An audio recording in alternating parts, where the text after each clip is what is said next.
Hello, everybody. Does this thing work? I think it works. Hello, hello, hello. Hi, hi.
Hello, everybody. Good morning. Sorry, I was AFK there for a second. We were doing adminning stuff. Good to see you. Welcome to the Back to Warcraft Weekly Cup, the special edition, the last Sunday of the month. We got a 5th Sunday this month, so we're doing a Don't Rush Me Cup special, and then we will resume our regular scheduled programming next week. We will have the regular Weekly Cup starting next week. We will have all that good stuff. My green screen is, wait, that side is that side. So it needs to be moved to this side. It's a disaster in here right now. I got boxes everywhere. It's a nightmare, okay? It's a nightmare. My whole life is a nightmare. It isn't live yet.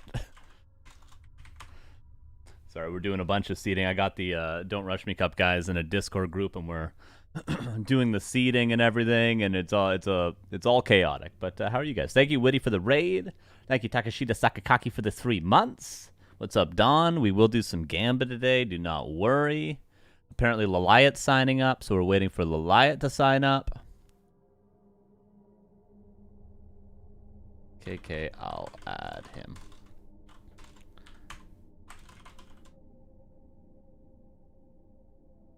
Add participant, Liat.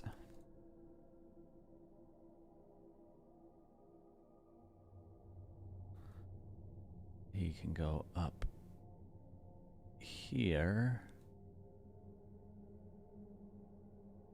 Yep, there we go. Liat, I know, right? That's why there's a lot of signups today. Word. How you guys doing? It's my last stream in this house. My last stream in this house, and then I'll be gone forever. Not from streaming, but I'll be in a different place. After the stream is turned off today, I will be packing my boxes. I'll be packing up my computer, and I'll be getting the hell out of here. Okay, one last thing. Okay, I will check in Anna then. And is it all good? Yo, what's up, Ataria? Thank you for the 59 months as Go Kaho. Wouldn't it be cool to see Kaho in a tournament like this? Is it all good? I think it's good. There's Liat. Everything's working. Double check, no last minute signups. Okay, we're starting it. We did it. Process checking results. Start the group stage.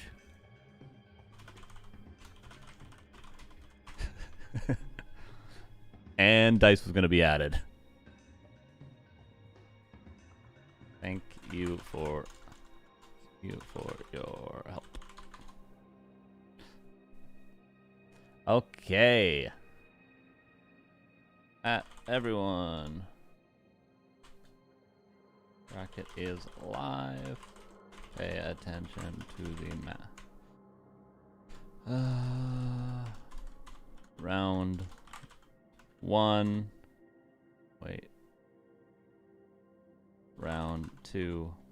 Round 3. What are the maps? Sorry, we're almost ready, everybody. There's a lot of admin that goes into these different formats because you need to explain things to people. And you have different seating and all that.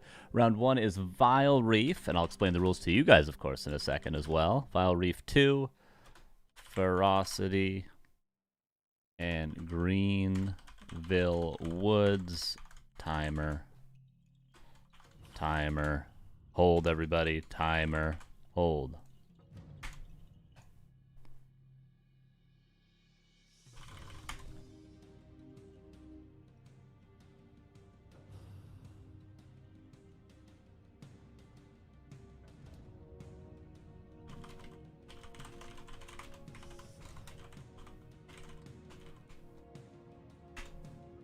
All right, what Discord are we using?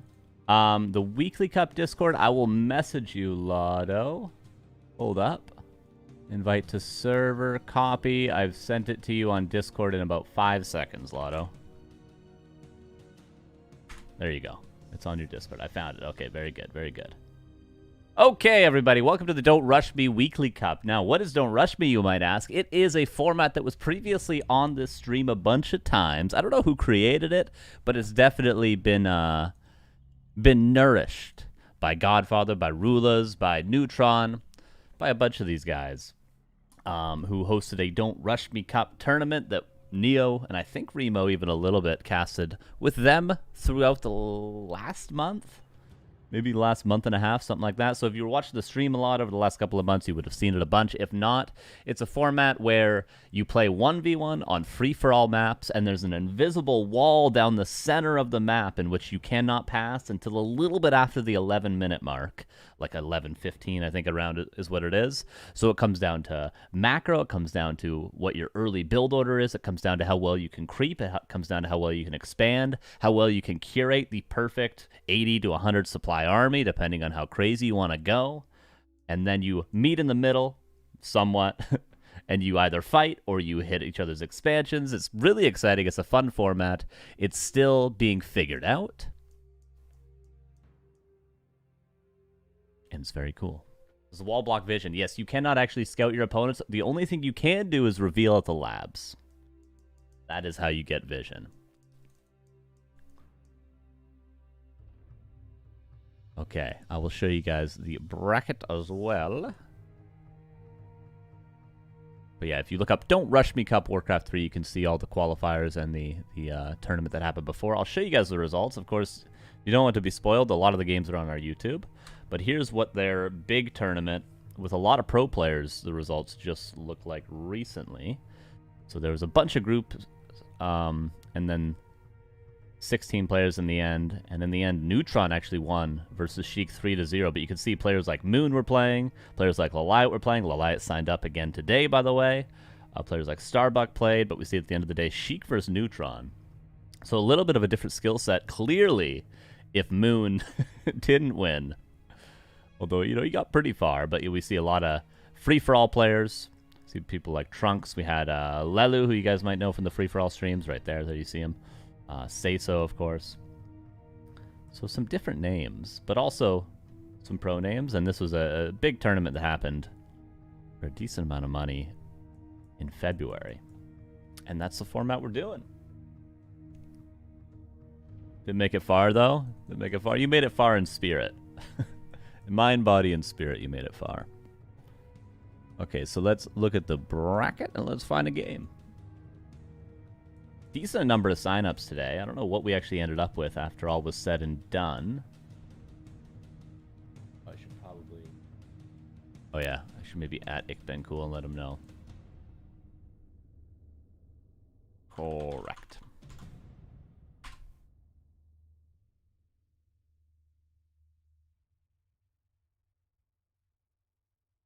Here's our bracket. Sorry, of course, there's going to be a lot of questions and looking at Discord and stuff today because it's a different format, as things generally are with these different cups. Many questions and things to go through. Here's our bracket. Some names you may not recognize, but most of these people know what they're doing in this format. They play free-for-all. They play different game modes.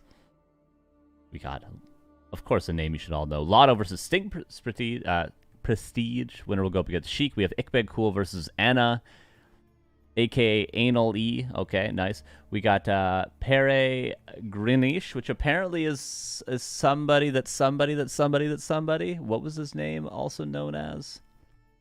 Wait, Liat can play, not that message. What was this guy's name?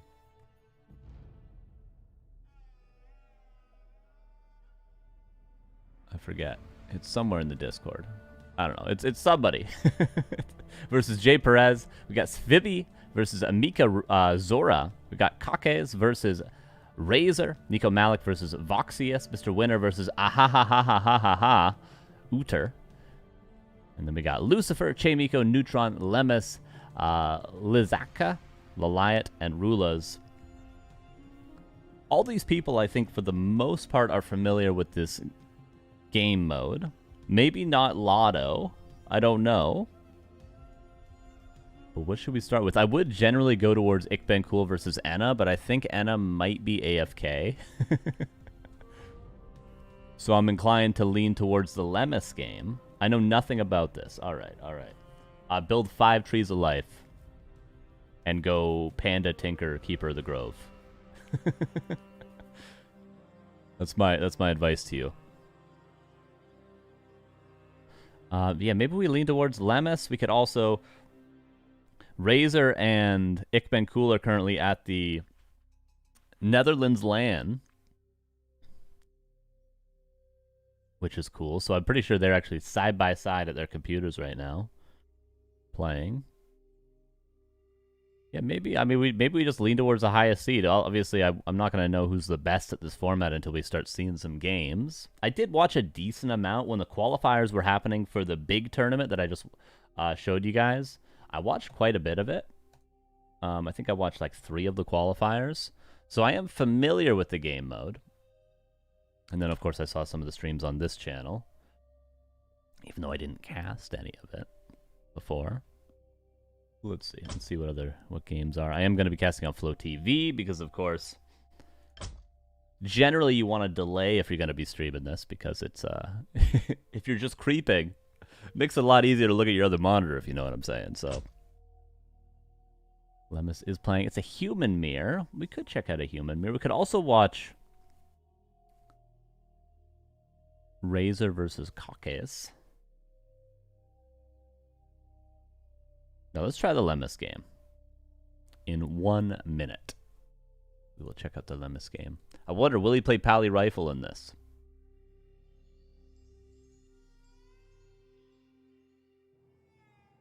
And same sort of format that we usually do. We're doing double elimination. Because these games take a little bit longer, because obviously the game doesn't even get started. Well, you might say it doesn't get started until like the 11-minute mark, but games at least last like 13, 14, 15 minutes. It'll be best of 3 semifinal, best of 3 grand final, and no best of 3 quarterfinal. But still double elimination like we always do. Liz Akka. That's a great name I can pronounce. It's fantastic. Achka. There we go. Liz Achka. So this game will be on Vile Reef, which is a map for the first round. It's all free-for-all maps. We'll take a look at them when we jump in so we can get a little bit more familiar. I'll also show you guys that middle line, all that good stuff. Plenty of things to learn. And the beautiful thing about this game mode, the reason why I liked watching this game mode so much, is it's all about optimizations, right? We stress the things like micro and mechanics in 1v1 so much when it's like, oh, Happy's the best because he's got the best micro is what a person might say.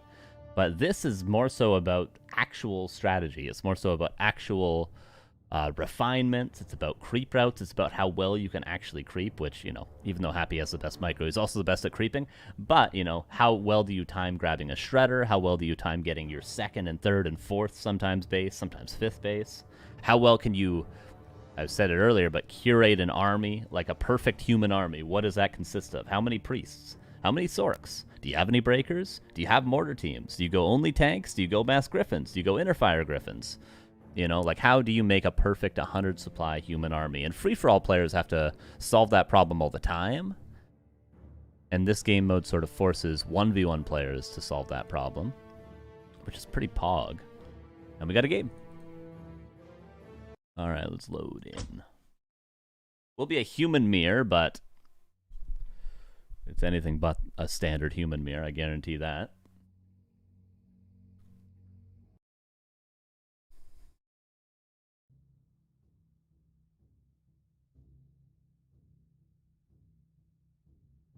All right. First thing we're going to find out is how the overlay works on this map. It seems to be all good. Beautiful.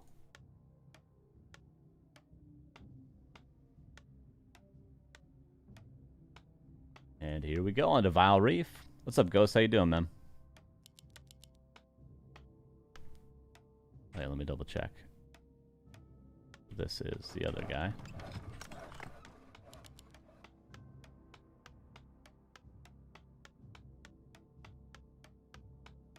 There we go. So here is, we'll just be calling him Liz in the bottom left. And then, of course, Lemus, the Pally Rifle God in the upper right. You might be seeing, like, oh my god, Lumber Mill first. You might be confused by that, but this is very, very common. Think, if you have a line that you cannot pass in the center of a map, you cannot go across this. You cannot attack your opponent. You cannot be attacked by your opponent. What do you need? You need resources to build an army. You need lots of lumber, hence the quick lumber mill. You need lots of gold, hence why we're going to definitely see fast expansions from both players, maybe even 2, maybe even 3, maybe even 4 bases. That's why we're going to see things like fast shredders from both players, sometimes even 2 shredders. I mean, more than sometimes, pretty commonly, actually. Can you fly over? You cannot fly over. So until this timer is up, if you run across this right here, you'll just be teleported back here. It's a complete... If it happened in real life, it would be a horrific nightmare. What you can do is you can reveal from the labs to scout, which is a strategy that's commonly used. I mean, obviously, you need to know what your opponent's going to a certain extent to know what you have to go. Koic, thank you for the 51 months. How you doing? I appreciate you. It's going to be an Archmage from Lemus. And we'll see what it is from Liz over here. Archmage as well. Both players with a lumber mill. Base builds, you know, I harp on base builds a lot when we watch standard game modes, but obviously when it comes down to free-for-all, when it comes down to FFA, when it comes down to this game mode, base builds have a much different intention than in 1v1.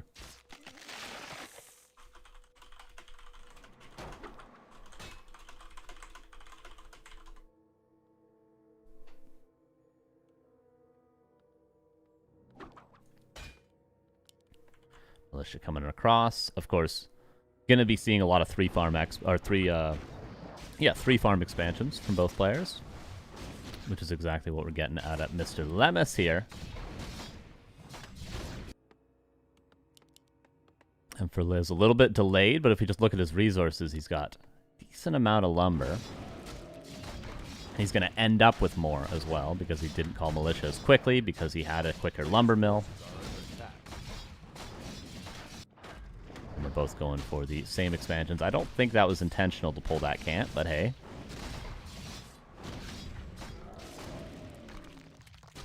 And every second counts. Now, every second counts in 1v1, but you can sort of excuse yourself, because if you're delayed on something, you can always blame it on your opponent, right? You'd be like, I was just delayed because I was worried that he was going to do this. I was just delayed because I saw him scout and I overreacted. You know, I was just delayed because I was worried he's going to steal that creep camp from me. But in this, there's no goddamn excuses for being inefficient.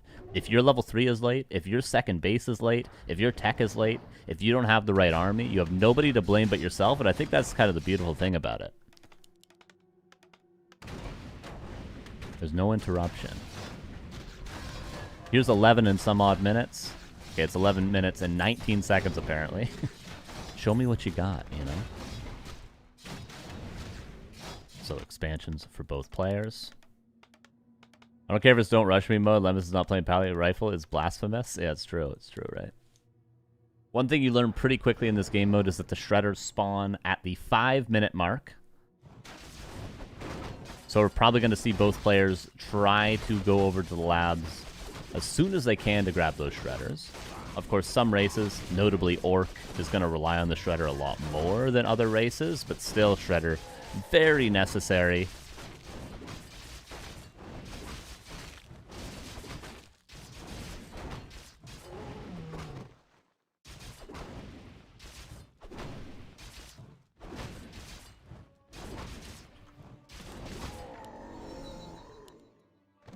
Player's forces are under attack.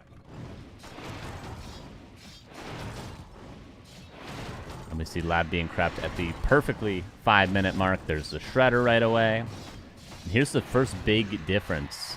Lemus did not go for the quick third base. Liz did. Lemus did get a quicker shredder, but, you know, I don't think the 20-25 seconds difference is going to make that huge of a deal. What will is the entire expansion that Liz is going to be up here. There's the shredder. Mage 3.5. There's a shredder for Liz. I'd say so far, blue side looking a little bit more optimized. Tech's 80 seconds away and 40 seconds away, so Lemus a little bit ahead in that regard. And he'll now go for his third base.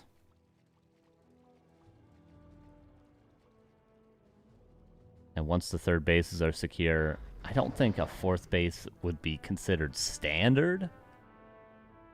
We're more so going to be thinking about what sort of goddamn army are we going to build now. It's human mirror. I don't think it's going to be a breaker mirror.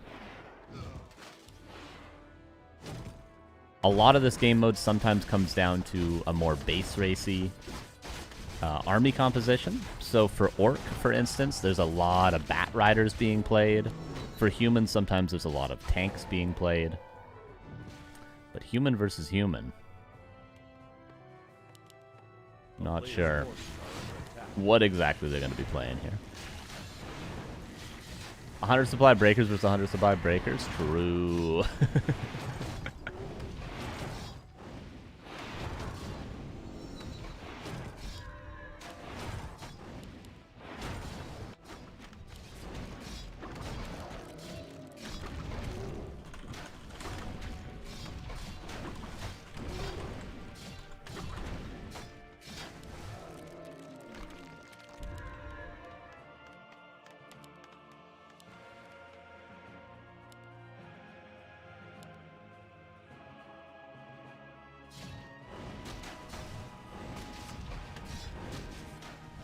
Coming across. It will be a fourth base for Liz. Mountain Kings for both players. We can see in the production. Tier 3 for both players. Of course, some sort of casters are always going to be played for human. Priests for inner fire, for healing. Bare minimum. Double blacksmith. I don't know where they're being built, but there we go. Love the double blacksmith tech.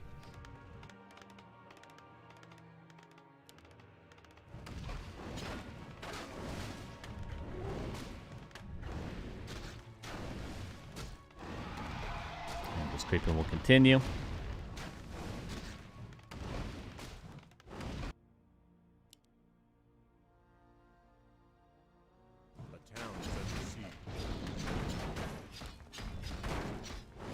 The Warcraft 3 custom maps allow for over 100 supply. I don't know if I've ever actually seen over 100 supply. I mean, there's definitely a way to do it.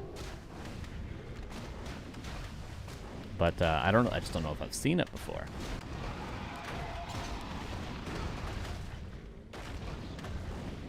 100% there's a way to do it, though. It'd be interesting. A 200 supply map.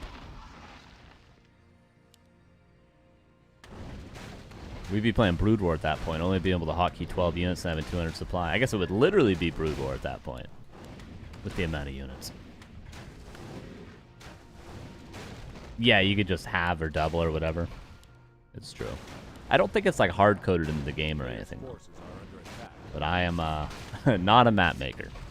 I wish I was. I got ideas. But I'm not. Okay, worth pointing out, just Archmage, Mountain King, Paladin, which it's a hard hero composition to pass up on.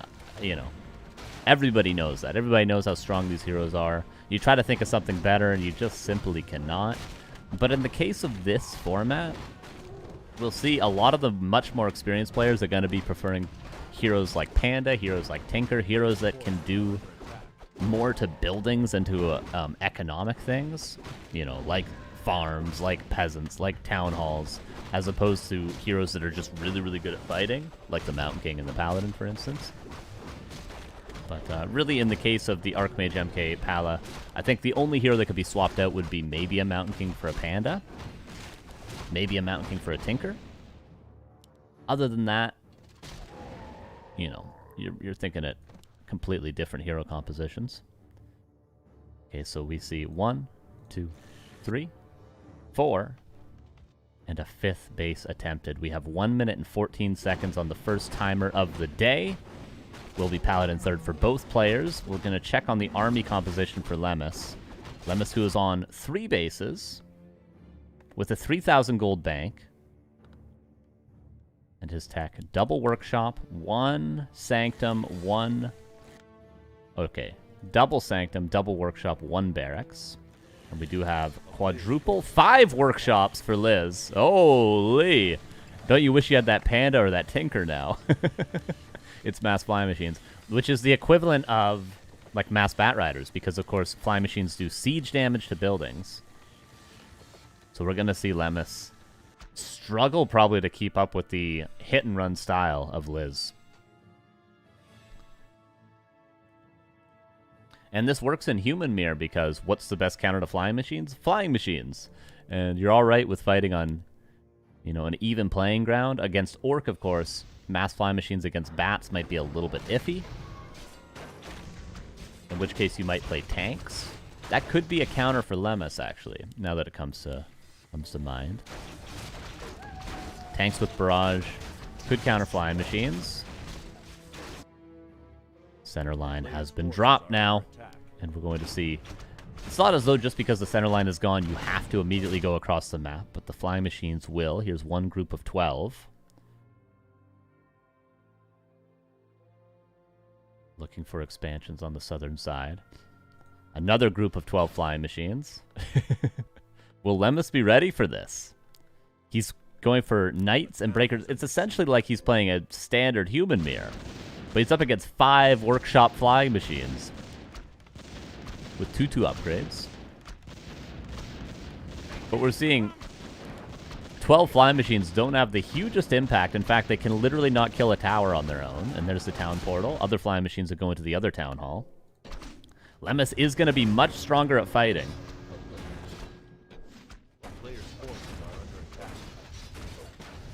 Double surround on the Paladin and the Mountain King. There is 1 staff, but the Paladin will have to go down. Flying machines in the meantime aren't doing a ton, honestly. It's flying machine versus flying machine action over here, but they're not very good at killing towers. And Lemus has made sure and done a good job that he's built a couple of towers at each base. What's up, Buckrams? How you doing? The flying machines aren't really cooking right now. Gold for both players, around 3,000. Worth pointing out, Liz does have more bases, but Lemus is building another one with a couple of peasants on the bottom right of the map. And the first round of flying machines have been taken care of. Really didn't do much, did they? They slowed down the mining, though. At both bases, Lemus wasn't mining on 2 bases there, which is a big deal.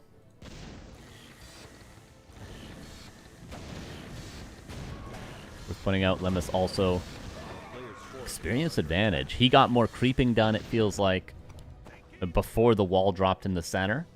And he kind of continues to creep right now. No, I thought he was going to right there. The town is under siege.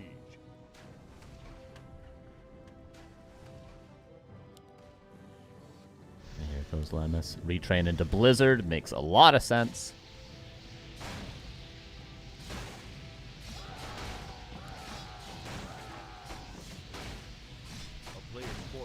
Sorry, some adminning on the side.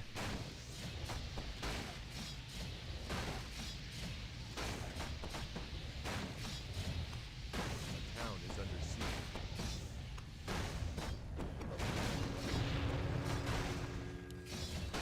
And 1 expo will go down over here. Flying Machine's trying to desperately kill a Town Hall, and there's another attack over here. It feels like you need like 30 Flying Machines to really force down the Town Hall, but he's kind of just attacking peasants. He should be fully focused on the Town Hall. Light saves the Mountain King for now. Paladin going to be the target of focus yet again. And this is going to be the reality in this game. Liz is never really going to be able to win a fight. Tanks are going to be good against Flying Machines, but on the other side of the coin, Flying Machines are also good against tanks. Tanks have fortified armor. Flying Machines do siege damage. Now he's finally focusing on the Town Hall. He should have done this ages ago. The Blizzard. How many Flying Machines is he going to sack here? They're not easy to heal up. You need to send them back home and pretty much repair them is the best solution. Town is under siege. Tank over here dealing with Flying Machines. It seems like Liz is struggling a little bit with the amount of units he has, which is the struggle of this game. Bolt kills the Archmage. Paladin just came back. Tank versus tank now. It'd be funny if tanks could attack each other.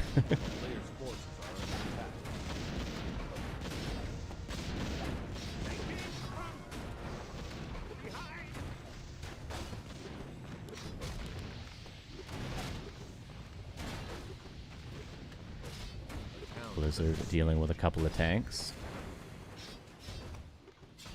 Mountain King trying to bash away at these bad boys.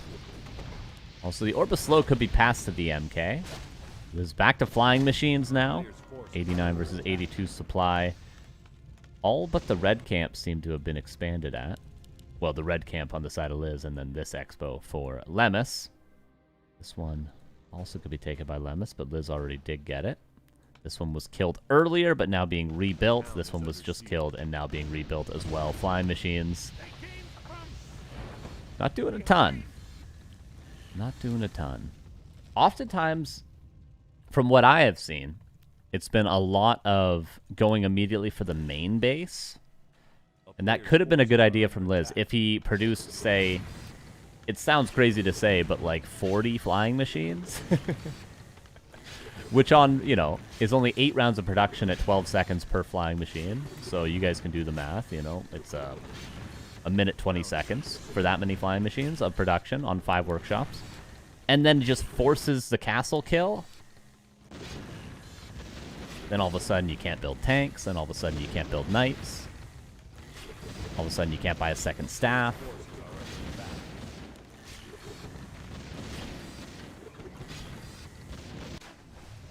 Continued harass. Down here as well, Flying Machines stopped the re-expansion.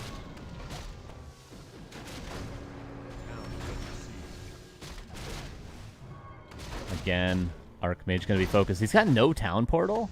This is not a game mode you can afford to not have a town portal. Oh, no, he does on the Paladin. Okay, he bought one on his way back. But he does not use it on the Archmage. And the bashes. So many bashes. And level 5 Mountain King going to kill the Archmage again. Look at the hero level difference. Mass TP. For obvious. Do I need to state how good Mass TP is here? Do I need to bring it up? It's really good here. Still 1,300 gold. Lemus down to 900, actually. Knights actually kill this Town Hall. Flying Machines stopping this one down here again. Paladin getting some solo XP, but Lemus realizes. Flying Machines being a little bit annoying, but will be dealt with by this tank. And now Lemus could mass TP to this Knight if he wanted to. He needs to defend the 5 tanks that just showed up. Luckily, he's got Blizzard level 3.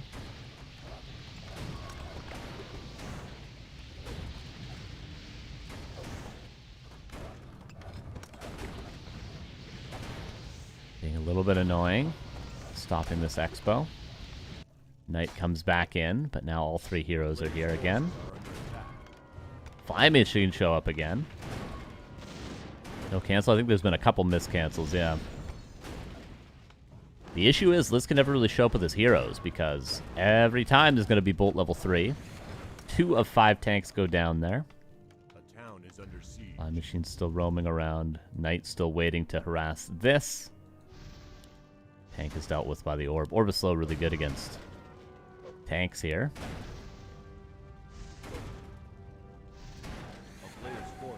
And banks sitting at around 1,000 each. Flying machines and what was 3 tanks now down to 1. Actually might kill this town hall. The bash is helping out a lot for the repair, but one more hit and it will go down.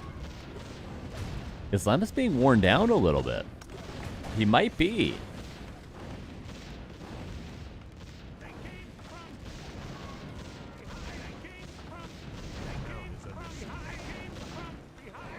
Just reading the chat, sorry, just keep it up. Keep it up with you guys over there. Blizzard hits a bunch of flying machines. Okay, all the bank has now been used on more tanks. Griffin Aviary's coming in. Creeps getting involved. I was like, how do they have chims? Mass TP. There it finally comes into play. Second time it was used. And now we go towards the main base. Counterattack into the main with some flying machines. One tank would deal with all these flying machines. This knight's still idle, unfortunately. Could actually shut down an expansion on its own. Tanks come in as well. Both players trying to kill the main. I feel like Lemus is going to have a much easier time, but we'll see how it turns out. Blizzard doing a lot. Main base will go down, and of course, Lemus can mass TP back whenever he wants. It's off cooldown. And there's the mass TP back. And the tanks. That's kind of the ultimate solution to flying machines. If you don't get something done right away with flying machines, because their main strength is their initial mobility.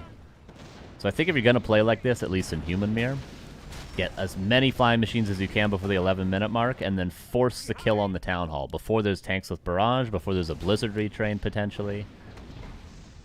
Force the kill on the castle. And now they're fighting hero versus hero, but we know who's going to be favored in that fight. Paladin goes down. It's only a matter of time. The town is under siege. One flying machine. And very small banks for both players. Low lumber for both as well. They're continuing to trade some tanks. Mortar teams now actually killing the altar, denying the paladin. And tanks going into the main, but Lemus is there to deal with them. The player's forces are under attack. Oh, that knight eventually moved, by the way. I don't know what it actually did, though. More tanks going across. Oh, main was never repaired. Hold up a second. Whoopsies. Oh, actually with the Orb of Slow, he's able to stop the tanks from getting the kill.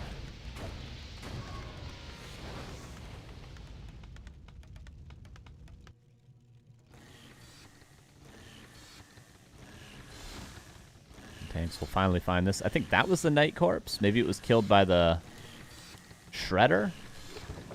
Maybe the Shredder was repaired and won that fight. Expanding here. Lemus, or Liz is trying to steal some of Lemus' side of the map now. There's mass TP, but not with the rest of his army. Multitasking, of course. Maybe struggling a little bit, or maybe it was intentional. There's no TP on the Archmage, I'd like to point out, though. So if Liz realizes, Lemus could get the kill. Oh! He did realize he doesn't quite have a bolt just yet. Potion of Vulnerability. Where's the Paladin? Not here yet. There he is. Oh. Just shows up and immediately kills the Archmage. Feels good. What was almost a mistake. Unfortunately, couldn't be capitalized on. One peasant over here. I thought it was 20 tanks, but it was not. The player's forces are under attack. And 2,000 gold still for Liz, with a hidden expansion now up and being saturated. He didn't forget about that, but he lost this expansion at the same time.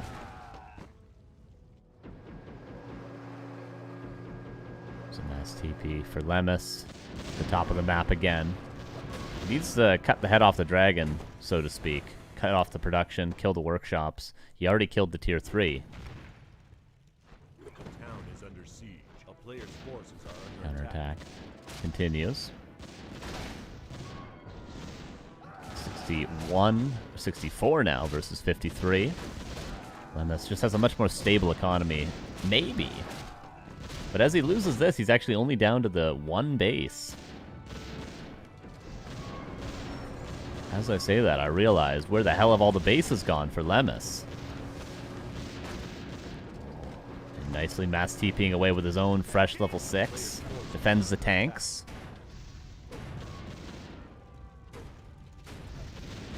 And what do we have now? Here's 1 base, here's 2 base, here's 3 base. Versus 1 that's actually mining. There's a world in which Liz could do this. There really is. The town is under siege. He's been struggling, no doubt, this game, but he's finding an angle. Lemus has less gold than him right now. Forces are under attack. Of course, the heroes are always going to be the main factor.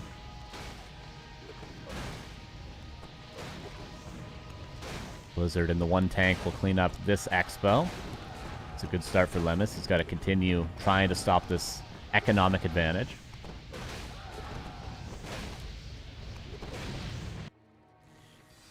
Tech over here. The staff goes here now, apparently.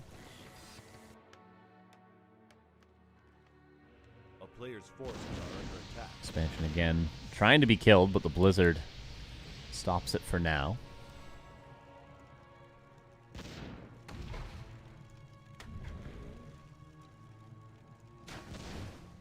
The town is under siege. Mage for Liz. Got to be careful. The Bolt level 3. Pretty damn good. And he bashed to stop the mass TP. Doesn't actually land it. Archmage gets away to his what is now, I guess, his main base. And then a mass TP to counterattack Archmage. Does he have any way out right now? Can he be staffed by the Paladin? Is staffed by the Paladin. Is the Paladin safe now, though? He does have Divine Shield, and actually he gets out... Well, he gets out only losing his tech. At least he didn't lose any heroes. Mountain King coming in to save the day. Don't think that's likely to happen. Shredder will go down. Lumber's okay right now for Liz.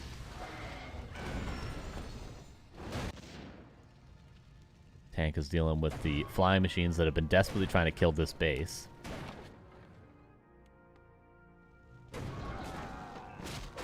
Mass TP now onto the tank. And where's the Archmage? I guess still healing up somewhere? Tanks are trying to kill the workshops. Mountain King is slowed by an actual sorceress.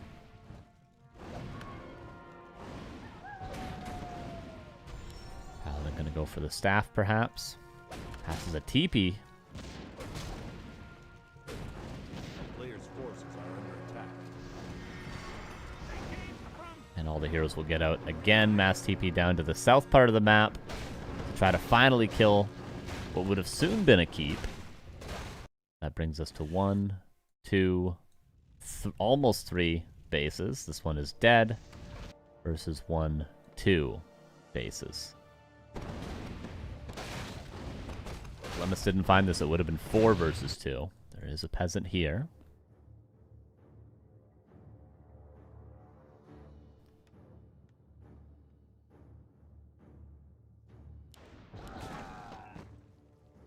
Still quite competitive. 1,500 gold for Lemus. His bank is growing. It was once lower than Liz. A player's forces are under attack. The town is under siege.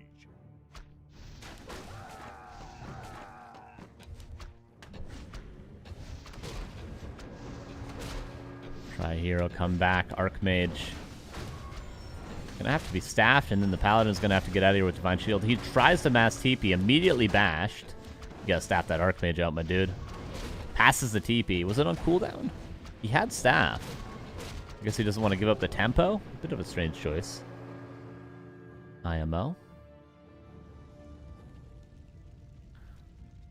Alright, what is the unit choice? I think tanks have had more impact on both sides than the flying machines ever really did, but there is a group of flying machines. Hopefully not forgotten about. Mass TP down here to find the town hall. Or not. He finds 2 town halls being constructed. Lemus going up here. Canceling this. Mass TPing back down to defend the Town Hall. Be careful of his heroes yet again. Nice staff out that time on the Archmage. Will he Divine Shield at the first sign of a bolt? No, but the Paladin should be safe. There it is.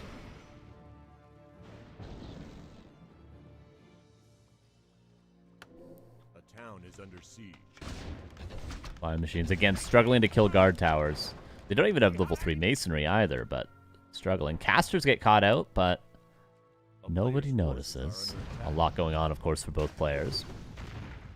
And it's not as though both these guys are, like, focused with 450 APM, you know? Like, the average player doesn't look like your average Korean pro, you know? So there's a lot of multitasking going on.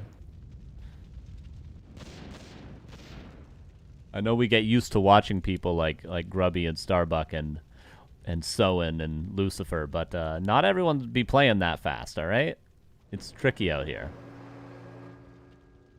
A player's forces are under attack. Mass TP down to the south. Again, a little bit ships in the night. It's funny how these camps never get crapped. You just never have the tempo to get them done. As much as Liz would benefit from creeping that camp, and Lemus might benefit from the item, as we reach the 31-minute mark at our first game. A sign of things to come, no doubt. Mass TP to the right-hand side of the map to defend.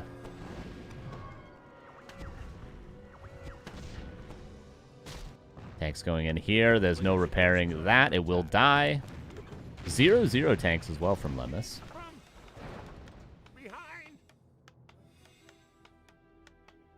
This base kind of has never been interrupted.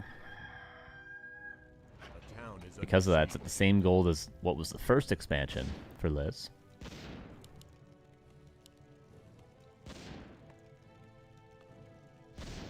This finds his way over to what we'll call the natural of Lemus. Lemus, no doubt, going to mass TP back home pretty soon here. The flying machine's forcing an ultimatum of sorts. This tunnel is getting up and saturated. I feel like all the expansions being built are like 7 peasant expos. Like this one looked like it was earlier. This one definitely looks like it is. This one might be 1 peasant too far away. This one looked like it was too far away.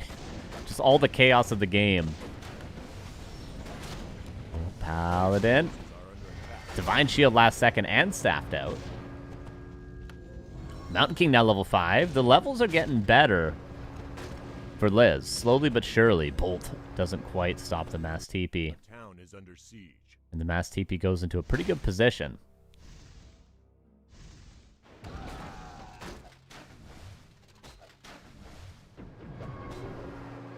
Mountain King gotta be careful. Gonna be staffed out by the Archmage. He has no staff on the AM. He's got to swap some items. No, burns the TP. I think the Mountain King will still die, though. Actually doesn't. No auto attack from the MK. Flying machines get here, but a little bit too late. 3,000 gold again for Lemus. Only 2,000 for Liz at the 33-minute mark.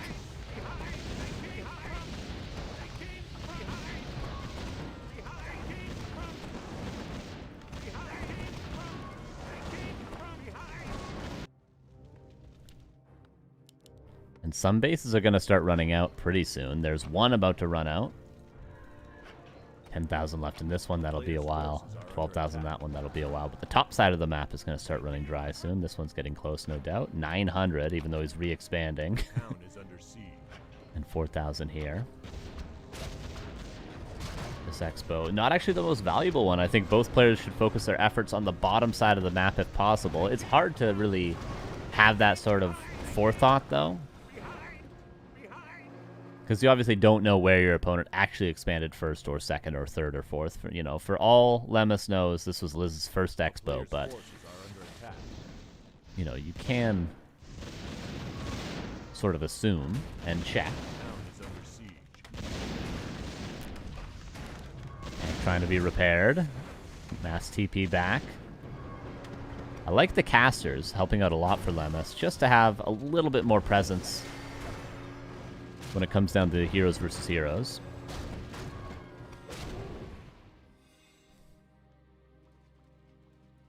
STP again to the top, but Are under attack. trading top economic damage for bottom economic damage. Not ideal. Peasants trying to expo where it hasn't been cleared yet. That's a lot of peasants. STP up to the top again to defend something that's about to mine out in a little over a minute. Oh, the polymorph! Now that is a great incentive to go for casters. We see Liz is only now going for tier 3. Lemus still has his tier 3 that didn't die to those two tanks earlier, if you remember. Polymorph to cancel the mass TP. Hell yeah. A town is under siege.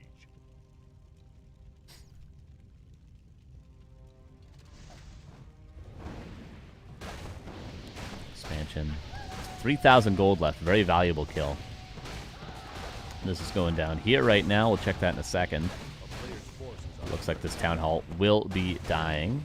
This one as well being shut down by 2 knights. That one will be dying as well. A lot of flying machines out of nowhere. Of course, they build really fast on what seems to be 4 workshops now.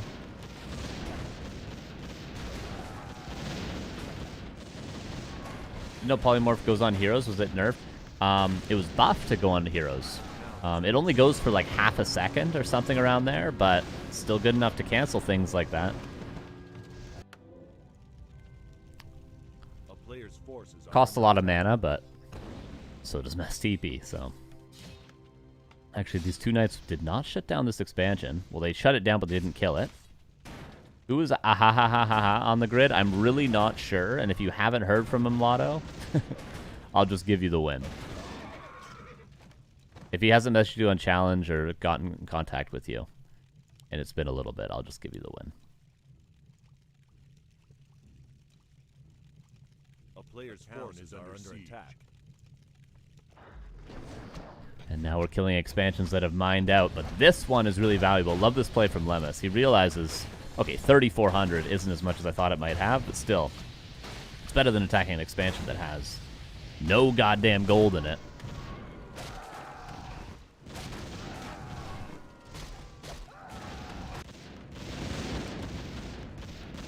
Tanks will eventually clean up this expo.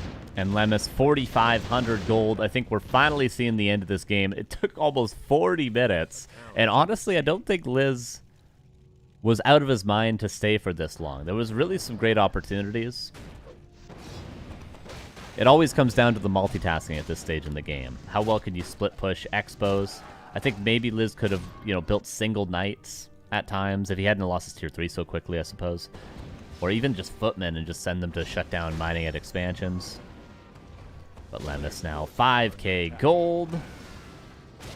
The Archmage getting surrounded. Gonna have to TP again, and he can barely afford to rebuy the TP. Nice polymorph, but Town Portal just barely gets off.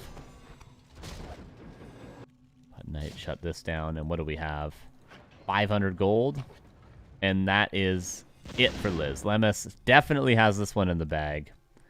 He could mass footman from here on out, and I think he'd win. And that's Don't Rush Me. That's the format, everybody. That's what we're going to be watching today. Mass TP down to the Knight. No bash, no slow will stop the mass TP. Actually, is there any way to stop mass TP on the targeted thing other than killing it? I guess there isn't, right?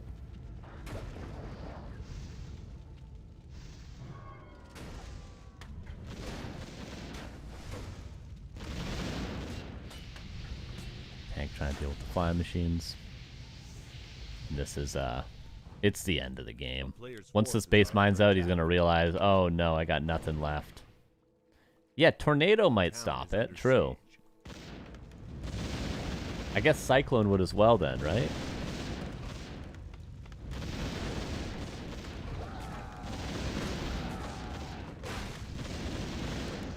One final last-ditch effort with the flying machines trying to kill the Town Hall. Lemus has enough gold to finish this one. The Town Hall will die eventually. Might shut down the expansion that's already mined out. Flying Machine's fighting back, finally. They're sick of this. They're sick of just dying over and over again. They're going to start fighting. And they're not too bad against casters. And TP out with 40 supply and 500 gold and no mining bases. I think all Lemus has to say is, I have 5k gold, which wouldn't exactly be bad manner in this game mode. Player's forces are under attack.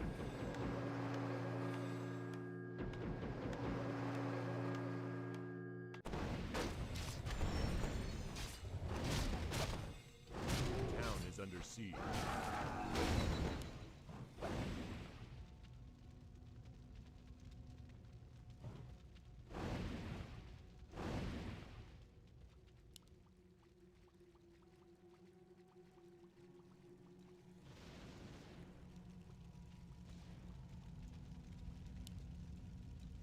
Gold left. He's repairing something. I guess he's repairing. Oh, he's building a town hall down here. As we pass the 40-minute mark. Knights and Tanks gonna shut this down. 887 heroes. True.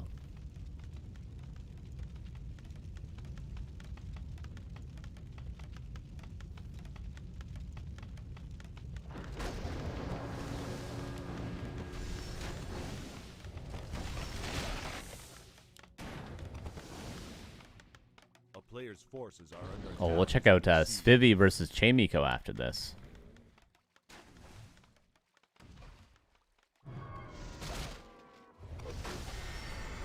Once this one inevitably ends. Literally zero gold for Liz.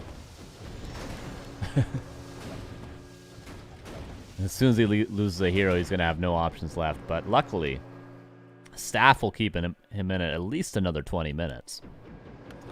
There's a bolt.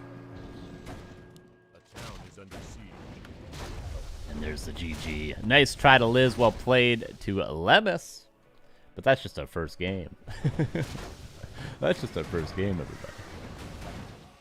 Holy.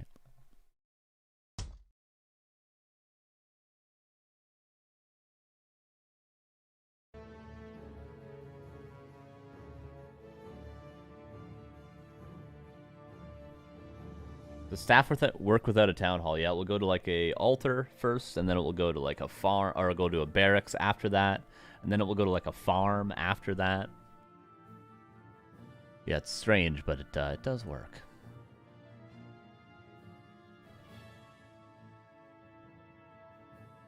Okay, let's check out the bracket.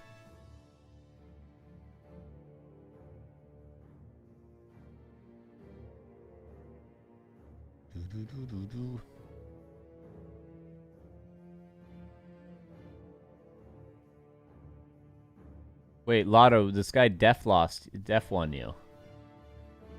Wait, what happened?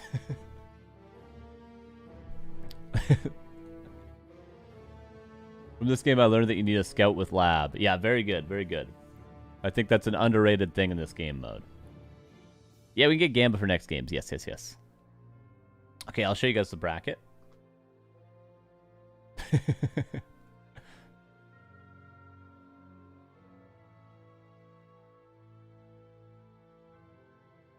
So Svibi versus Chamiko, I think, could be fun to watch. Also, the Liat versus Nico.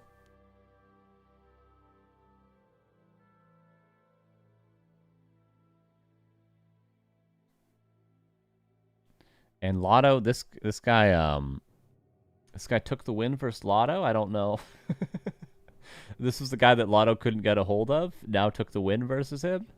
I guess we'll just let him get away with that, eh? What? You could have the win. Oh, you got to go. Oh, okay. I understand. I thought he just tried to sneak a win and thought we wouldn't notice. Kids woke up from nap. All right, all right. GG's, Lotto. GG's. So we can do Sheik versus Ikben Cool. I think Chamiko versus Svibi would be fun, though, right? I think Svibi is a sort of a known player. Chic, worth pointing out, number 2 in the tournament.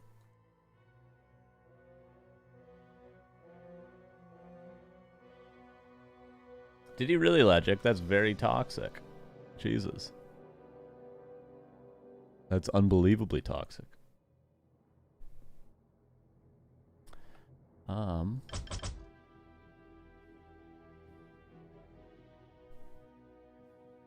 Okay, just waiting for a game now. And we'll jump in. We could also just go Cool versus Sheik as well. But we'll wait. We'll give it a second. The Liat's playing human, by the way.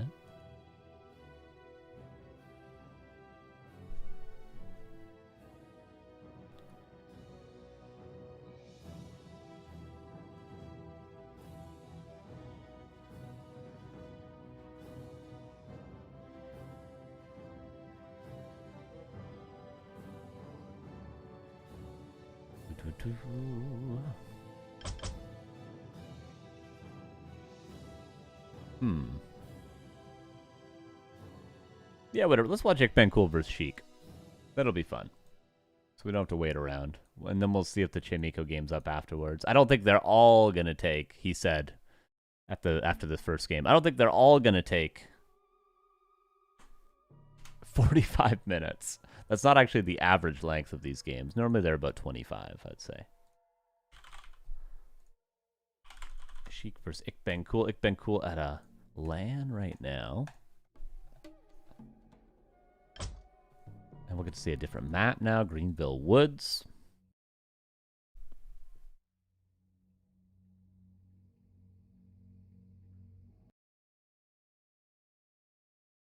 Yeah, I didn't know who that... I knew that had happened one time in Mr. Mike's tournament. I didn't know who it was.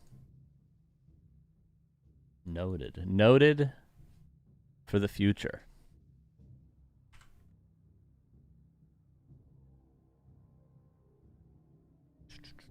Okay. Here we go. Sheik versus Cool. Orc versus human. Sheik is playing Orc in this game mode because Orc is Imba, of course. We all know it. Grubby knows it. I know it. You guys know it. Here we go. Greenville Woods is our map. Upper left, here's Mr. Sheik. Probably a blade mirror image. Headhunter opener. Bottom right, Mr. Cool. Is a very unique player even in 1v1. Standard 1v1, that is. Greenville Woods. A map you may be familiar with if you play free-for-all, of course. All these maps would be a similar situation. Ah, Gamba. Yes, yes.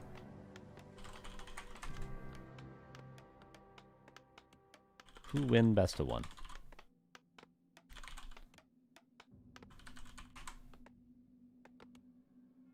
There you go. There you go. There you go. Archmage for Cool. Blade Master for Sheik.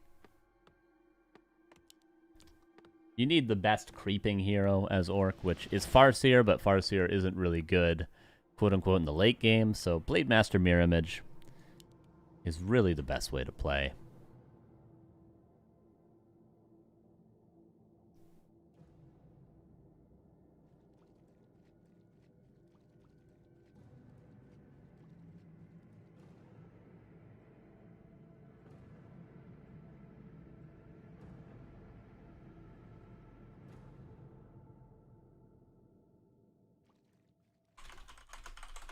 A player's forces are under attack.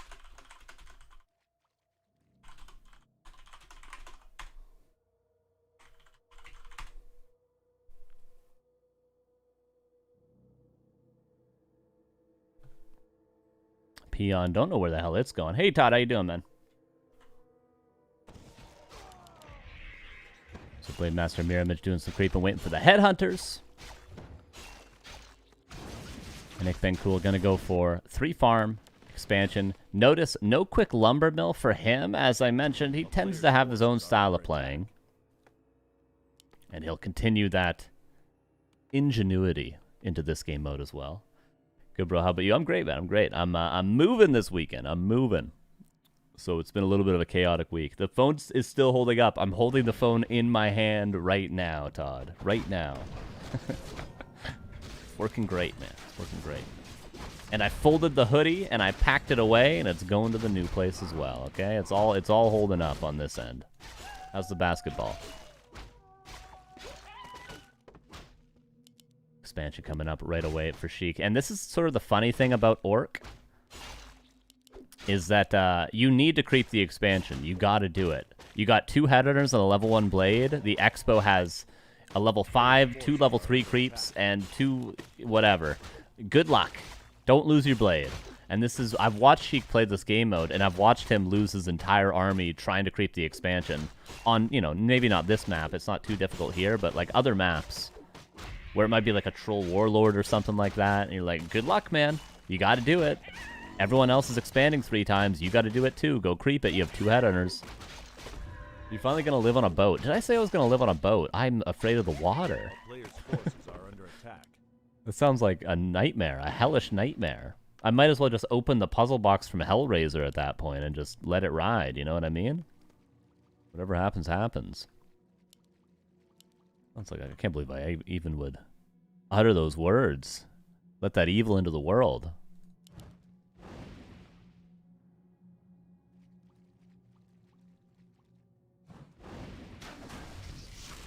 Alright, so 1 expansion apiece. This is interesting for Sheik. He builds a war mill over here, and this might look a little bit silly, but oftentimes the first thing that will happen in this game mode is players will attack into the main base. And what happens when you attack into the main base? You see a shredder, and you go, ooh, a candy, and you kill the shredder. What Sheik might be doing with this war mill, I haven't kept up to date with how the meta sort of evolved on his side of things. He is the runner-up for the entire tournament that just happened, so he's probably got his own unique ideas. Maybe he's just going to mine with the shredder here.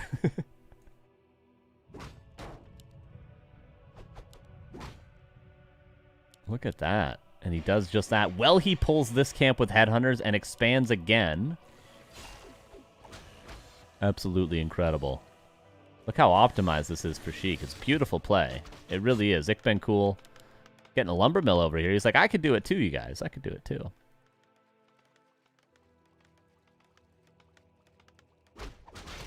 Giga Chad. A player's forces are under attack.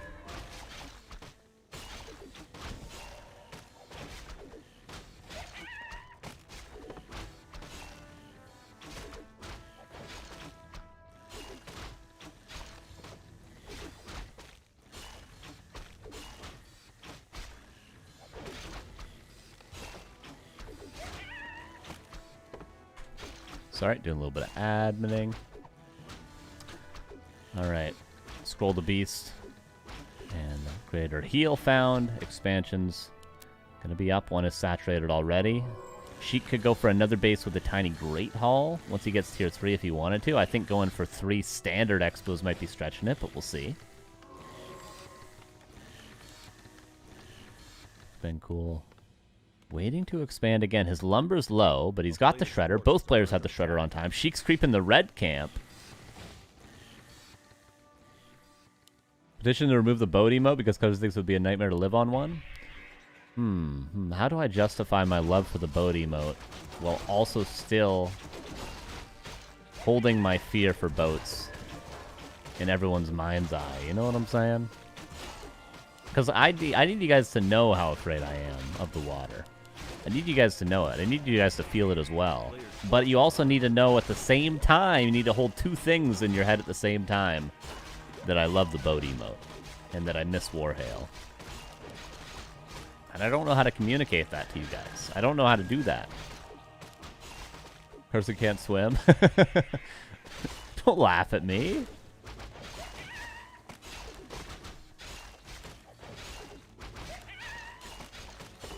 Don't worry, I'm only 30 next month, okay? I got plenty of time to learn.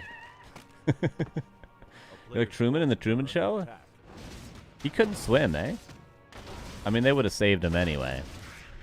They would have pulled him up like the Nebuchadnezzar in The Matrix 1. Out of the water.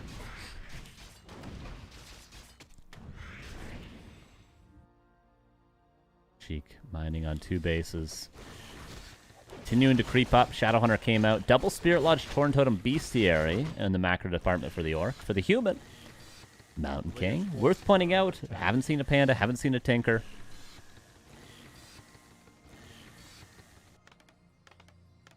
And only now Cool gets his third base. Oh, I should open this for you guys, by the way. I'm sorry.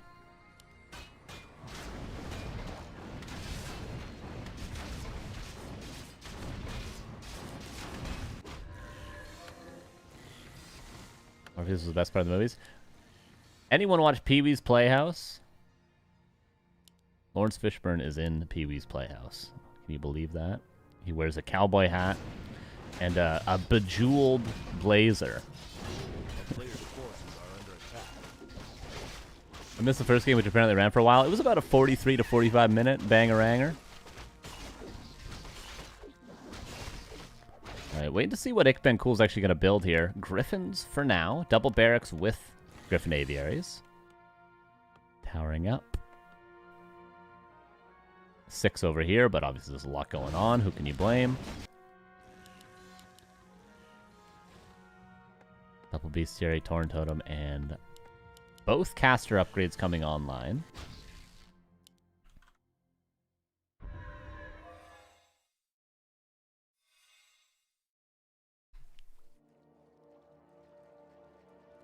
A player's forces are under attack. We have 1 minute and 30 seconds until the wall comes down. Tear down the wall. You guys know what I'm talking about? Tear down the wall. And Sheik actually is not ahead in creeping. I say actually because I feel like Sheik is one of the more optimized players in this game mode. He's done a lot of practice. I remember watching his practice games before the tournament, the original Don't Rush Me Cup tournament even happened. He was the main one practicing. A player's forces are under attack.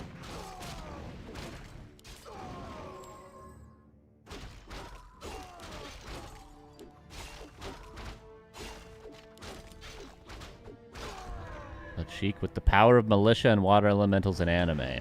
Level 5 Archmage. Before the wall comes tumbling down.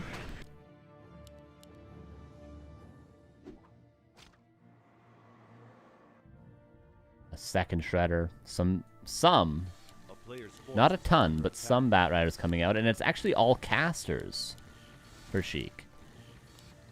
Similar to why a human might get a couple Sorks, a couple Priests, a couple Breakers, Sheik wants Witch Doctor, Shamans, and Walkers. It's been cool going for Griffins, going for Knights, and the wall's coming down in 15 seconds. And Sheik is actually creeping the red in anticipation and in anticipation of the wall coming down. And maybe he'll creep this red immediately after as well. Because here's the wall. Oh wait, no, here's the wall. And this red's still available as well, now that he can cross that middle threshold. Was he keeping the aim around when creeping? I think he's more concerned about speed and efficiency than he is about actually stealing the experience. And Sheik's just going to keep on creeping.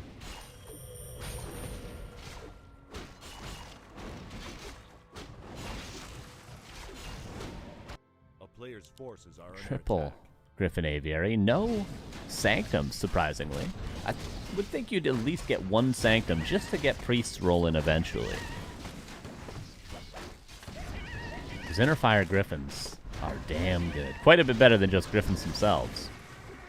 Sheik eventually got a third Bestiary. And it's just 2 of every caster and Bats. A couple of Headhunters left from the early game. Makes a lot of sense to me, though. You want Bloodlust on your Blade Master. You want Witch Doctors for the healing without having to buy salves. You want the Spirit Link against the nuke. And then maybe a single Kodo and then Bat Riders. He's getting the third attack upgrade for Bat Riders as well. I'd say this army makes a lot of sense for Sheik. Many players will just go Bat Riders. Similar to last game, we saw Liz just going Flying Machines. But once you start going 5 Bestiary Bat Riders, you're pretty hard committed to it. Expansions being traded for both players. Spikes level 2 are done, by the way, which are very, very, very, very, very good against Knights. Been cool, by the way, does have level 3 Masonry. which the towers now are very, very, very, very, very, very good against Bat Riders.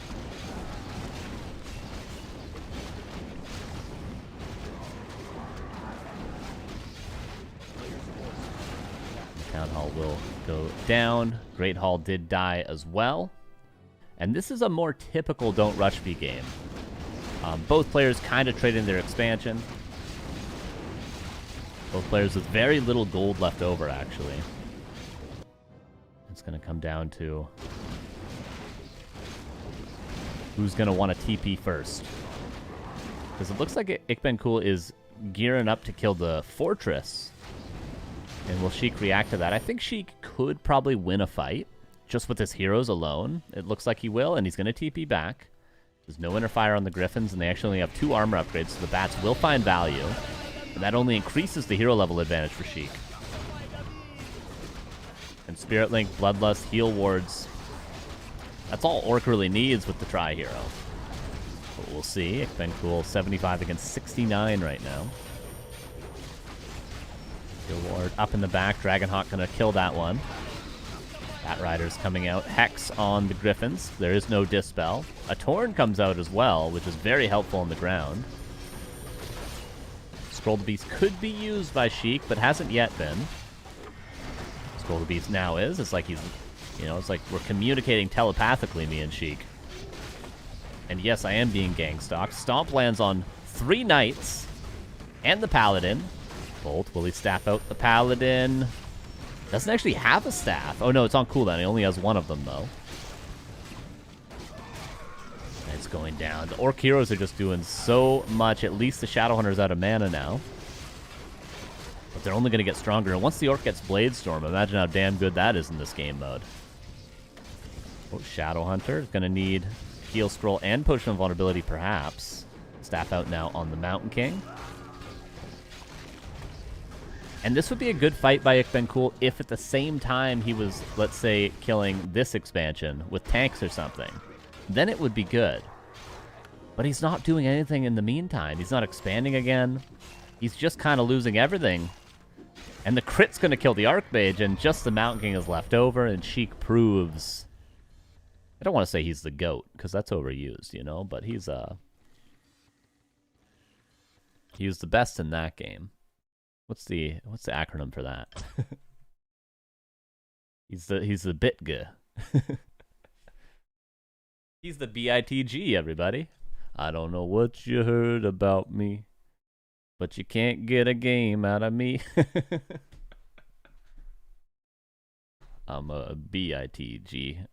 Hell yeah, Sheik. If this was wrestling, that'd be his walk-on song, and it would be just me overdubbing. Fun mode out to try. GG's Ikbencool. GG's, dude. Nice try, nice try.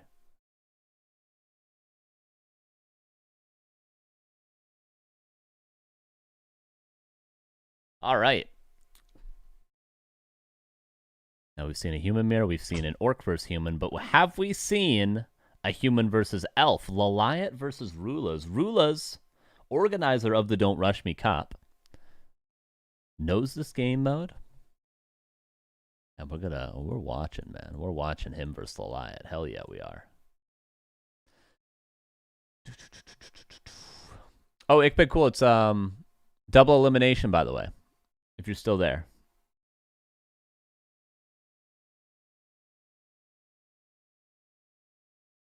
So you can play in lower bracket. Oh, Neutron versus Lemus as well. Nah, we'll do Liat versus Rulas.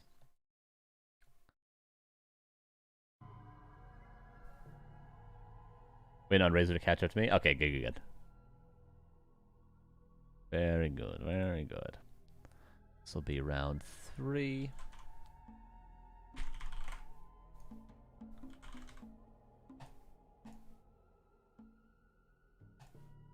And we have 60 seconds. I can unplug his keyboard. Very good. Can you guys see each other's monitors at that LAN? Are you guys like actually side by side?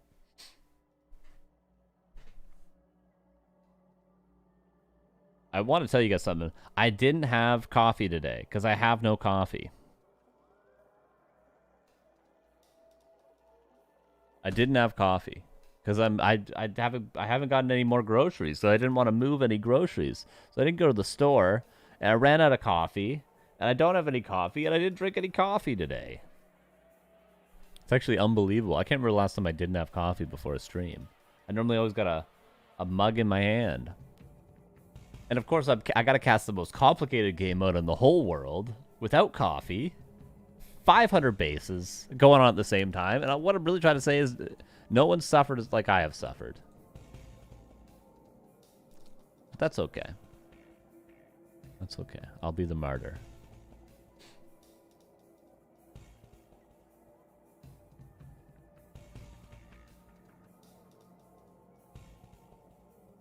All right, Liat versus Rulas.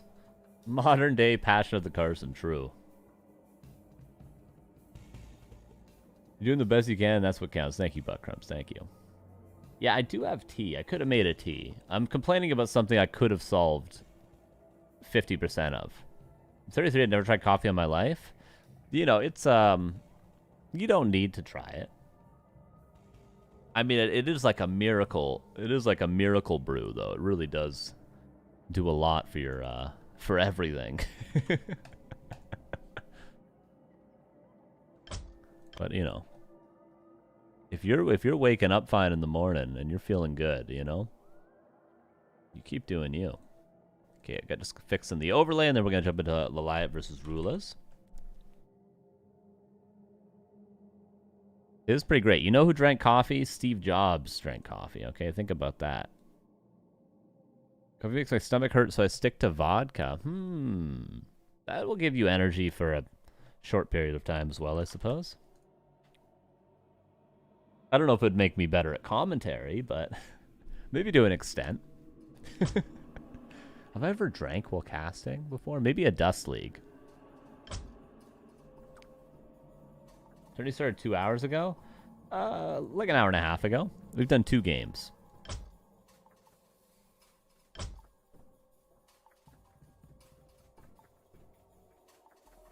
A 100% of people who don't drink coffee will die at some point. Think about that. That's a crazy thought, man. Damn.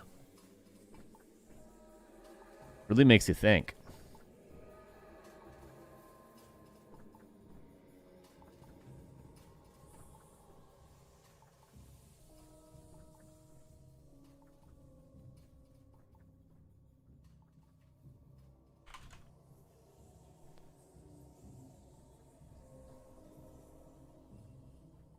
Yeah, the daylight savings time is weird. Like this month, we're about to jump into the game, by the way. This month, daylight savings time for me in Canada starts at the beginning of March. But for you guys in Europe, it starts like today, right? So the time changes for me and hasn't changed for Europe. And then eventually it changes. So I have to go through like 2 time changes because of the whole streaming thing. It's a very confusing month. But this is the last year in BC where I live that we're doing the time change.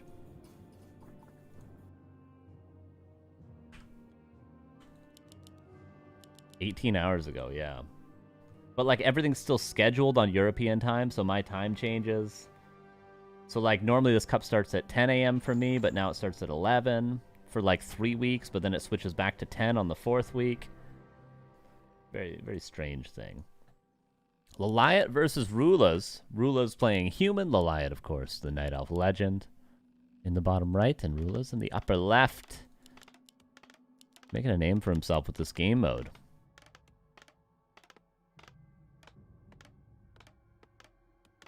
New Gamba. Ah, yes, yes, yes. I see you know your judo well.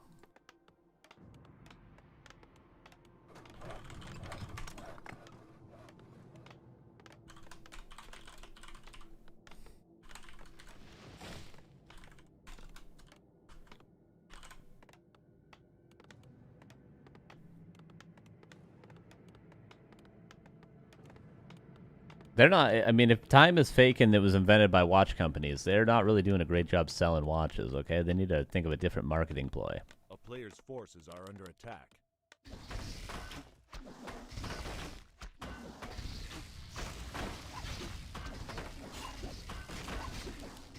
Doing are going to immolate some creeps. Night Elf is unique in this sort of game mode because they can just expand as much as they want because they don't actually have to clear the expansion before building trees of life. So essentially the limiting factor for expos for Elf is more resources than it is the ability to creep the camps, because eventually you can creep them.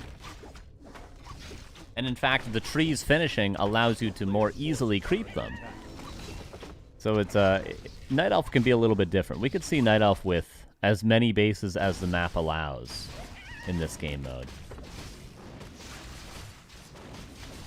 But for Rulas, for human, it's more so, do you have the peasants to allow it? Are you able to creep the camp? Do you need to go get the shredder? Things of that nature. A player's forces are under attack. Oops, sorry. 8 Ancient Wars, 100 Food Archers. Could be a reasonable army. We'll see what Liat chooses to do.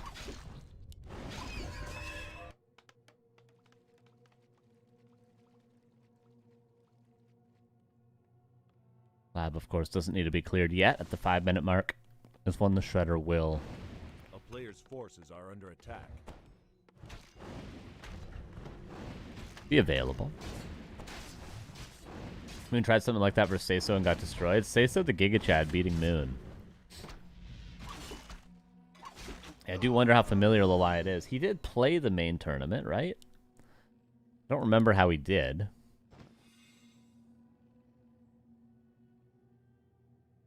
But I guess it doesn't matter. We'll see how he does do today. Immolation, a great tool for creeping. He's just going to face tank the whole camp. It is crazy. On a non-don't rush me topic, it is crazy how Demon Hunter can just do this.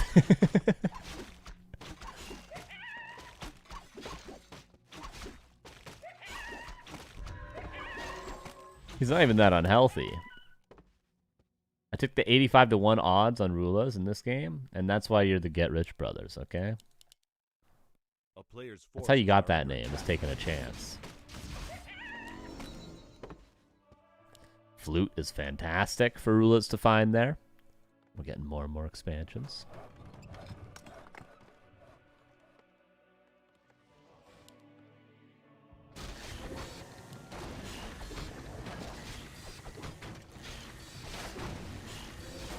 And there's the shredder for both players. The Liat also gets that. Ancient Wonders coming up here. So far, just 3 bases for both. 2 expansions and a shredder.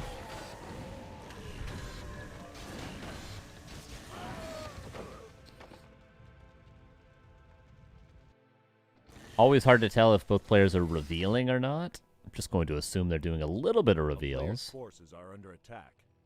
Sometimes it's justified, I think, to even build your tech outside of your base. Like we saw Sheik last game with like the war mill and everything in like this sort of area. Obviously it was a different map, but you know what I'm saying. Maybe you could build your tech in sort of that weird location. Wait, was there a different map? Was it this map last game? I forget. I haven't had coffee today. Now I'm looking at it. I'm like, maybe it was... No, it was the same map. It was this map last game. Yeah, so it was exactly... It was up here. Somewhere. Where did he build that war mill? Was it here? Where did he build the war mill? It wasn't here. Makes you think, doesn't it? Makes you think.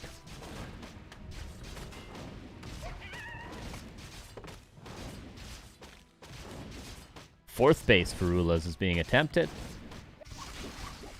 Liat continuing to creep. This time with illusions. This time it's actually just with the Demon Hunter that he clears this expansion. Seems reasonable. Seems like a reasonable thing to do for a hero.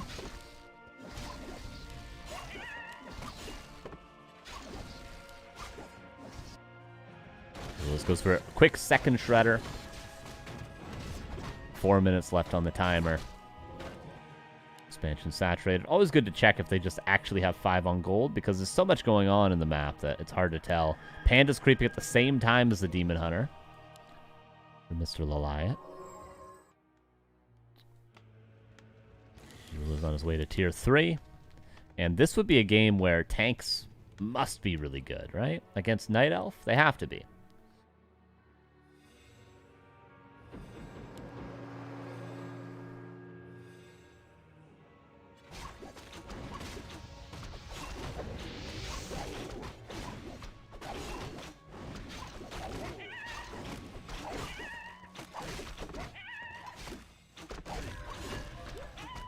Try and get level 3, and probably will be a keeper third. Notice the Liat also going for the patented double Hunter's Hall. Where are they? There they are. Also blocks the tree a little bit. Another tree of life coming up over here. Creeping continuing for both players. Rula's going for the red camp.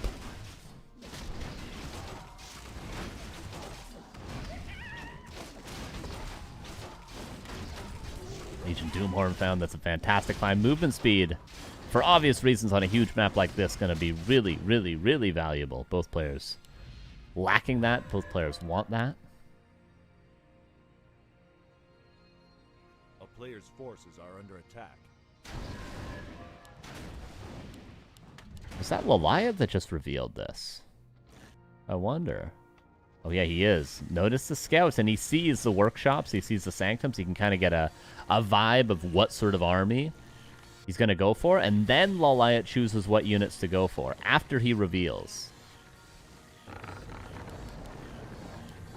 He goes, I think I'll go Dryad Bear. Ooh, and then the counter reveal from Rulas. That's kind of sick tech. Like, if you're paying attention to your opponent scouting your base, you know that the reason that they're scouting your tech is because they're about to build theirs. So it's a game of chicken, in a way. Like, oh, he revealed me, therefore he's building his tech, so I'll reveal him now and see his tech. See what I'm getting at?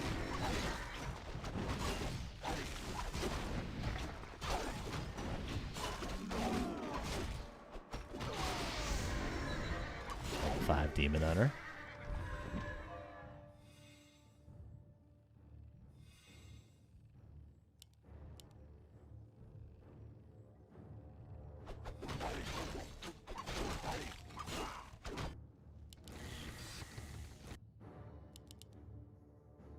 You picking up what I'm putting down?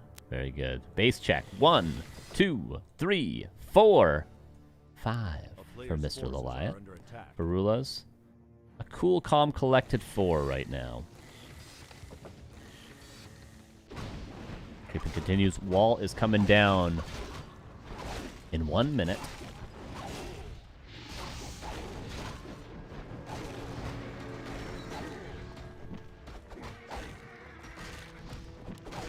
Ooh, and also, I mean, you would love Endurance Aura, but Kodo Aura, a great find from Mr. Liat. Red camp's being crapped. Look at the timing for both as well. They go for the reds in the center right before they're open to their opponents. Very optimized stuff. You gotta think about it, like, in standard 1v1, how many times have you optimized 11 minutes of the game perfectly? Okay, whoops, as I say that. But how many times have you done that? Like, every creep camp figured out, every movement across the map. The entire order, to the point where you're creeping the red right before the 11-minute mark hits so you can cross the center. Not very often. And there goes the center wall. Liat not interested in crossing it, and it seems like Rula's only interested in taking the next red. A lot of APs coming up, but it's really just a couple sprinkled at every base.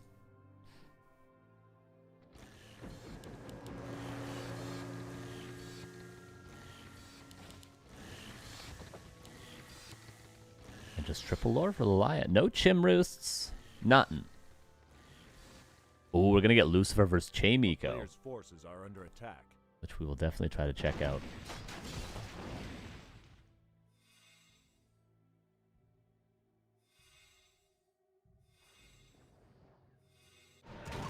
Tanks now coming online. Just a couple of tanks. Lumber mills look like they're blockading an expansion somewhere. Hero's going to deal with these tanks, no problem. Ancient of War was just trying to be a little bit annoying over here, but will be dealt with by Rulas. Rulas, who has more or less a standard army. If you could say, what sort of army do you want against a ground Night Elf army? It would be this, something like this. The Knights have almost the 3rd attack upgrade. Rulas, 90 supply, 2,000 gold. Liat has invested into a bunch right now. There's where the lumber mills were built. Shredder going to go down.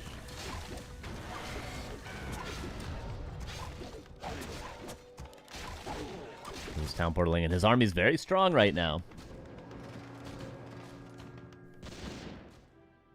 A player's forces are Liat almost 3/3 upgrades. He just started both. No staff just yet. And I'm keeping an eye on the map because I'm looking like, what's the split attack from Liat? What's going on? Where is his attempt to kill some peasants, his attempt to do some damage? But it looks like he's just coming about it honestly. He's just trying to hold on to as many bases as he can, stay as stable as he can for as long as he can, and just win it in a kind of normal way. But for now, he is not favored in this fight. He's going to try to trade as much as he can. AP dealing with flying machines. Yeah, I'm surprised how little is happening on the map right now, just looking at it.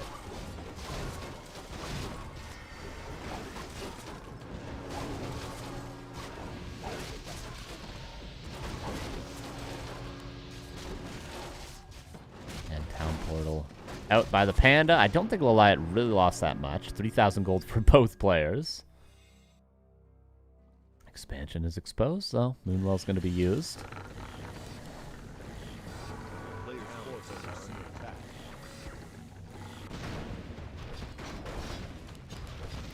Liat has every upgrade known to man, by the way. He's already got Wellspring. He's got Nature's Blessing. He's got 3/3. He's got Ultra Vision. Players may forget about that in 1v1, but they do not forget about that in this game mode. Wisps cannot repair, and the Blizzard will kill the tree. Tank's now coming out. Keeper gets level 3. One way to stop the aura, or the, rather, the Blizzard, is to go for Entangle, which he already has.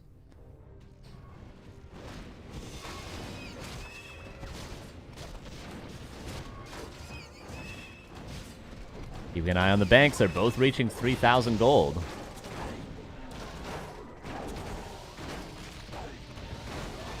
So they're doing some work. Mana Burn denying the future Blizzards. There's only one more in the tank right now for the Archmage. Oh, gotta be careful with your Demon Hunter, Liat. Okay, that's the hero with the Town Portal, by the way.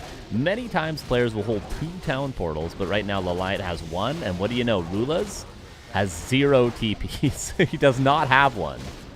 But it looks like he's not going to need it currently. He's winning the fight right now.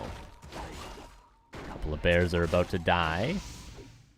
He doesn't finish his food in a big way, Rulas.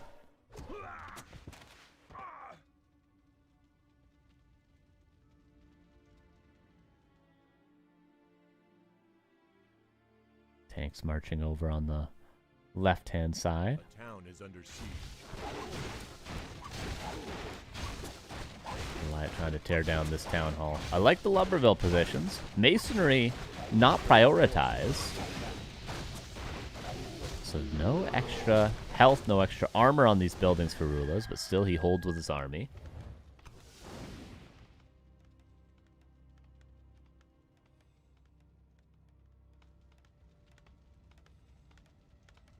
Liat continues to just build bears. I'm so surprised we don't see any Chimroos, nothing like that. Just bears. Tanks and mortar teams moving across the other map. Liat might be struggling a little bit to defend against that. Is he just going to accept that the expansions are going to die? Because he already lost one that way. But now Rulas will also lose one, so that's 1-1 if you're keeping count at home. And this expansion still close to dying, but not quite. This expansion, by the way, is rebuilt, but not being entangled right now. And Town Portal down here. Forces are under attack.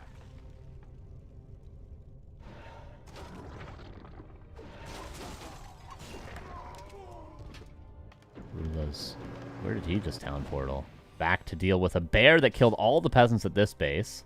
So now we're starting to see the split pressure on the map. There wasn't much at first, but both players heating up a little bit. Gold count, Liat at 3,000.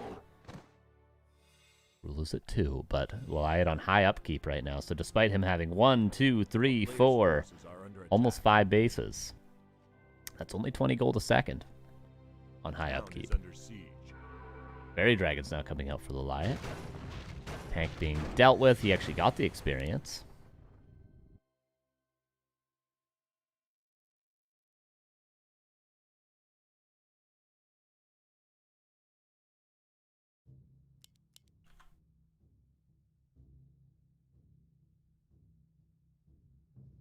A player's forces are under attack. A town is under siege.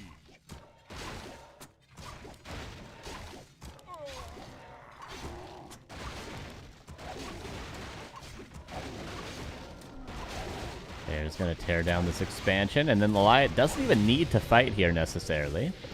He's going to try to kill the peasants. Looks like this will be a TP angle. There we go. Maybe an entangle to kill that peasant before he gets out. No, one peasant's left over. The gold all of a sudden for Rulas is non-existent. Where did all of his gold go? And just like that, Liat is in a very, very comfortable position. It seemed like a close, even game, but then Liat just slowly ate away at him until now he's got no bases. And Liat has all the bases. It's very clean from the Night Elf.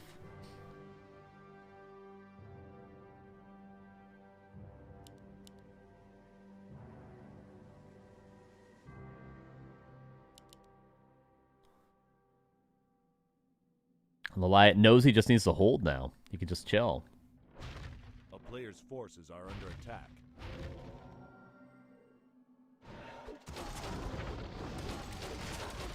What's up, reset?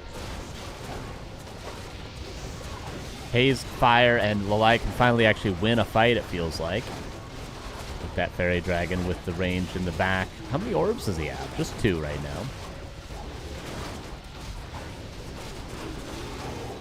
Rulas not with much gold at all. Liat 4,000 and rising. And now he's going to drop below 80 supply, so that 50 gold, or that 20 gold rather per second he was getting is going to turn into math, 35. In the meantime, 4 bears stopping expansion over here. They're going to go stop an expansion down here. It's just so clean from Liat. It really is. He's really showing why he's the BITG here, everybody.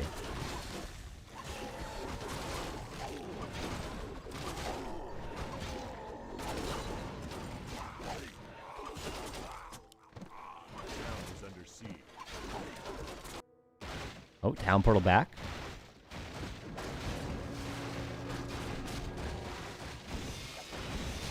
Can he surround the bears? I don't know if they can escape from up here. 4 bears is a big deal.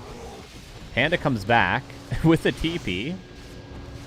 The TP's out, but he's still going to lose all of them? Maybe not this one? Does. 4 bears dead. Nice little play there from Rulas. I mean, he's still unfortunately down to 200 gold. A player's forces are under attack.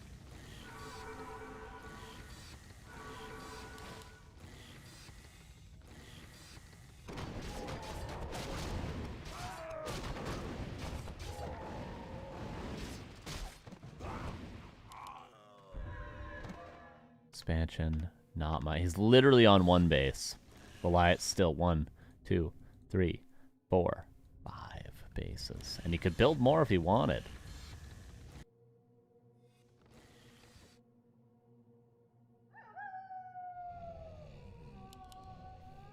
Yeah, no say so. Yeah, I guess it's like Monday afternoon for him. Kind of hard. Probably.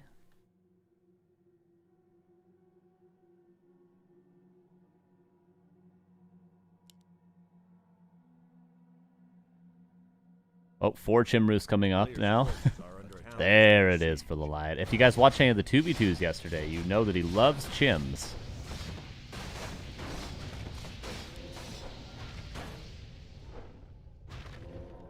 Very aggressive town portal. I should have kept my mouse there. I thought he wasn't going to last second. I changed my mind, but he did. Full surround. Demon Hunter, 1 kill away from level 6. There it is. Is he going to pop the ultimate right away? I don't think he'll need to. Maybe just for the style points. Panda also level 5 now. Keeper. Doesn't really matter.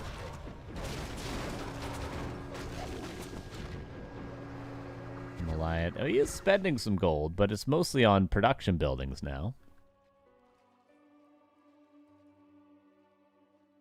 And the Liat's going to tear down this expo that just came up.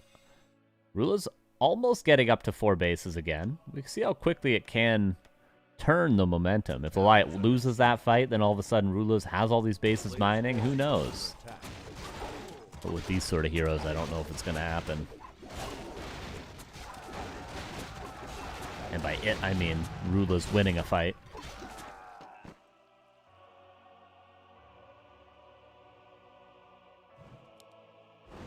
A couple more bears caught out of position. Maybe a slow proc. Where's the orb? It's on the MK.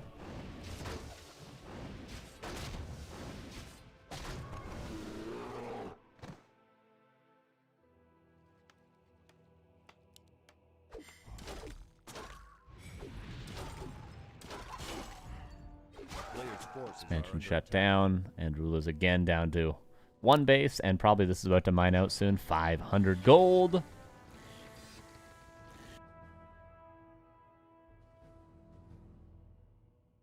A town is under siege.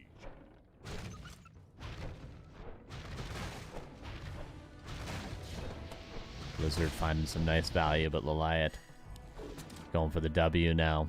Going straight for the castle. I'm surprised we're seeing less attempts on the main bases early on. I know it involves more map movement, but seems like that's the big play to make, is to kill the tech.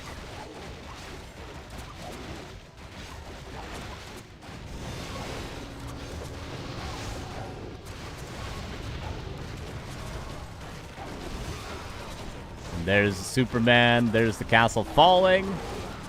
And the Archmage has nowhere to run. There's one more Breath of Fire, which will surely kill the Archmage. And it's going to be Liat making it into the top 8. Nice try to Rulas. He'll drop down to the lower bracket, but it's Liat after all. Okay, Lucifer versus Che Miko. And then our lower bracket. Hopefully these people will get going.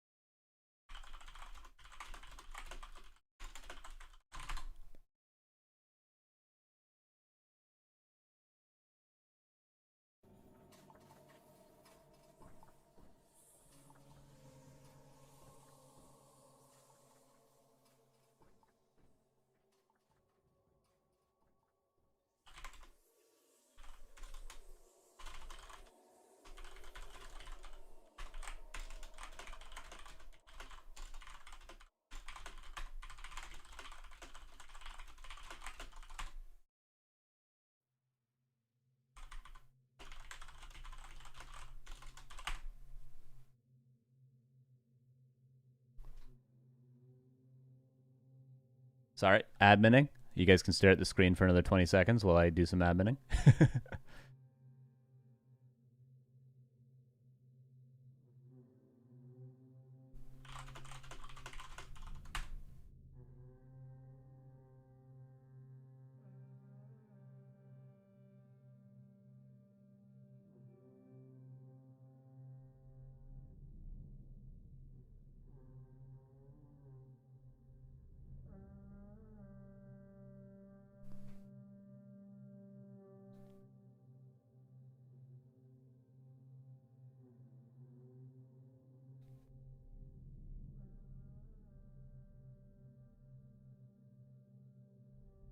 Yo, Rulas, thanks for the 20 months, dude. GG, GG. Nice try.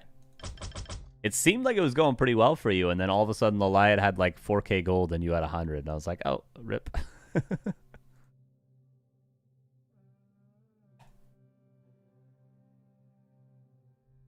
Okay. So there was that game. Let me update the score for this, and then we're going to check out Chic versus Lucifer on Greenville Woods. Calling everything Warhail today, according to our overlay. Upper bracket round 3. This is our last upper bracket match, and then we're going to be into the part of the day where I yell at people to get their loser bracket matches finished. But hopefully there's not too much delay in the lower bracket.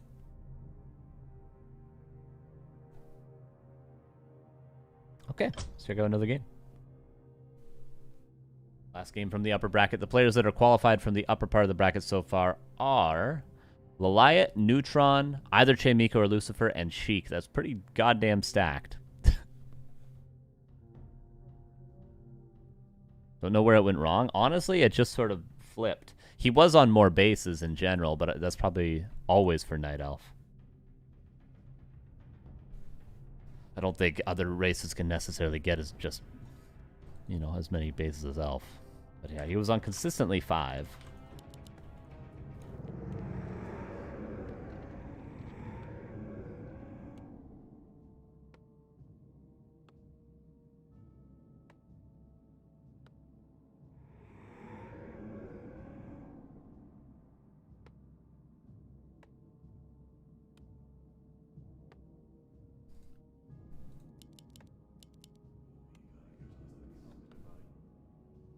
Don't freak out, Blanky, okay? See, it's people like you that make Remo Demo not want to do predictions anymore, okay? It's people like you. You gotta chill out, okay?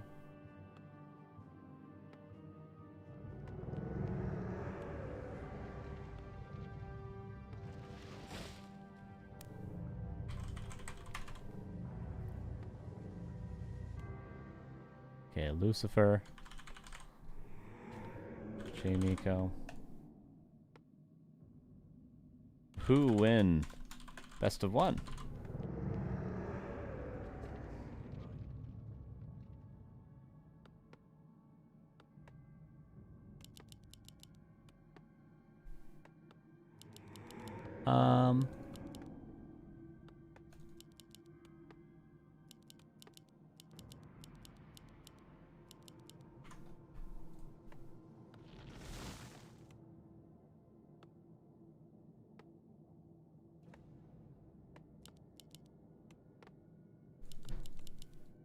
All right, Lucifer in the bottom right.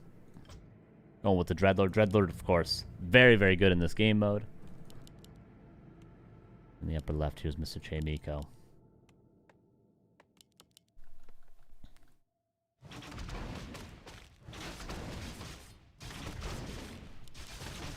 player's forces are under attack.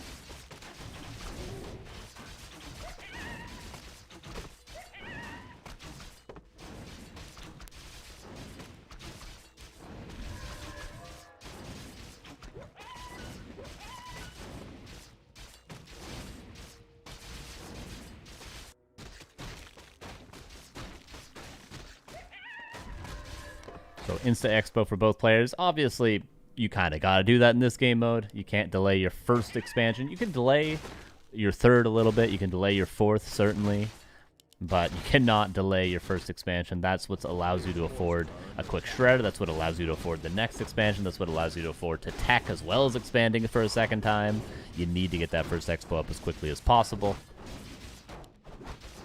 The cool thing about playing Dreadlord first is how well it actually scales. If you can creep the Dreadlord to level 5 before the timer's up, which somebody of Lucifer's ability should be able to, Dreadlord level 5 is insane against tanks, against flying machines, against workers.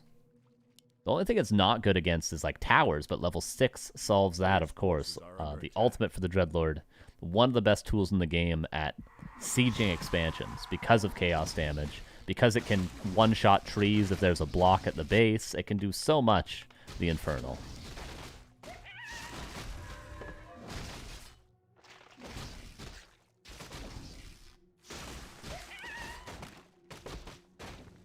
This for a quick third. Chic. Looks like he's prioritizing the Shredder. I think he'll go Lab next.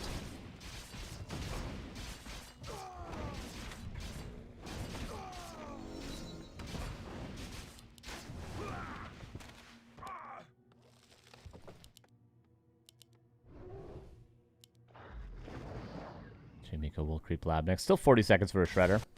Lucifer, I kind of like his opener a little bit better so far. Because now he can go to the lab, and then Shredder will be available as he's creeping it.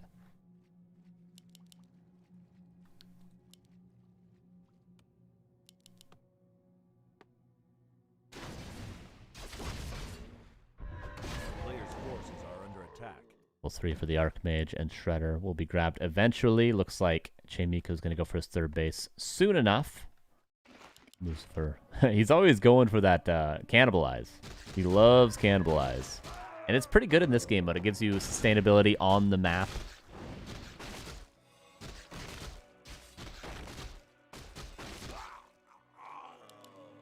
Dreadlord working his way up to level 4, level 5. You might even want to delay your second and third hero as Lucifer, just to prioritize high-level Dreadlord. As good as DK Lich can be, I think Dreadlord is really the thing you want to carry you. Whereas for Miko, the Archmage is more of a necessary hero than it is going to carry you. The ultimate is going to be extremely good. Blizzard is nice, but if you go for a Panda or something like that, that's really what's going to allow you to deal with the mass hit and run. There's no doubt going to come. In my opinion, Pally first would be the best hero in this. Interesting. Can you explain, Reset? Or this ain't Ohio Cup. It could be. No Rush Ohio Cup. Thoughts? Thoughts?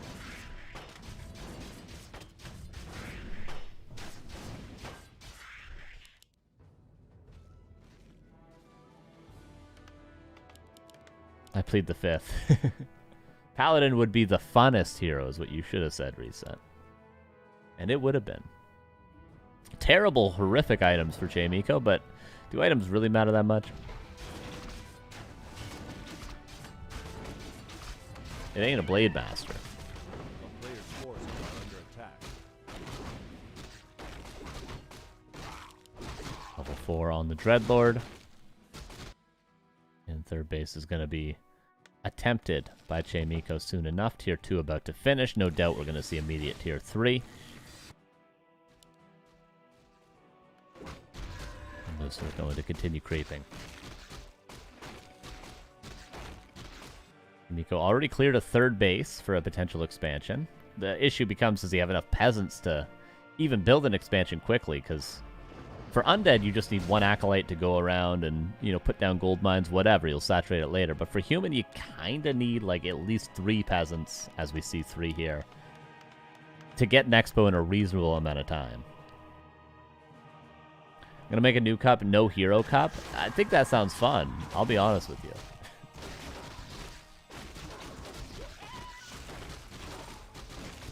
Metal Man 420 will blow through that bracket. True.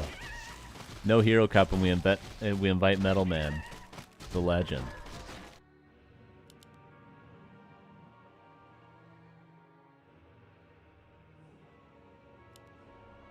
Okay, triple crypt for Mr. Lucifer.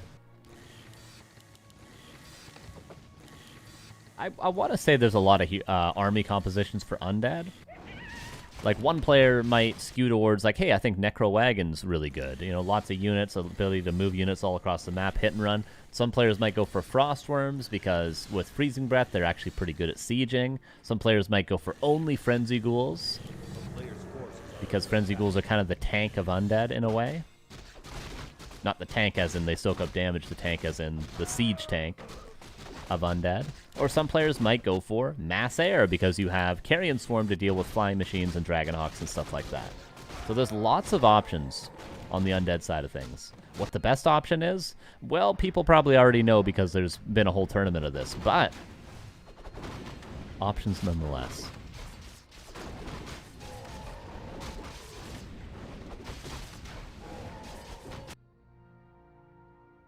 Death Knight is out, but right on time for the Dreadlord to be close to level 5. A player's forces are under attack.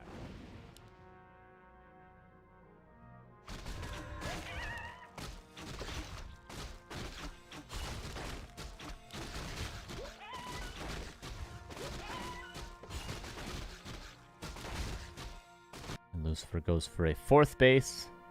Miko is fully mining on 3. Cleared this, but hasn't attempted it just yet. There's some 1v1 no heroes. Alright, we can do a 1v1 no hero show match reset. Are you interested in playing versus Torin Walker without a Demon Hunter? By chance?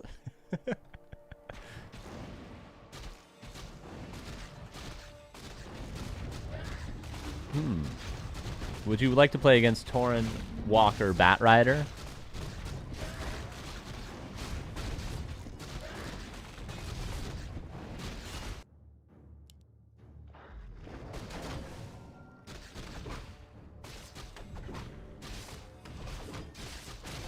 You have no salves? I guess I gotta go Witch Doctors first, don't I? Alright, the wall's coming down in 1 minute. Sheik is now kind of, quote-unquote, going for a 4th base. But Lucifer's economy is a little bit better. Sheik has a bigger bank. There will be Gargs and Destroyers. Not the best building-killing army for Lucifer, but a great fighting army.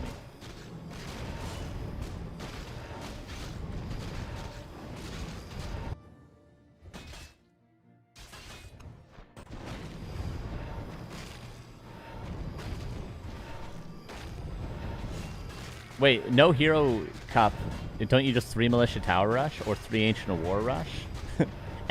Or Burrow Rush? Anything like that? And you win? That'd actually be so fun. It would just be like the tournament of... It'd be like the inverse of this. The cup would take 2 hours instead of 6. The lower bracket would be done in 5 minutes instead of us waiting for the first round lower bracket still. Okay, wall coming down now. Lucifer waiting at the center line. That did scare me. Actually, in real life, that scared me when I heard that sound. Dragonhawk Riders for Sheik. Didn't quite get Lich level 3, but the heroes are fantastic still for both players. They both managed to get 5-3-1, at least, in the case of Lucifer, 5-3-2.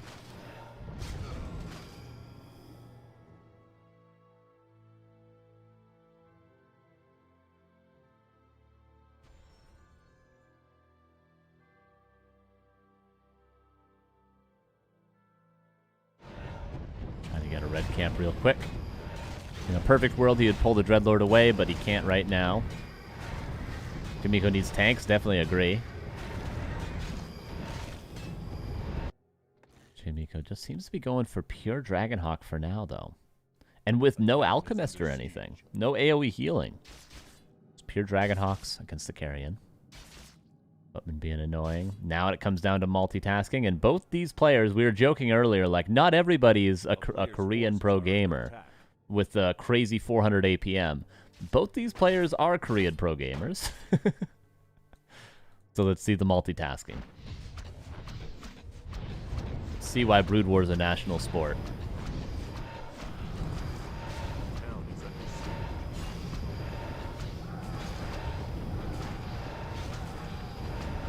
Players killing 1 expansion. Dragonhawks with Cloud, making it not very good to build any towers, more than maybe a single Nerubian. Expansion there shut down. Sheik seems more concerned with shutting down the economy than actually killing the gold mines. Lucifer is prioritizing actually killing the gold mines. Worth pointing out, once he has level 6, he can send an Infernal and kill a base on its own, essentially. TP back. Shackles, but shackles are a weird thing. If you don't have quite enough, you might as well have none. Scroll the Beast being used. Watch the supply. Somehow, some way, Sheik's not losing everything just yet. Supply's still staying around even. But the Gargs are breaking through, I feel like. Dragonhawk's coming in, reinforcing. Dreadlord getting scary close to level 6. And Sheik just calls the GG. He didn't go for the right army. He didn't go for the right army at all. Lucifer destroyed that fight.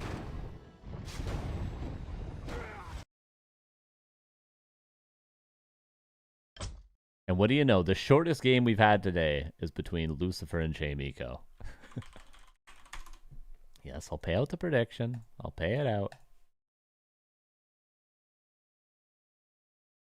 All right, so that's the upper bracket taken care of.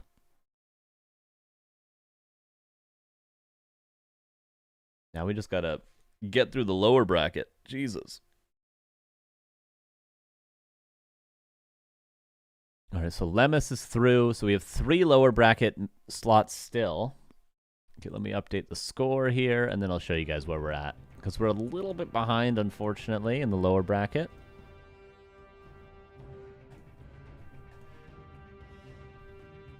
All right, nicely played, nicely played. Why not make flying machines? That's a weird. I think tanks were really the play. Flying machines are kind of rough. Wait, the game is actually running for an hour, 10 minutes? The game has been that long? Well, then no one's really to blame in that case. I mean, you can't help if a game's really long. That's crazy. I'm trying to find their game.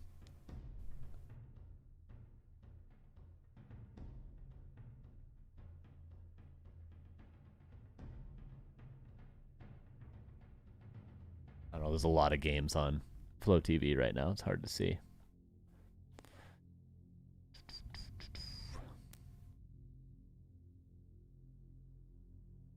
Still looking.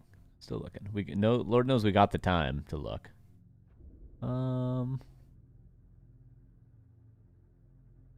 Anyway, here is our bracket. Same format as the regular weekly cup, right? So we're waiting for the top 8 before we start the finals bracket. So Sheik qualified, Lucifer, Neutron, and Liat. 4 fantastic players in the lower bracket. 4 more fantastic players will be qualifying here as well. We have Lemus already through. And then we're waiting for opponents for Cheimiko, Ikbenkul, and Rulas. Now this match... okay, it did finish. Okay, so we do have J Perez versus Phoebe. Nice. This match only started very recently. Okay, so we'll watch this match, and then we'll watch this match. And then hopefully by then, these guys have moseyed on through the bracket here. Razor, I implore you to go 5 Bestiary Bat Riders and kill his main as quickly as you can. Just kidding. Just kidding. Let's watch J Perez versus Phoebe.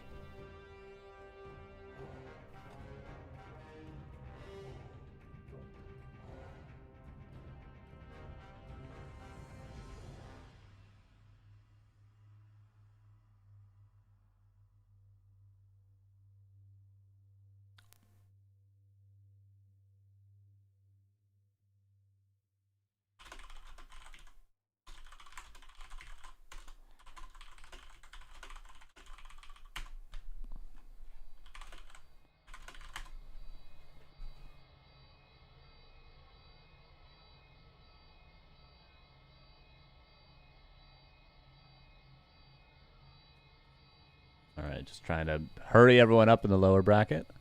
I mean, I'm chilling, but I don't think the Koreans are going to want to stay up till 7 a.m. But they will have to, unfortunately, because what time is it in Korea? Time in Korea? 4 a.m.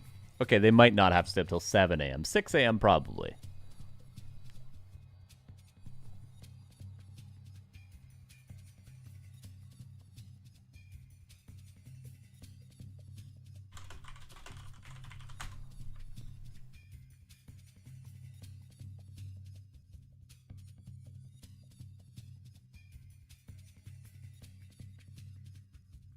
Sorry, getting DMs right now I'm dealing with.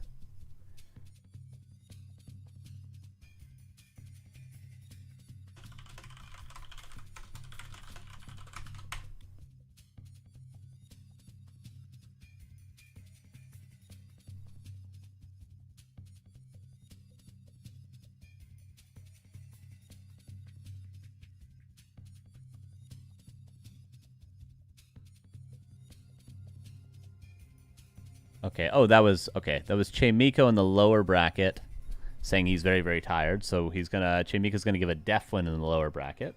That'll speed things up a little bit, at least. Unfortunately, that was not a part of the bracket that needed to be speeded up.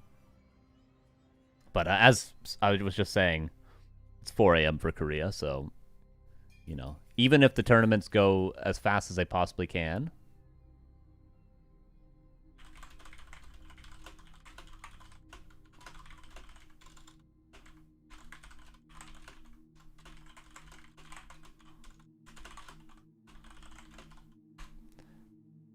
Even if the tournament was like the standard amount of time, it still ends up being very late for Korea, so can't expect everyone to stay up super duper late.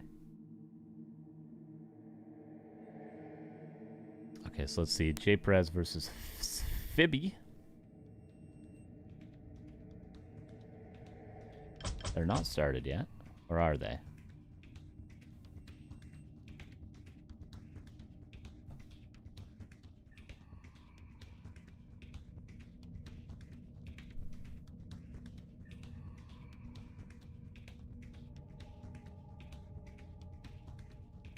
Okay, good.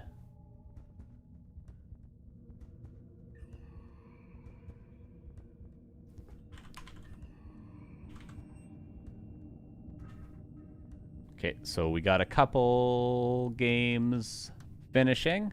Sorry, I'm just in admin mode right now, everybody. We'll watch Rulas versus Fibby. Okay, it looks like we're gonna be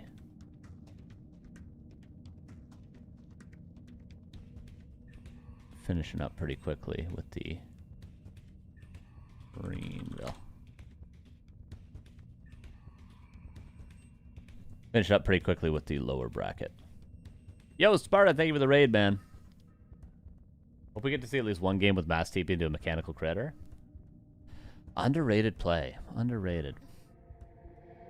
Oh yeah, we're gonna have to wait for Flow TV for this game anyway, so I'm gonna see if there's coffee. I'm gonna get some water. And we'll be right back in 3 minutes with another game.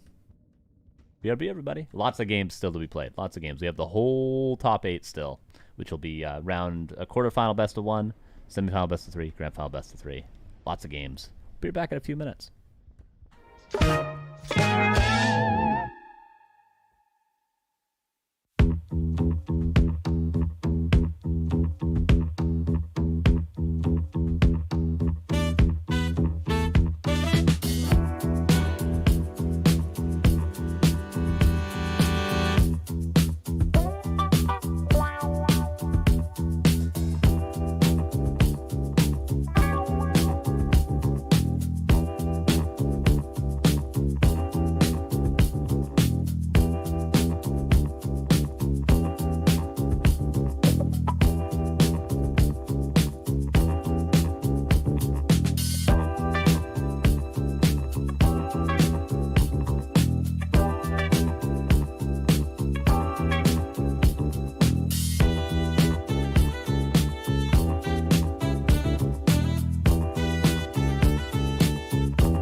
Sorry, everybody. I apologize for the delay. There was coffee, so it took me a little longer. Oh. Oh my god. I'm gonna be so energized. Delayed my coffee for 2 hours.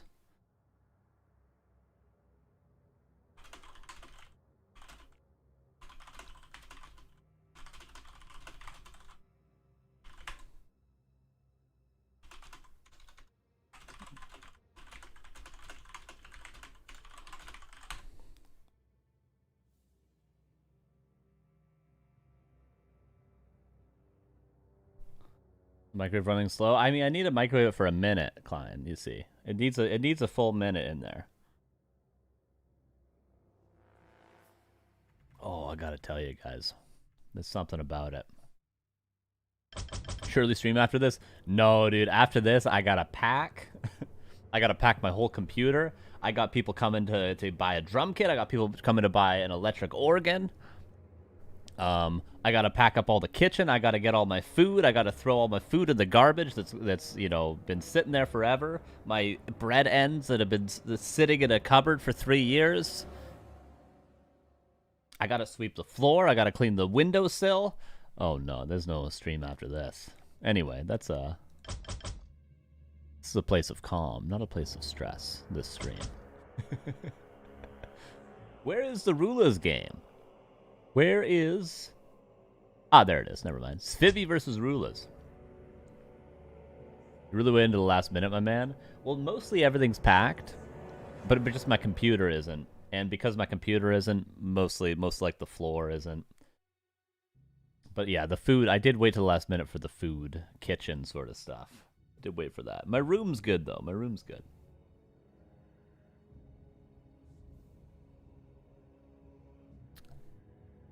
Alas, I did stream 150 hours this month when I knew I was moving anyway. What kind of pizza you gonna have? True, you're asking the real questions. What kind of pizza on the floor are we gonna eat? The game mechanic always brings a smile to your face. What a question. Interesting question. When a TC cancels a stomp and goes, ooh, ooh, the little, ooh. You know what I mean? There's a little like Michael Jackson Thriller move. You know what I mean? When the TC goes to stomp and then cancels it mid stomp. Ooh. You know what I'm saying? You guys, does anyone know what I'm talking about? Anyway, here's our next game. You guys have waited long enough. Rulas versus Fibby. The instruments need to go. Well, yeah, the instruments I don't play. I'm keeping the guitars and my amp and my pedal board and all that. Only you, Unk. Oh no, you unked me. It's alright, you can't hurt me anymore. I have coffee in my hand. You can't hurt me.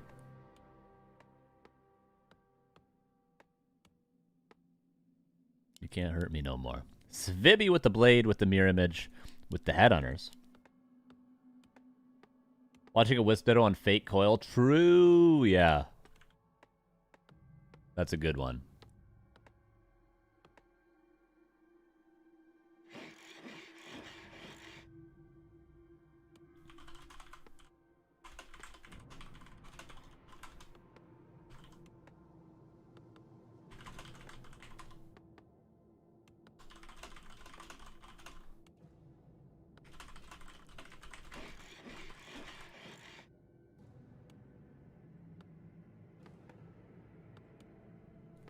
Sorry. Always happening on the side. Orb Purge always brings a non-smile to Carson's face. It's a goddamn Orb of Lightning, man. Alright, Archmage versus Blade Master. Delayed by Rulas, who goes for the Lumber Mill right away.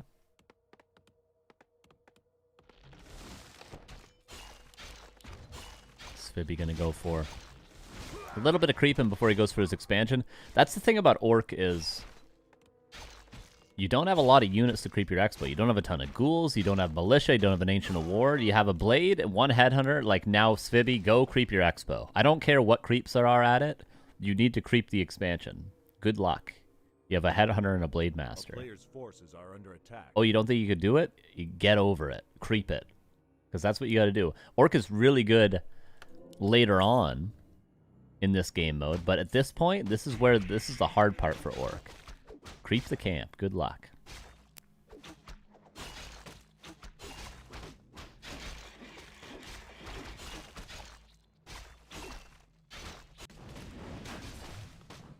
Let's go for the further expansion first.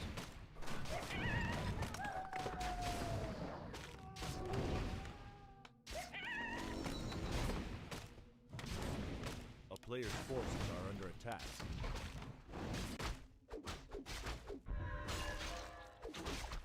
Is this Neo or Remo?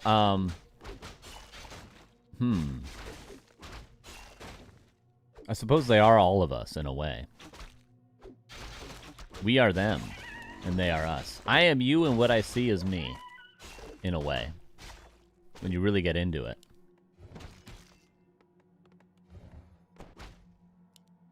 If there is no free will, we're really just all a hive mind in this world, aren't we? In reality?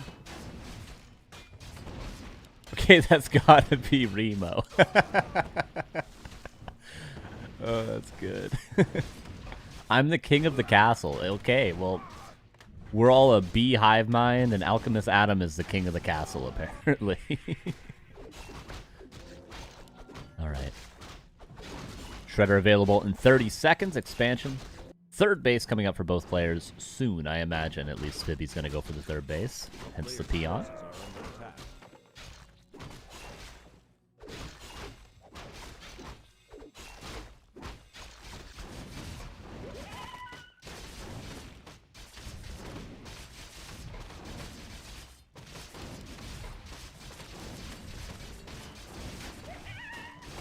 Archmage gonna snag a level 3. Items, not gonna be too important. I wonder how impactful it would be to sell every item you get in the early game, just to sort of jumpstart your economy, let's call it, you know? Maybe not. Maybe the items are gonna be more valuable overall. But if you just liquidate your inventory, I'm talking even selling your TP in the early game.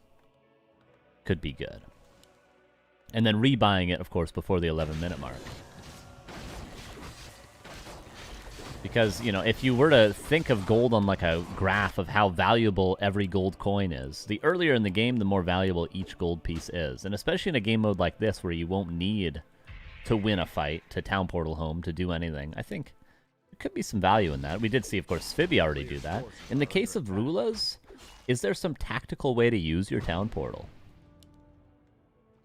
You know, like creep this and then town portal back here and creep, you know what I mean? Or just sell it as well. Makes you wonder, doesn't it? It really does. These are the things that keep me up at night. That and RuneScape Slayer. I killed blue dragons until 1 a.m. last night. I know. I should have gone to bed.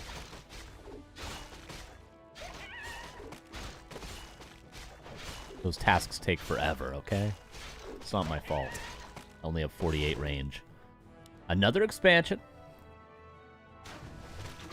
This would be base number 4, and we do have peasants coming across. This is looking pretty clean for Rulas.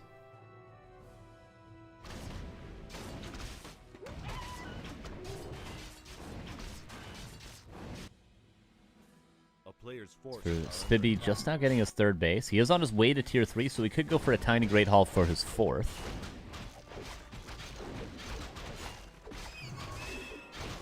Takashita Sakakage, I didn't know you're such a fighting game enthusiast.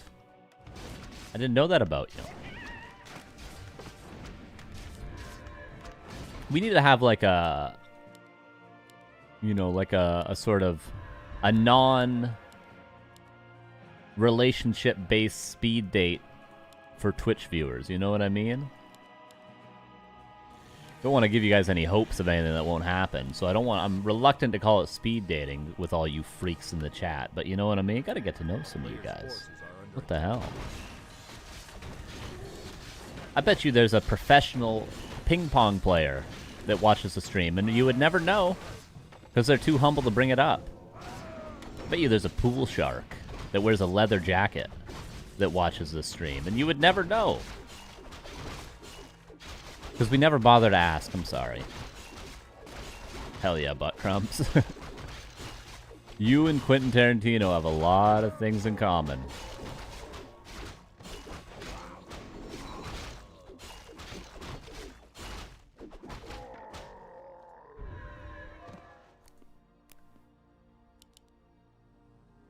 Another expansion coming up. Is that the second Shredder? It is double Shredder. We only have one currently for Svibby. I feel like Svibby... Again, reluctant to say that it doesn't look the most optimized, because maybe Orc is always down a base. But it just looks so clean for Rulas. It really does. The wall will be coming down 2 minutes and 45 seconds.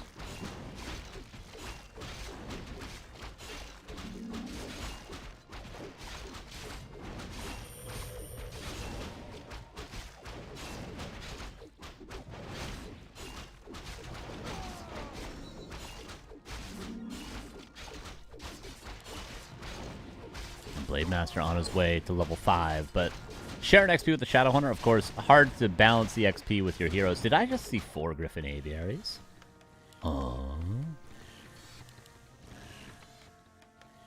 Where's the 4th anyway? There it is.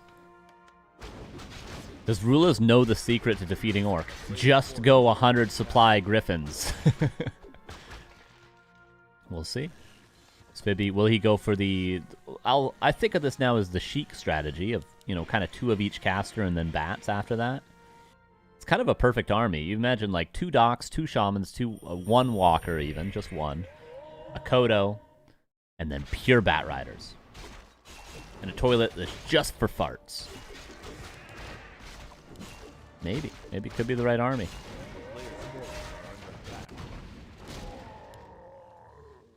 So, base check, saturation check. 4 bases fully saturated. 3. This one's oversaturated a little bit. 6 peons there. Fully. We're all good. Inner Fire Griffins, exactly Yang thing. The ultimate army. But I don't see any Sanctums. Right now it's just Griffins. Which I feel like we could see... Oh no, he does, sorry, he does have a priest. My bad. MB. There it is, adept training, okay. So never mind, I won't even say what I was going to say. How's it going, Grinchy? Good to see you, man.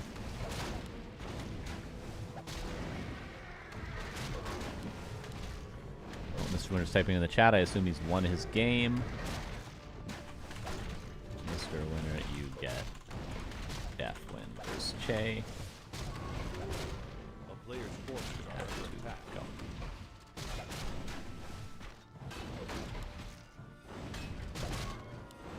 So wall coming down in 30 seconds. Inner Fire coming online. Griffins coming online. I like the approach from Rulas this game. I really do. We've seen a couple of his games now. This is game number 2. The first was against Liat, of course. I really like what I'm seeing here. The lumber mills to blockade the potential peasant harass.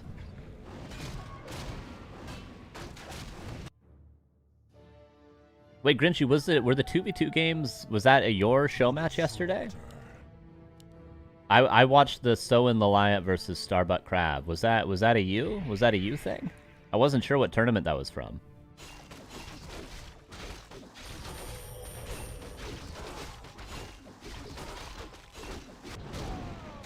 Griffin's, of course, fantastic at creeping.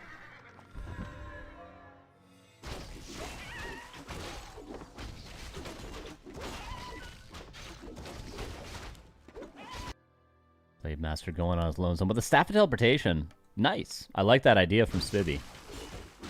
As many avenues as you can attack at the same time once the wall comes down to overwhelm your opponent, I think is fantastic to do.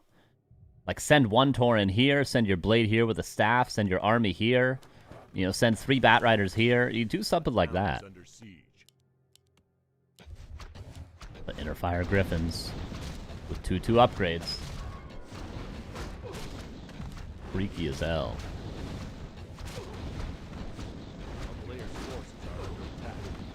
The peasants are going down. Level 5 Archmage. No Blizzard retrain. Blade Master taking care of this on his own. It was almost blocked by Rulas. Almost. Staffing back home. Army getting in position. There's actually no Bat Riders. Spibby decided to go instead for Headhunters to deal with the Griffins, which... I mean, 3/3 Inner Fire Griffins with Paladin Aura. Can you really blame him?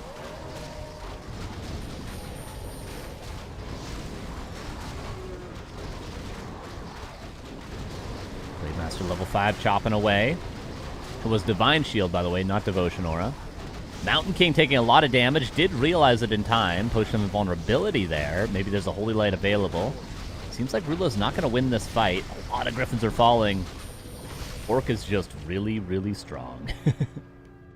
Orc is just a really strong race.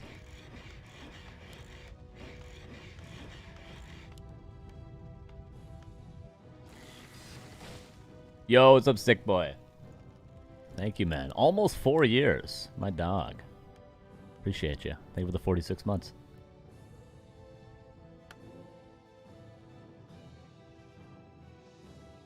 All right, 94 supply versus 70. A Blizzard would make a huge difference in these fights. I think that's really what Rulas was missing. Dragonhawks are... I mean, is he, as the kids would say, is he capping with the Dragonhawks? Playa? Do kids say playa these days, or is that more like a I was 17 in 1989 sort of thing to say? Is he for real, for real? Yeah, Blizzard Retrain is what's really missing right now. And I don't want to miss a thing, even when I dream of Blizzard. Rulers never retrains, and I miss you, Blizzard. And I don't want to miss a thing. Anyway, he's going to continue pushing now. Svibi is already in position. Mountain King doesn't have clap either, so there's really no AoE.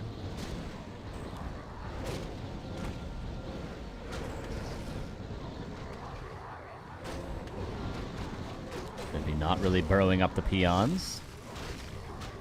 Couple units purged out of position. The focus fire on the Tauren Chieftain. Heal wave and potion of vulnerability. Nice hero save.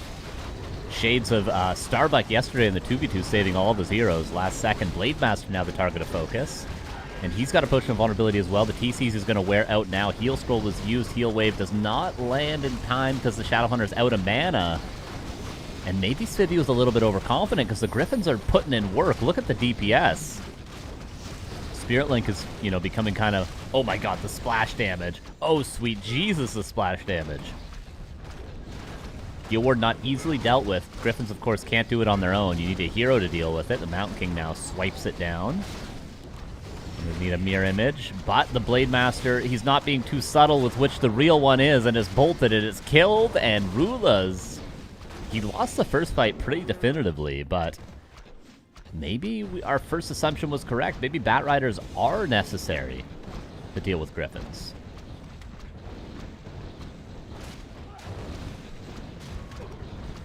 So it seems like Rulas dominated that fight. Blizzard or no Blizzard.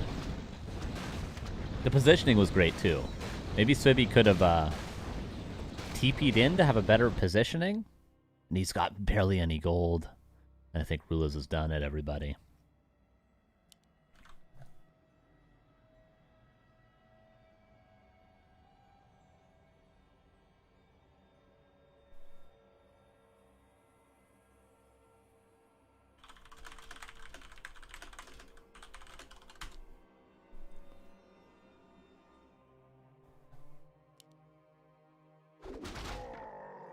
Was out of supply, losing that great haul to get the blade back, but he does manage to squeeze it out of the tavern. He dragged his drunken body out of the pub and got him home with the Shadowhunter eventually. I like the idea with the Shredder, if there was an expansion there.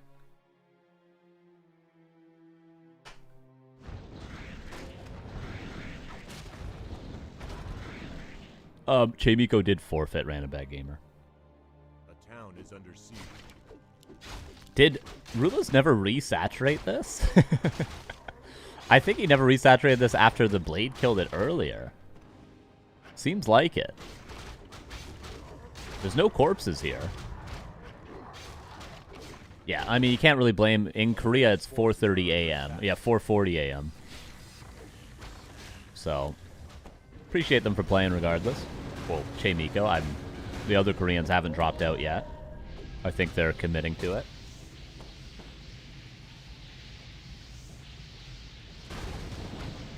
Over here in Canada, we just had our first and only coffee, though. We're feeling damn good.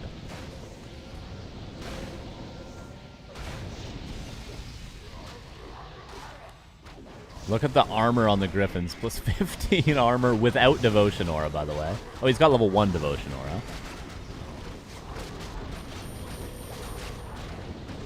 And the focus fire on the blade and the blizzard as well. And I think we're seeing the walls tumble down for Spibby. A nice try. Rulas just had a very, very, very clean early game. And even though he lost the one fight, because maybe he was overzealous, it was just his macro was super good.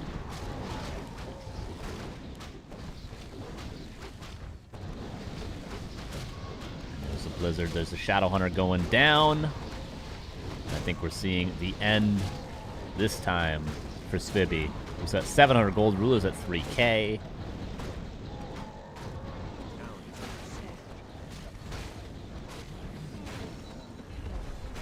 There's the GG. Rulas gets the win. Well played to him.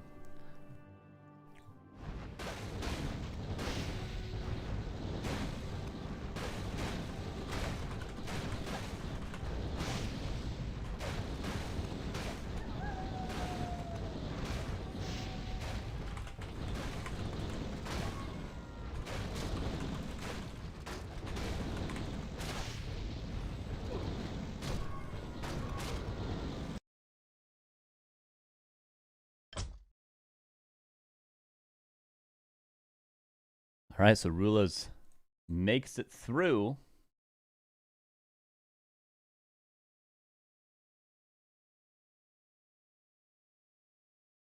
And now let me start the top 8. Sorry, admin mode real quick, everybody. Admin mode. Hold.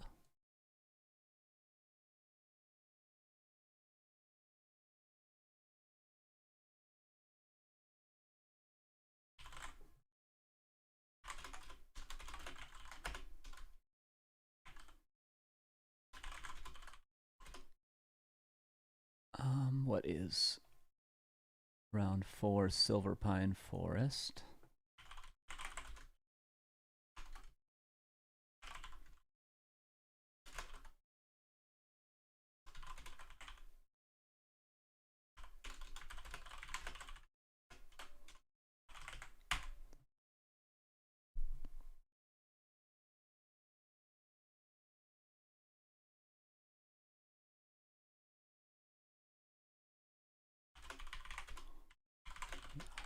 Razor or Ik Ben Cool there finishing.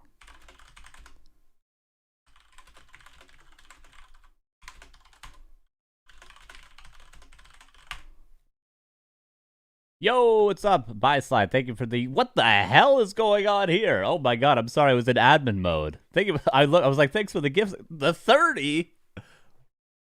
Jesus Christ. Hello, thank you. Thank you, Bysly. How are you doing? I gotta read the names. I gotta read the names. Oh, sorry.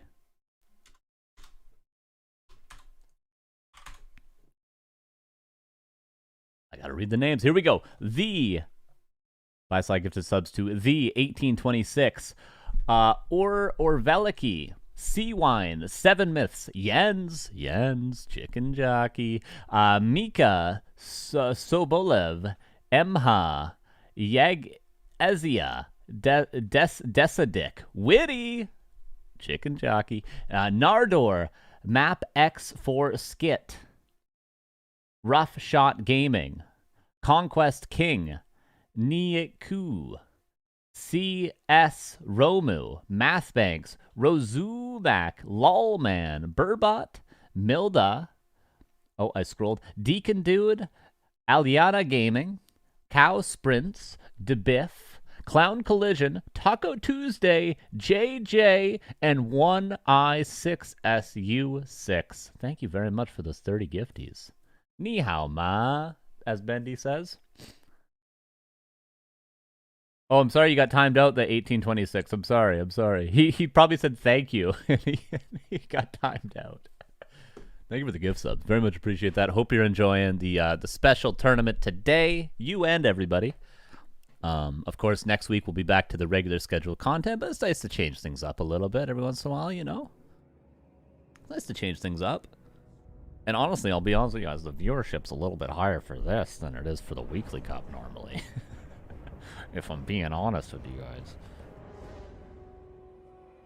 Maybe we should just do this every week. Thank you for the subs.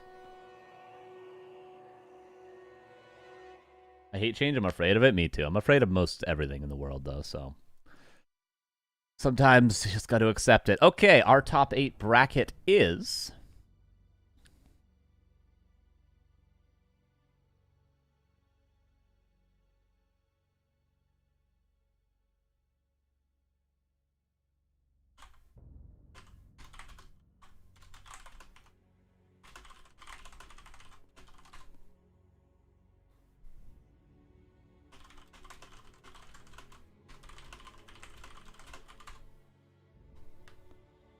Sorry, more admin mode.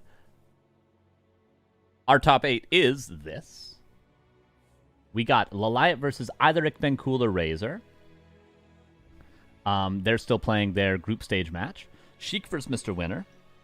Lucifer versus Lemus. Neutron versus Rulas. I think we go with Neutron versus Rulas because we haven't seen Neutron play yet, and he's literally the winner of Don't Rush Me Cup tournament.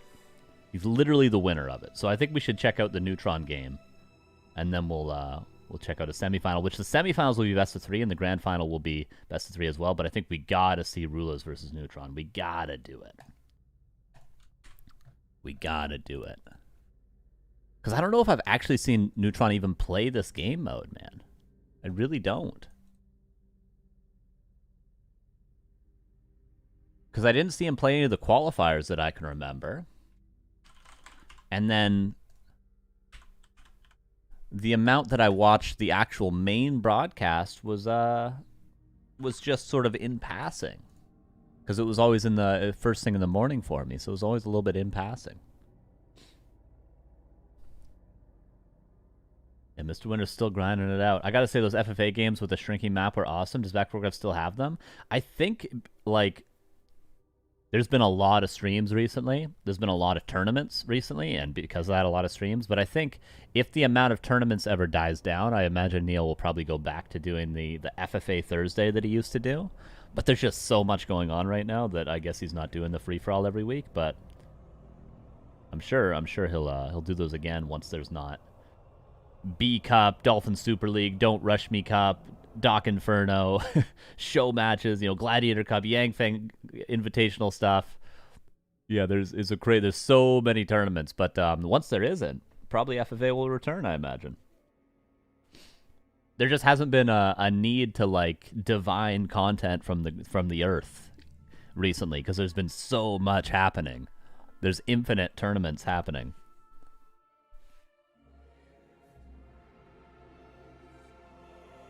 Which is a great problem to have. All right, we're just waiting for this game to start. Enjoy it while it lasts. Could have something to fall back on. Definitely. And that's the great thing about it. As soon as there's not a million tournaments, just back to the old stuff, and then the old stuff is fresh again. It's amazing, the minute you guys are missing something, it's like, oh yeah, we got that still. Poggers. Well, as soon as tournaments, there's no more tournaments anymore. It's like, welcome back to Theorycraft, everybody. You know what I'm saying? Just when you thought everything was gone forever. Welcome back to the ESL Grand... No, just kidding. That won't happen.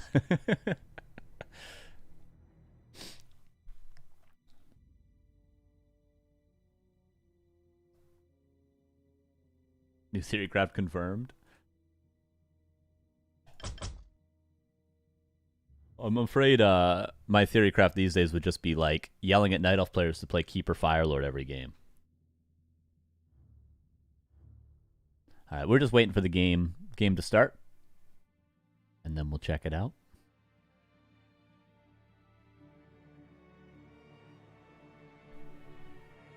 There'll be a big 8-player tournament soon, 14K prize pool. Jesus. And the level of play is so good right now. Like, we were talking about this the other day, Yangfeng.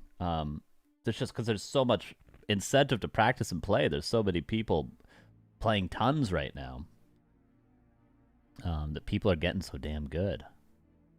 Theorycraft on Don't Rush Me game mode. Interesting, interesting.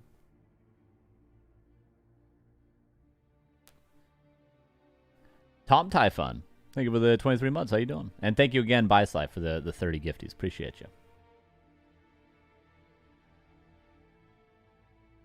All right, so we are underway.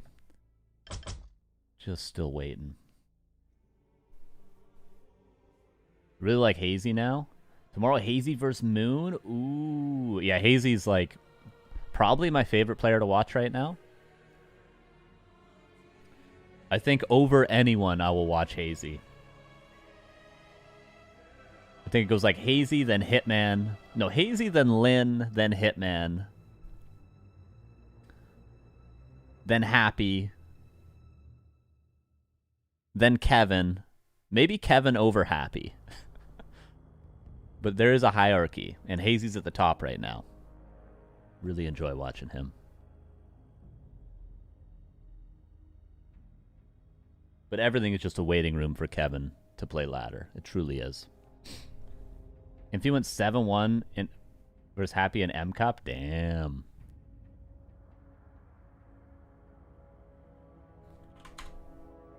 Wait, Neutron's AFK? Oh. Word. Never mind, it's not AFK. Thanks. Wonder who wins Hitman versus Hazy, youngest Warcraft 3 pros?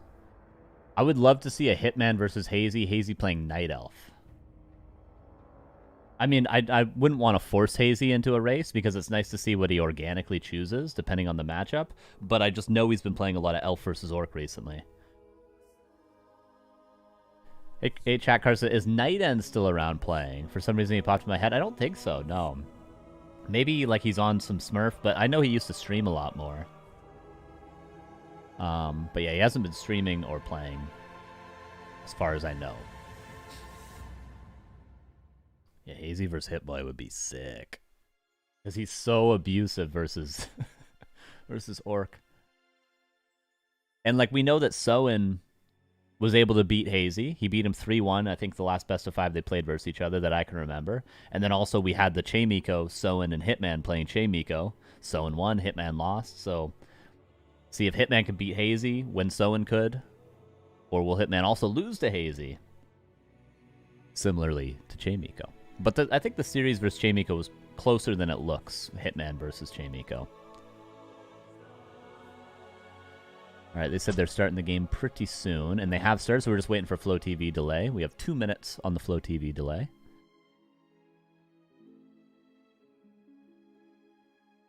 We'll be seeing a new map now, Silver Pine Forest.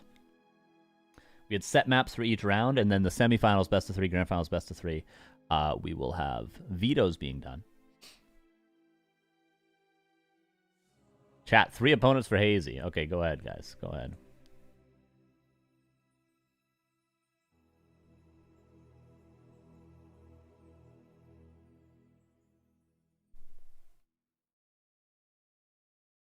We'll DM him.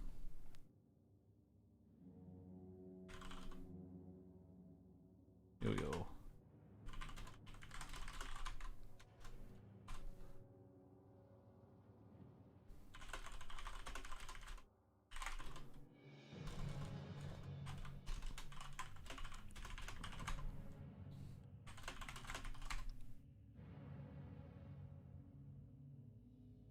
Grubby? Yangfeng, you got that connection? You get Grubby versus Hazy? You got that hookup? I mean, Grubby is practicing this month. I'm pretty sure he said, like, I'm on my Warcraft arc again. Maybe, like, a show match at the end of, like, maybe halfway through April or something? Give him something to work towards? Or maybe the end of April. Like something like last weekend of April for Grubby. Then he could work towards something on stream. It'd be good for everybody. Great show match. He'd get some content out of it. I think there's an angle there, Yangfeng. I think there's an angle.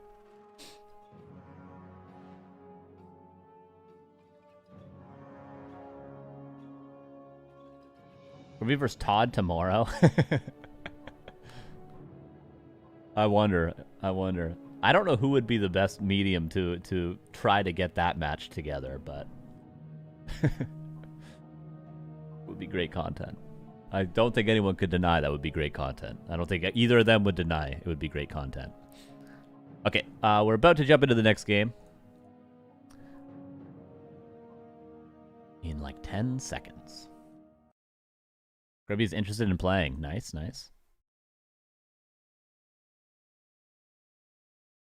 I will play Grubby. I will do it. I require $10,000, please. But he's not ready yet. He just started playing one day ago. Yeah, that's what I mean. Like end of April, maybe would be a good. Because then it's like his like Rocky III arc sort of thing, you know.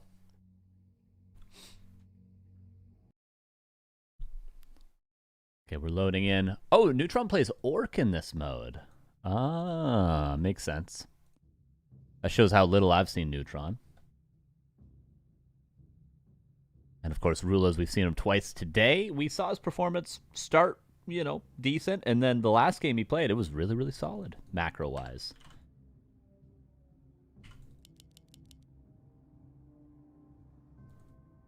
So here we go into our quarterfinal.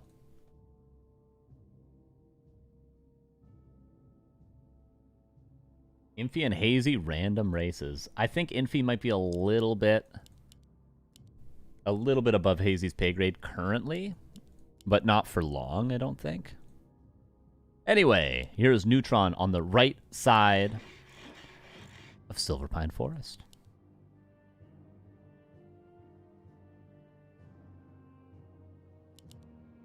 Hazy versus TH. Now you're kind of cooking there. Gamba. Ah, yes. Kamsahamnida. Who win best of one?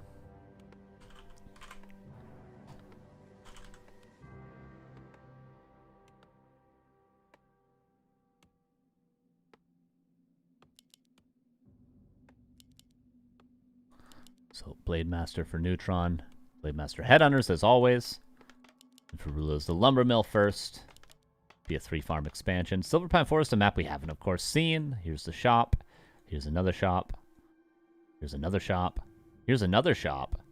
Ah, there's the lab. And a marketplace. But the lab, interestingly, a red camp. So, gonna be more of a slam and a shredder as opposed to actually creeping the lab to grab a shredder. And by slamming, I mean just get it by any means possible. Go in there, suicide a unit to grab the shredder, or grab a Zeppelin and a shredder to ferry the Zeppelin out, or go in there and TP away with the shredder, you know, as opposed to just straight up creeping it. We'll see what the actual camp is there.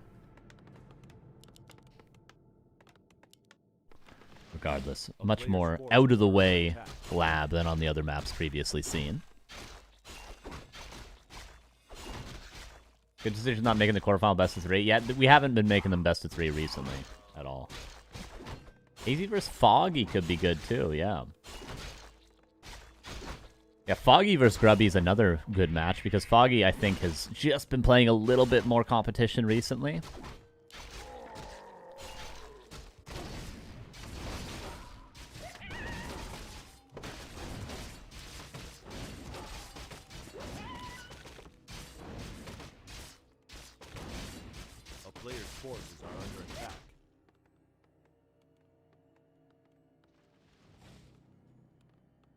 Rulas picked human. So I'm going to be paying... We've, of course, seen Rulas a couple of games now. We have not yet seen Neutron, so I'm interested to see just what the big differences between him and everybody else are, because he seemed to just dominate everybody in the Don't Rush Me Cup. Didn't lose a map in the Grand Finals against Sheik. A player's forces are under attack.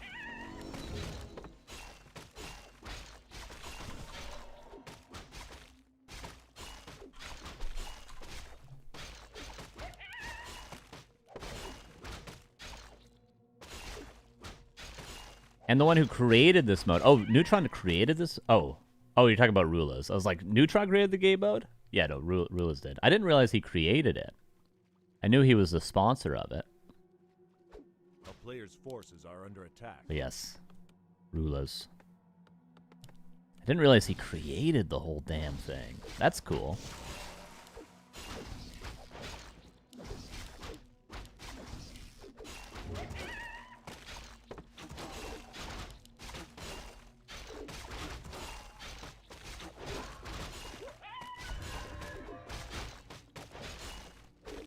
Okay, so expansion up and saturated.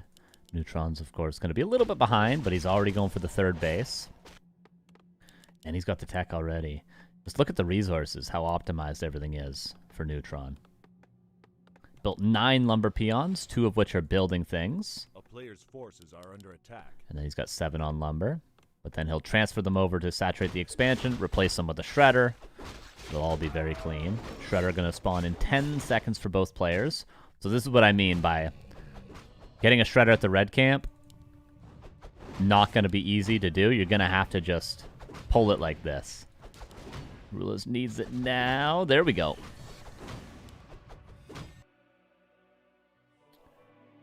And Neutron going to do a similar thing, probably pull with a headhunter. He could creep it as well. With Mirror Image, you'd be amazed what you can creep. It's almost as good as a solo Demon Hunter. Mirror Image Blade Master with 10 headhunters. Sorry, it's not 10. I'm just kidding. I'm kidding around.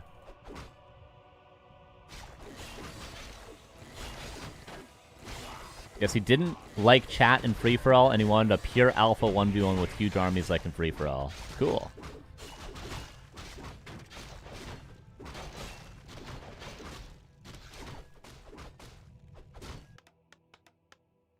A player's forces are under attack. Alright, well, Rulas go for a 4th base. So far, both sticking to 3 with a shredder for now. Neutron gonna clear his 4th. I wonder, will this time out to grab a tiny? It will. Maybe. If he clears this, is it better just to send a peon to get a 4th? I feel like tiny for the 4th should be the play. Wait, I'm gonna unpin this now. Probably everyone's like, what the hell are you talking about?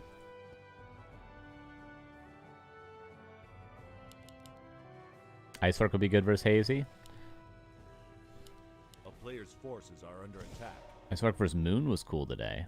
You see, Icework gets some hate, and I don't know why. I think he's a great player. I don't know where the hate comes from.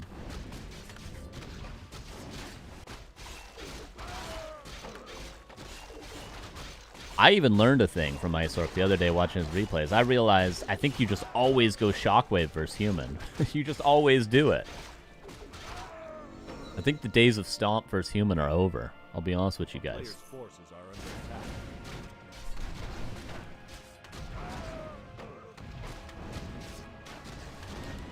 Alright, creeping continues. We have 4 minutes left on the timer. This is a normal expansion.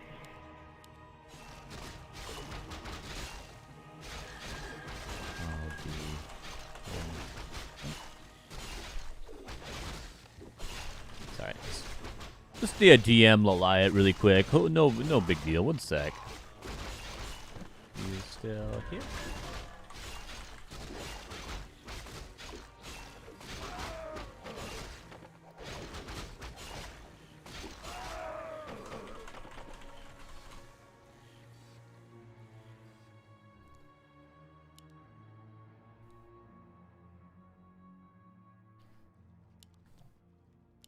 Okay, Griffin Aviary is coming online. Rulas, of course, showed the army that worked so well in his last game.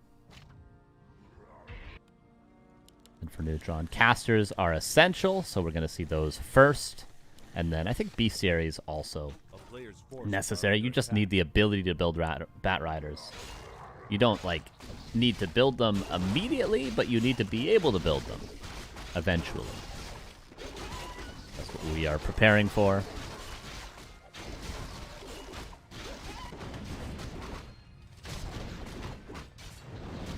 So just want to check the saturation and expansions themselves. So saturated, saturated, saturated, and this one is finishing. We'll check that out in 30 seconds. This one's finishing, needs 1 more peasant once it finishes. Saturated. Another shredder now, and saturated. He's also blocking the base off against any sort of Blade Master harass. Needs 1 peasant here, and Neutron needs to bring peons down. No, he's going to build peons, as it looks like. Did we see a second shredder for Neutron as well? Or just 1? Looks like he's just got 1. For now. And he does remember to build 4 peons, as we want to see. Rulas has not remembered to build his one peasant here, but overall, Players' forces both are players under macroing attack. quite well. This is maybe going to be the second shredder now for Neutron.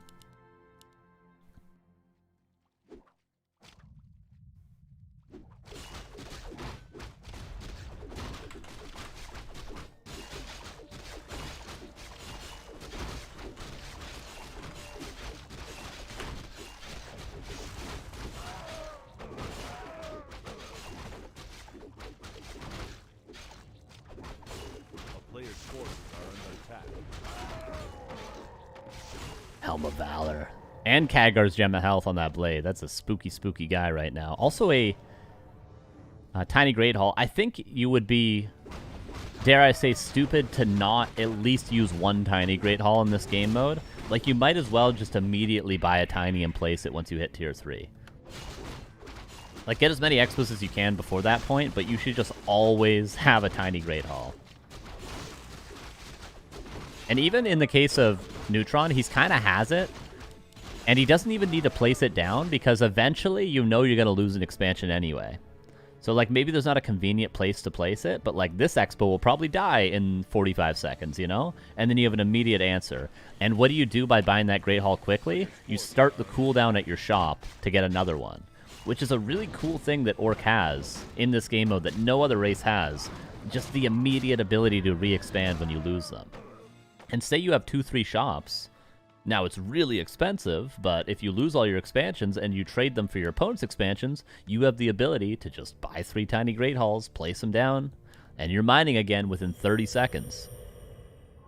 So Orc's Brokenage should be nerfed. Well, Orc is really good in this game mode, is really good in free-for-all, it's really good in 4v4, but somehow we've convinced ourselves it's not Imba in 1v1? Come on, guys. The Illuminati is telling you what to think. The Orc Illuminati. No, you don't need to do that, Reach. No, you do not. They fixed that quite a few years ago now.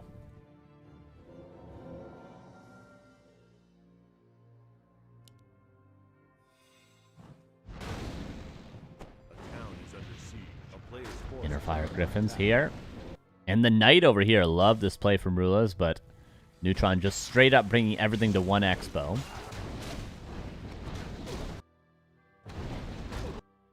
No burrow here. No burrow, no spikes as well, by the way. No reinforce either. He's only now getting spikes. I feel like that's a macro mistake from Neutron.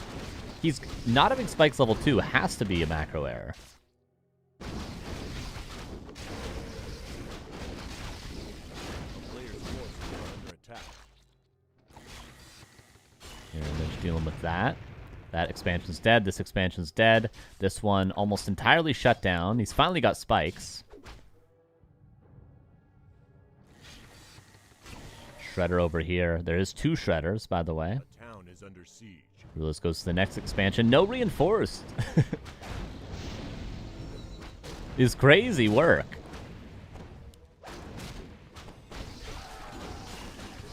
Will Neutron town portal back? Yes, he is going to town portal back to Players' forces are under the main base. Oh, because Rulas was threatening to kill all the burrows because he realized there was no reinforce. So then Neutron had to town portal. Whether or not that was part of his plan, who knows? But he was forced, due to what I have to say was a mistake, not having reinforced defenses. He was forced to TP back.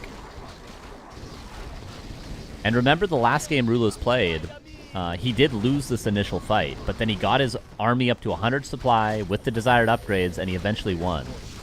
So far, quite well played. Okay, the Knight was eventually killed. But that expo was shut down for a long time. Batrider over here. Illusion cleared this expansion out. And remember when Rulas did not saturate his expansion. The theme of today is we're not all Korean pro gamers. We do not all have 500 APM, okay? And Rulas might not realize he needs to resaturate this expo. Spikes can kill a Knight. They can, but there was a burrow. Okay, so this is saturated again. This is saturated again. Tiny Great Hall, still in the inventory of the Torn Chieftain. Players' forces are under attack. Now the Farm Lumber Mill block. Love that Rulas is consistently doing that. Did he remember to saturate this? He did, okay. But just in time for it to die. Gold around 1,500 for Rulas, 1,000 for Neutron.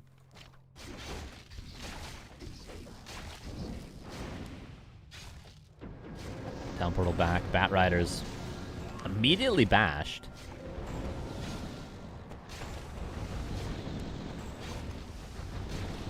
And only Liquid Fire coming online now as well. I gotta say, Neutron messed up his macro a little bit this game.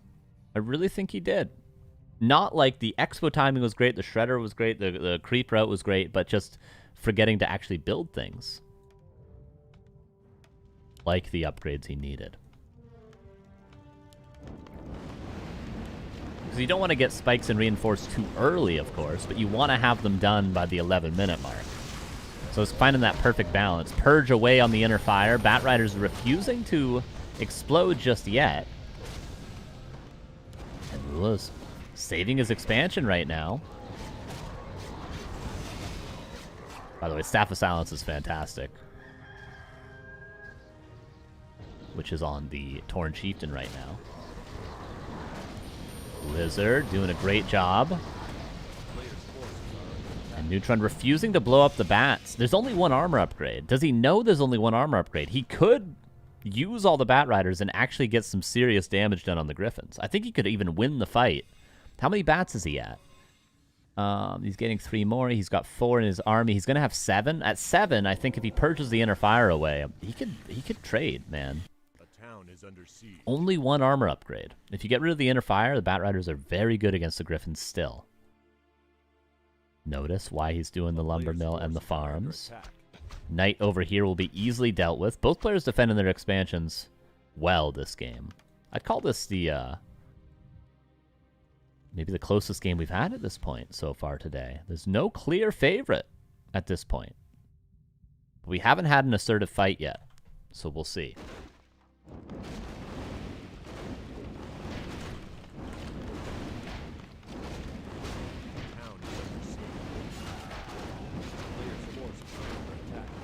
Expansion will go down from the Bat Riders. This expansion at least isn't mining. Whether or not Neutron's going to fight for it is another question. Was there Gamba? There was Gamba, yes. This expansion's dead. This one, the Knight didn't do anything.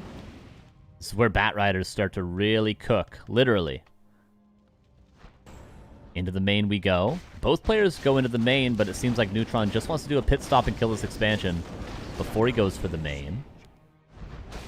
Can Neutron win a fight? I know he's up in supply, but these are inner fire Griffins. The only thing Rulas is missing on his, to talk about his macro errors this game slightly, he doesn't have upgrades. Where's the 3 armor upgrades? Bat Rider's not exploding. Bat Rider's still not exploding. Neutron? This has to be a conscious decision at this point, right? It's gotta be. To not explode the Bat Riders. He wants to keep the bat numbers high to continue killing buildings. It's gotta be the reason he's doing it, right?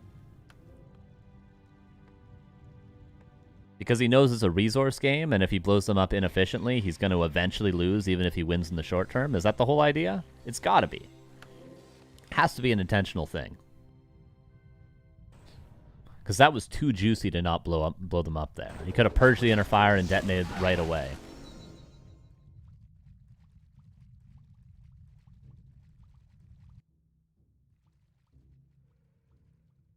All right, and just like that, Rulas has to defend his last and final expansion. Neutron is mining on 2 bases. So they're actually mining on the same economy, but Neutron has an extra base. Technically. Which I think was the Tiny Great Hall was finally used. Still no more armor upgrades, by the way. No more upgrades in general for Rulas. Neutron didn't get any either.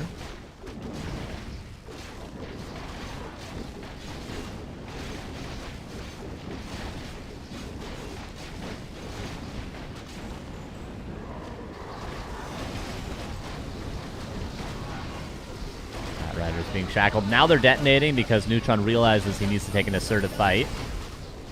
75 against 69. Blizzard doing a lot. All the Griffins have gone down. Staff of Silence was such a great find. Hex immediately on the Blizzard. And that was Mountain King going down there. And this seems like Neutron will win in the end. A really good game from Rulas, though. Very good game indeed. But Neutron is the champ for a good reason. Yeah, I think there were a couple of mistakes on both sides that game. A couple of mistakes, but overall very solid.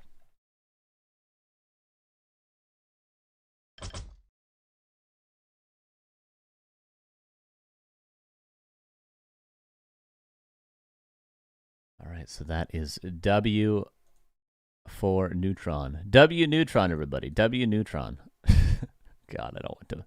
God help me, I become one of those guys. Ooh, Lucifer versus Neutron will be our first semifinal. That's what we're going to check out. Maybe we'll get to watch both semifinals. We'll see.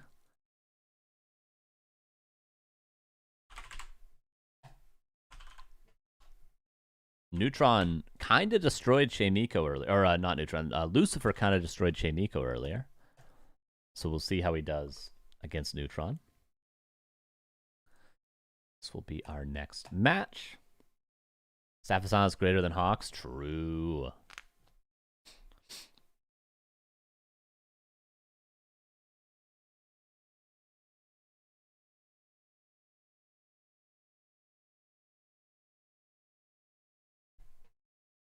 Not sure who played the worst, to be honest. All right.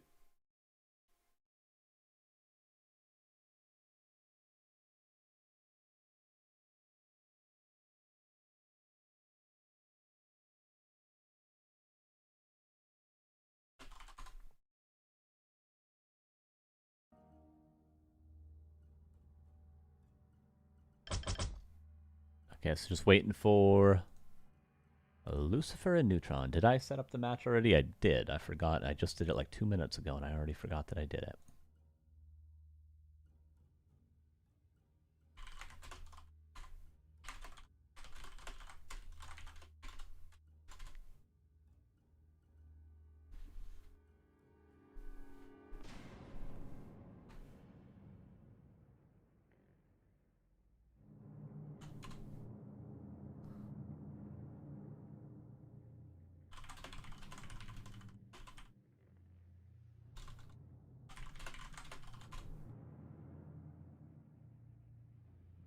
Sorry, we're talking in Discord right now. We're waiting for the game to start.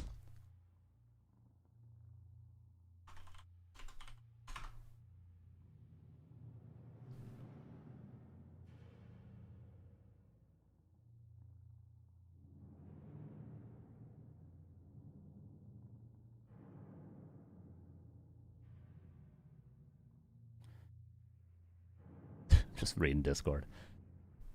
So we're into the semifinals, which will be best of 3. So there's only one map we have not seen, which is Frozen Marshlands. Every other map we've seen, because round 1, 2, 3, and 4 were played. Vile Reef, Ferocity, Greenville Woods, Silverpine Forest, and Frozen Marshlands. Maybe we'll get to see in these best of 3s. There's a chance we just don't see them at all, though.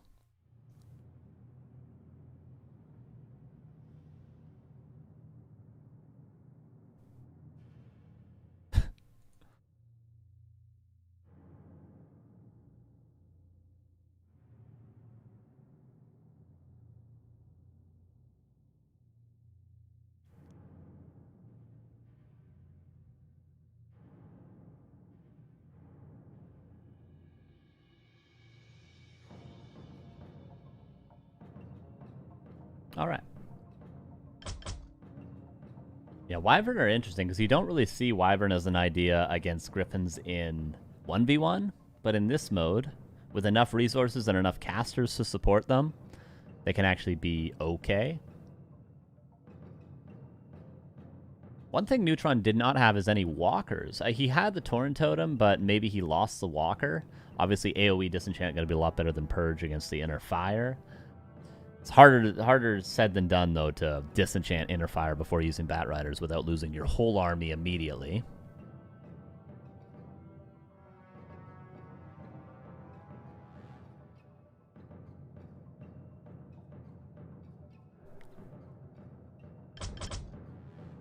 still just waiting for Lucifer and Neutron to start the goddamn game.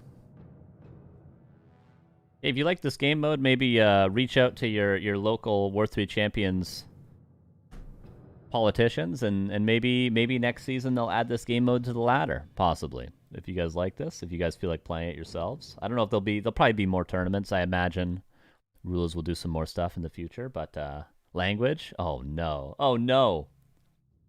That's it. I've really done it now. But you know, this game mode could definitely be on War 3 Champions next season as like a custom sort of mode. Could be fun. Reach out to your local politicians, everybody. Whoever they might be.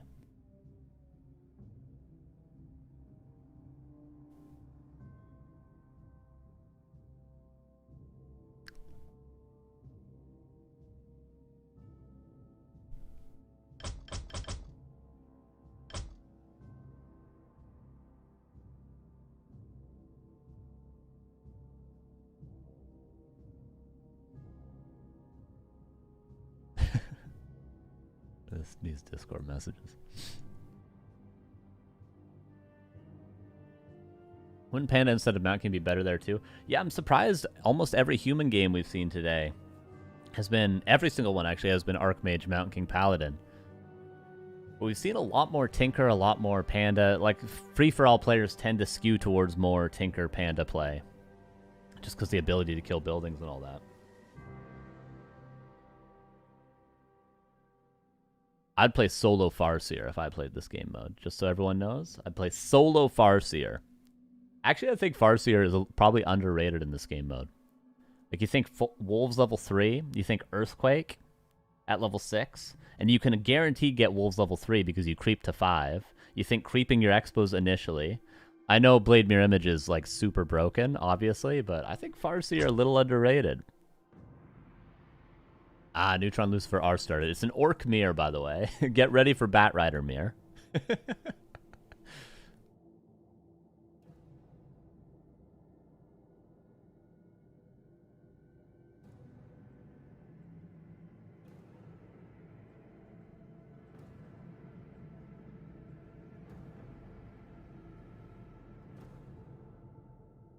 All right, so we got 2 minutes before we're into our semifinals. Or Susan picked because these crap illusions make up for Wolves, in my opinion. Yeah, it's true. Mirror Image is probably better overall than Wolves, but Wolves level 3 are better than Mirror Image. Do-do-do-do-do-do-do-do-do.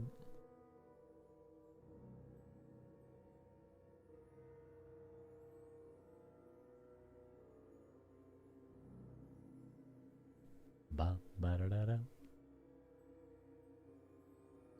Is the format for the whole month now? No, just because if you look at the calendar for this month, there's 5 Sundays, the 1st, the 8th, the 15th, the 22nd, and the 29th.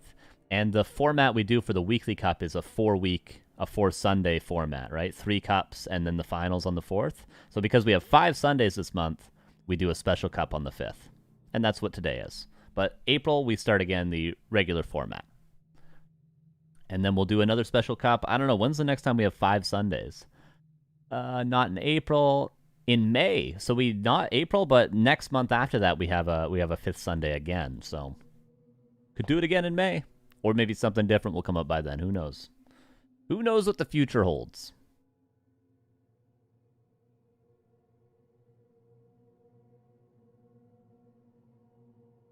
But yeah, regular scheduled programming will resume next Sunday. Hopefully I have internet next Sunday. That'd be a long time to not have internet set up, so I should be okay. When's next Sunday? The 5th. Yeah, I should be good by then.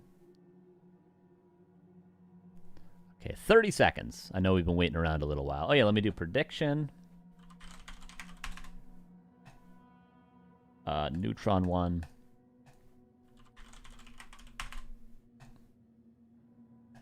Who win? Best of 3. Neutron. Lucifer. There you guys go.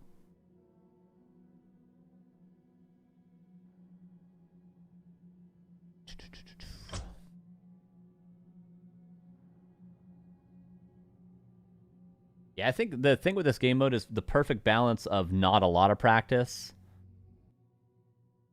Not too much practice, not too little practice. You don't want to see people just do 1v1 strats with the too little practice, but you also don't want to see everything get way too optimized to the point where it's just the same thing every game and you still have people experimenting with things. So it's finding that perfect balance where it's not overplayed, but also it's not just people trying to do 1v1 strategies and failing, you know? Which I think we're kind of in that sweet spot right now a little bit with the metagame of this mode. Okay, Lucifer's blue, Neutron is red. So, swap that. And here we go! Semifinal, Lucifer, Neutron, Orc Mirror. Which actually I don't think I've seen an Orc Mirror, so I'm looking forward to this one. Here we go. In the bottom right, here's Mr. Neutron. In the upper left, Mr. Lucifer, of course.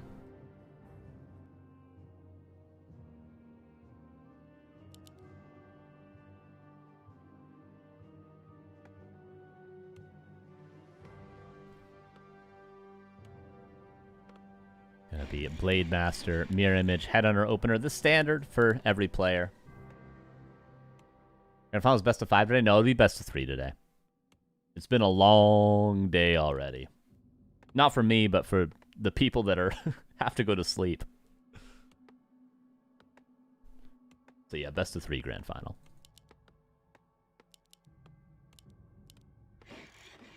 I can dance all day, though. I can dance all day. Try to hit me. Try to hit me. Lucifer playing his Orc. He does have a good Orc. It's his best off race, probably.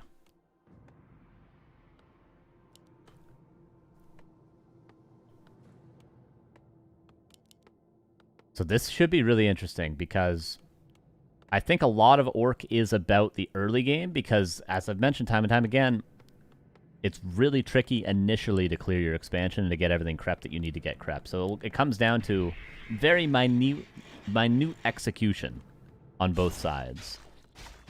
So we'll see who just slightly is a little bit more efficient with the few tools they have to creep. And of course, items will be helpful as well. Neutron goes for the quick shop. Lucifer does not. He instead delays the second burrow. Actually, an optimal second burrow timing. Very optimal second burrow timing. I mean, it's a small thing, but that was beautiful by Lucifer. Shows that he does know what the hell he's doing.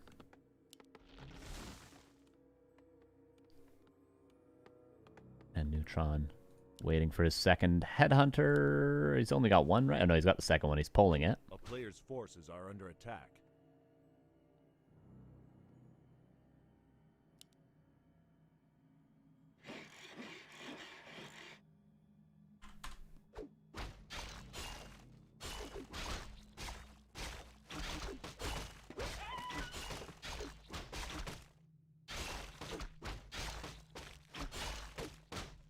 Creeping of the Expo begins. Check the Great Halls. 12 seconds ahead for Neutron. And his Blade Master is healthier, actually. And worth pointing out, Lucifer didn't build a shop early, but it's going to be finished on time. Look how much better Neutron actually crept this. Just the Blade HP alone.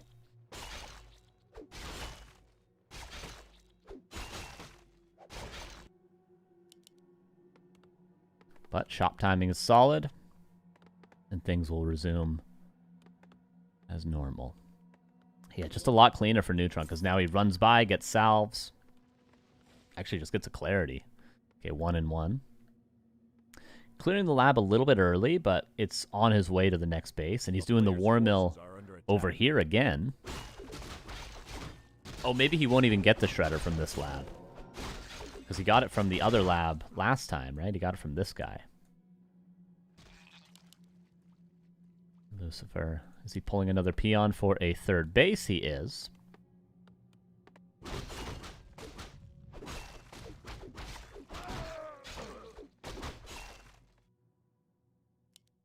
I believe Lucifer already pulled this expansion, did he? I know, Lucifer looking a little bit, you know, Like he's sort of just doing everything. He's going with the flow, so to speak. Is what it feels like. Runs towards the expansion, realizes the Shredder spawns soon, goes back, gets the Shredder. Whereas Neutron, he's playing like he's done this a million times, which at this point he may have, with the amount of practice he put in.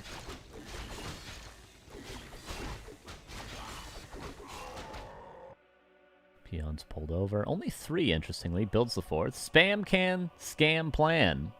Thank you for the 8 months. Is back to Warcraft for life. Appreciate you. Thank you very kindly, sir.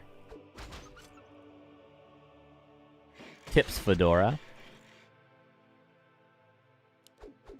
Respectfully tips Fedora.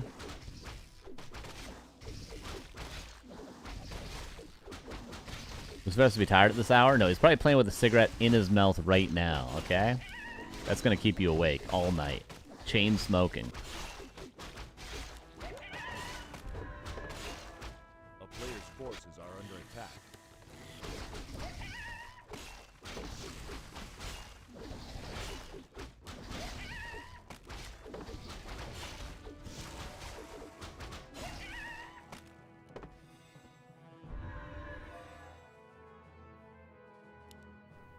Creeping will continue. Did we get one Shredder already? We did. Second one available.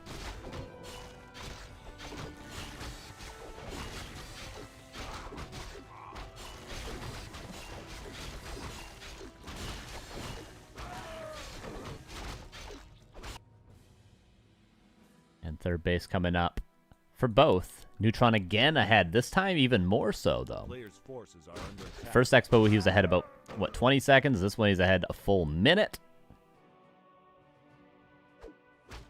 And we'll see how big of an advantage this actually translates to. It feels like it should be a huge advantage, right? But if it does end up being Bat Riders versus Bat Riders, you know, as a player that plays 4v4 and goes Bat Riders a lot, I can tell you I have lost about 20 bats without even looking at them because 2 bats exploded on my 20 and killed all of them immediately.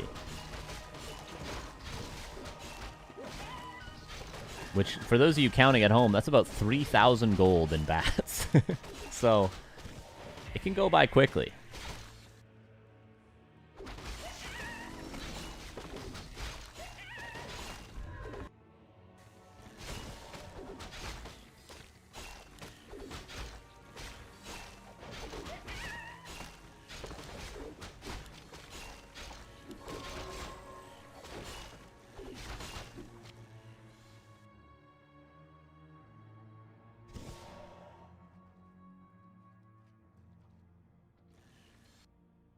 Down here. Tier 3, 30 seconds away. Lucifer, about a minute away. So he's just fully behind on everything, it looks like. But he's going for a different mixture of tech buildings. Are we going to see a reveal soon from Neutron? Or from either player? If there has been a reveal, it's hard to, obviously, as an observer, catch every time they reveal. But I imagine at this level they're always revealing things. Maybe not, though.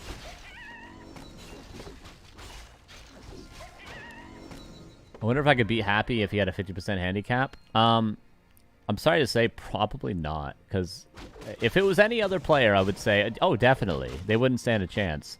I just feel like Happy would find a way. He's just that good. I think he would find a way. He'd land a surround, somehow hold it with barely any HP on his units. He'd have an expansion. He'd go into mass worms. He'd micro everything perfectly. He still has Coil Nova. It does the same amount of damage with a 50% handicap.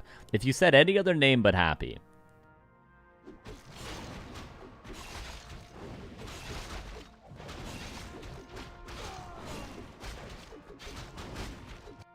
And Neutron's going to be very happy with his macro this game. It's looking clean as hell.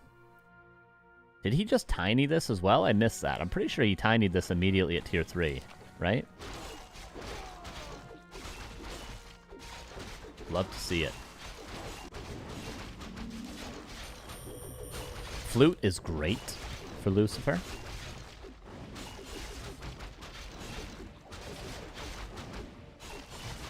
And we do have Bat Riders for both, so it's not a full Bat Rider mirror, of course. We're going to have some other units, at least on the side of Lucifer, but Neutron is just going for 4 bestiaries. Lucifer, of course, Getting some casters. He also went for the Akodo, and he went for more Headhunters. And he also only went for one Shredder. So Neutron is fully optimizing for just Bat Riders and gold and lumber.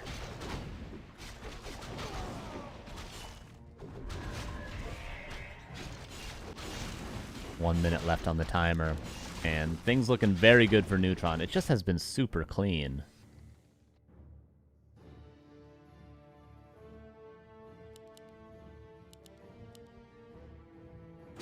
Gets pillage for a reason I can't understand, but maybe just because he can. Spikes level 2, reinforced done for Lucifer. No spikes, just reinforced.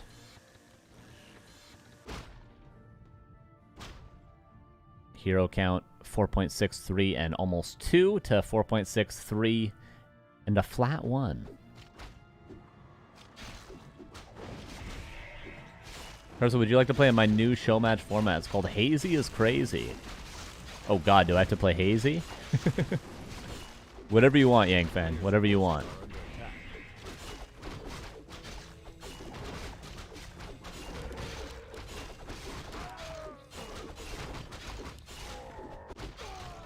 Hazy versus 10 different opponents, best of 1. Absolutely. Whatever I can do to help.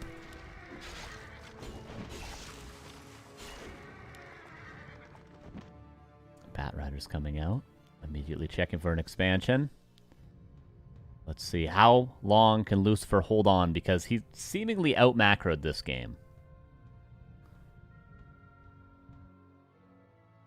Just want to do a saturation check really quick before the expansions start to get harassed. Saturated, saturated, saturated. And will be saturated. This base is already being harassed. This base is saturated with towers, and this one is saturated with towers. Okay.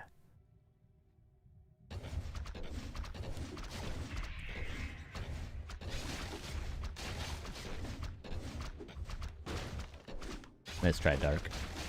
GG.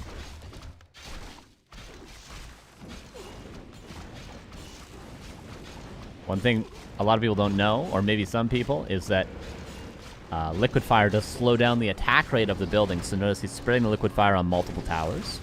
TP back by Lucifer. Dealing with the Bat Riders. Let's actually get a decent number of kills there. Speed scroll away by Neutron. 1,000 gold versus no gold currently. Witch Doctor caught out of position. Bat Rider on Bat Rider action. One mechanic about Bat Rider versus Bat Rider is he who spams combustion more will blow up first. You have to C-click, C-click, C-click, C-click over and over and over again, and he who is spamming more will get the first explosion if they're both out of range at the start. So if it comes to a Bat Rider mirror, know that it's a spamming game. I'm pretty sure that's correct. There's a world in which I'm wrong about that, but I'm pretty sure that's how it works.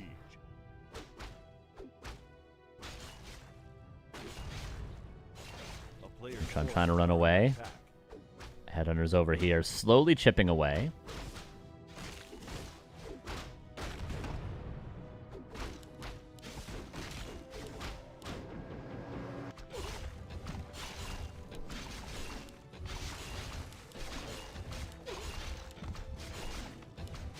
Mirror image over here. No staff teleportation, by the way. Peon's dead over here. A lot of Bat Riders coming up. This expansion has been shut down temporarily.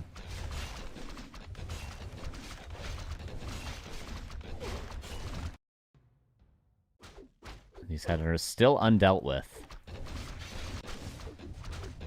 Lucifer trying to break this expansion.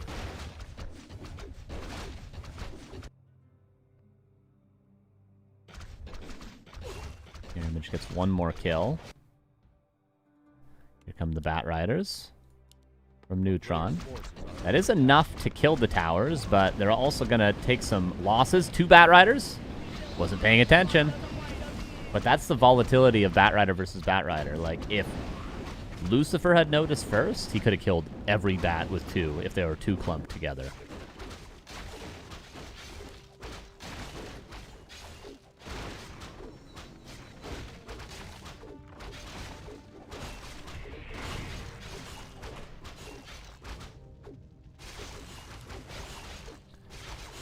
Shadowhunter did fall.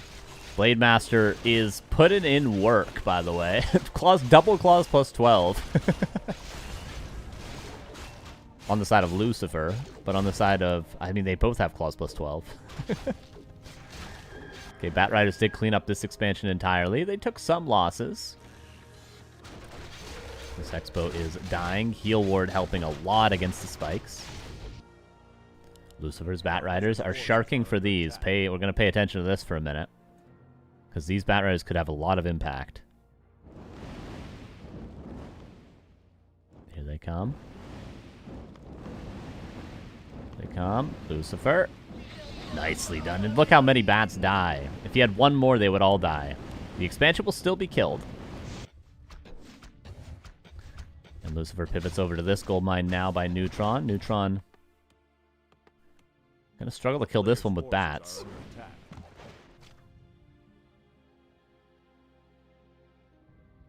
And all of a sudden, very few bases are mining. These two, notably, are fully mining and happy right now, though, for Neutron.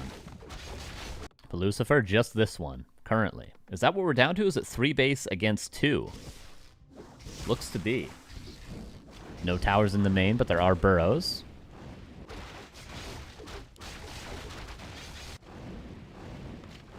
Neutron, 3,300 gold, by the way. Lucifer with 500. Shadowhunter out of the altar. And he notices. By the way, Shadowhunter died with a TP. Oh, he's just going to die again. He's got a TP away. Lucifer's not paying attention. The Blade Master can one-shot him at this point. He does Town Portal, but back here. Watch, he's going to TP exactly here. Nope, I lied. The whole army Town Portal's back. TC's so damn low. Oh, no. Oh, no. Oh, brother. Bats over here. Did kill all the towers. I think Lucifer is just losing this one. Yeah, there's the GG. 1-0 for Neutron. Very clean game from him.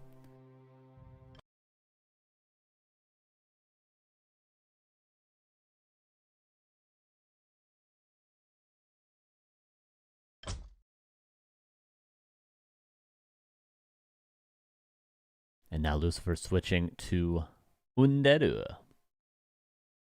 which I prefer to see. He looked a little confused on Orc, I'll be honest. It's going to be nicer to see his Undead.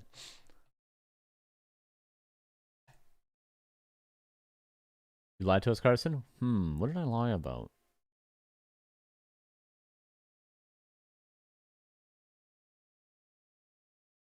I lied. I get all my lies mixed up, though. You know, there's too many of them to count these days.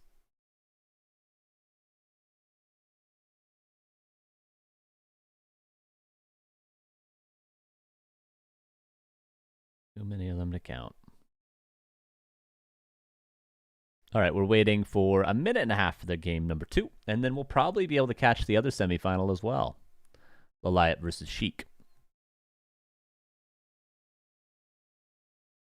So lots of games still to come. What's up, Stone DMO?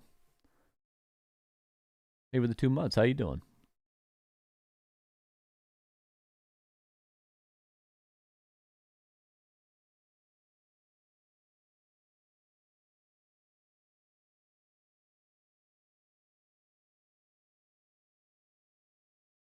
Better now? My man.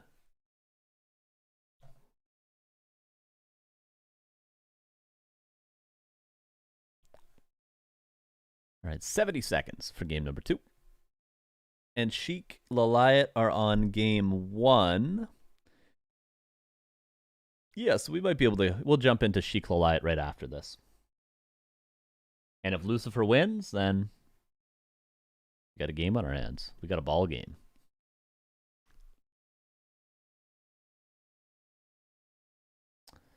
Ba ba ba ba ba ba ba.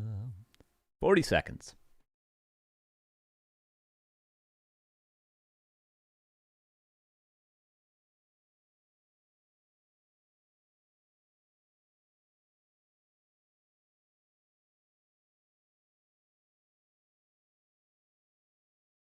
If Lucifer wins, then 6-7 emote. I don't understand what you're talking about, man.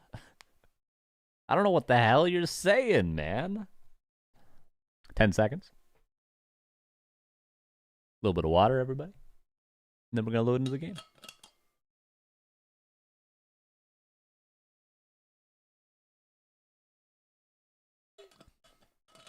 That's what you just did? No, I wasn't capping, okay? I wasn't capping. For real, playa.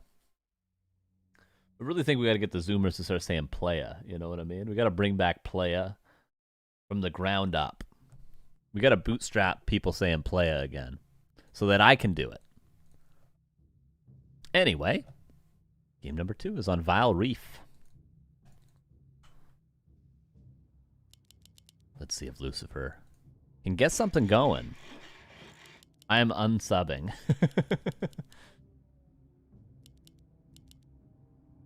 We're not un-VIPing you, so you still show your loyalty via the VIP that you unwillingly will have, Dondo. How does that make you feel? GG, as they say in the biz. As they say in the professional esports biz, GG, Dondo. Game 2, Neutron. As the orc player on the right-hand side and the left, switching to undead. It's nice to see Lucifer back on his main race. Hopefully with the Dreadlord too, right?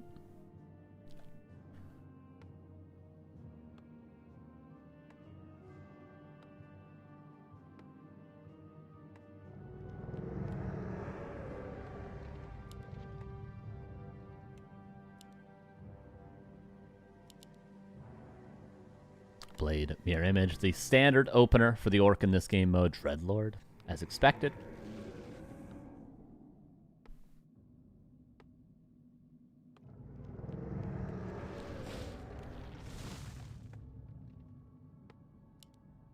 And we will see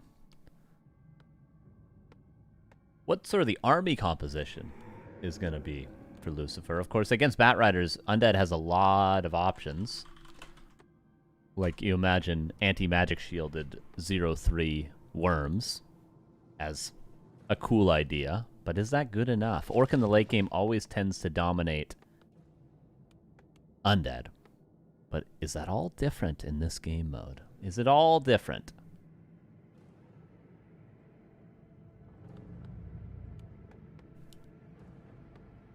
Anyone knows winning at other semi? The first game just started in the other semifinal, so we don't know anything yet. But we'll try to check it out after this.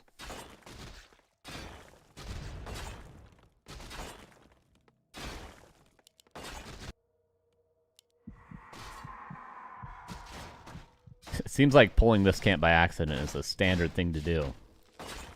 But Neutron says, no, no, no, I'm going to creep it. I'm going to creep it. I'm not going to pull it. Kill him with agility. Nice little candy there.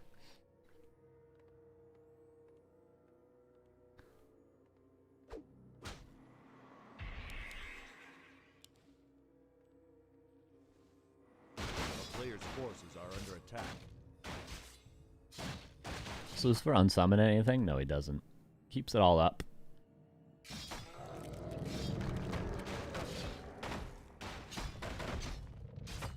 And there's the gold mine.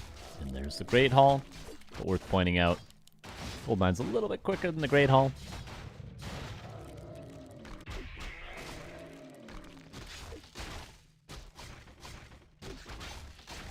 Really enjoying this game mode. Are there smaller maps in the pool as well?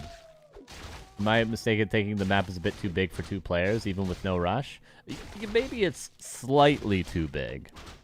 It seems like there's always a little bit that goes uncrapped, a little bit that goes unscouted. You know, like, will somebody ever make their way down here? Probably not in this game. Will these red camps both be crapped? Probably not by both players. You know, so maybe slightly. I wouldn't say they're massively too large, but maybe like 15% too big. But, you know, we're splitting hairs a little bit. I don't think you're wrong, though.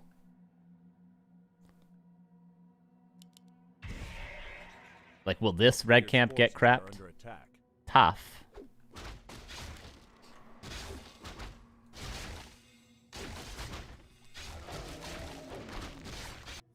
Another expansion coming up now for Lucifer. Well, at least in Necropolis. Goldmine will follow. That's the nice thing about Undead Expo is you always got that Necropolis as well, and it doesn't cost you any extra lumber. So you can really just get all your supply to the Necropolis. It really helps your lumber stay cooking.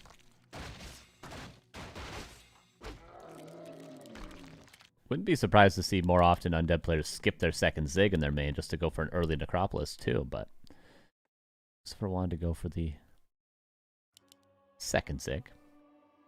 Just spitball in the build order, of course. Shredders are spawning, and what do you know? Lucifer's right at the lab. Oh, sorry. So is Neutron. Look at the little sneaky path for the Shredder to get out. You love to see it.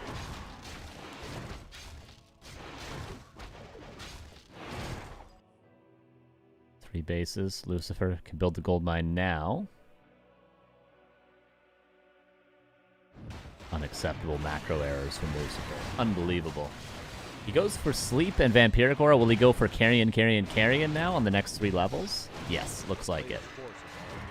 Makes sense. Just makes his creeping a little bit more efficient with the, without having to heal up ever. I don't even mean the map needs to be fully crept. I just be purely size. Seems like it's big enough to encourage base laming strats. I think that's kind of the game mode. Lends itself to that style as well, because FFA ends up being like that as well at a certain point. If the map was smaller, would there be less of that? I don't know. And I could just go super fast worms in this mode. When other side opens up, just rush main base with worms. Base. A principled man. I see you know your judo well.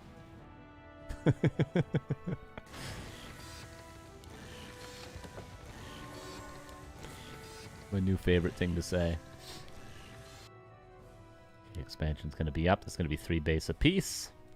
Pretty much around the same time.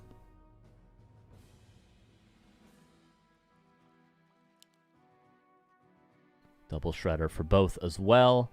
9 ghouls are going to be kind of inefficient supply, but the cool thing about the ghouls is once the center line goes down in 4 minutes and 30 seconds, you can just throw all your ghouls towards 1 expo. Your main army can go to 1, and every extra ghoul you have left over, because you have double shredder and you don't need the lumber, just throw them at an expansion.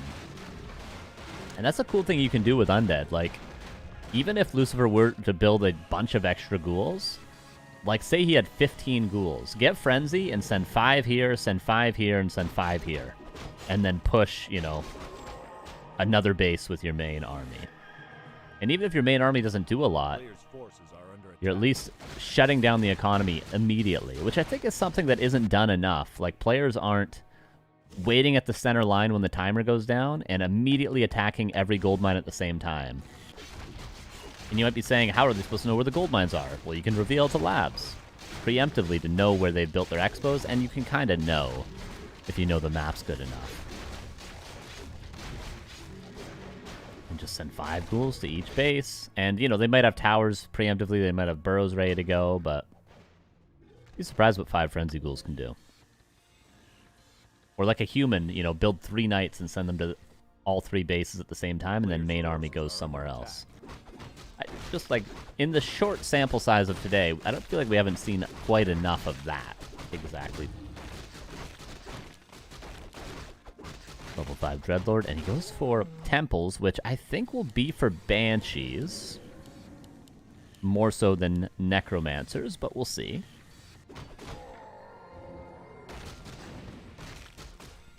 There's a level 5 Dreadlord, and Death Knight comes out right on time to meet up with the Dreadlord that no longer needs experience, which is nice timing.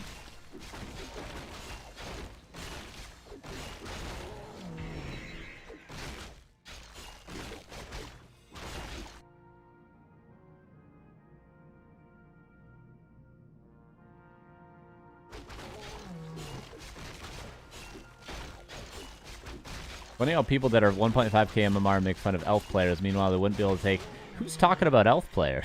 A player's forces are under attack. I don't think I've even mentioned elf this whole stream, except for the one game we had of elf.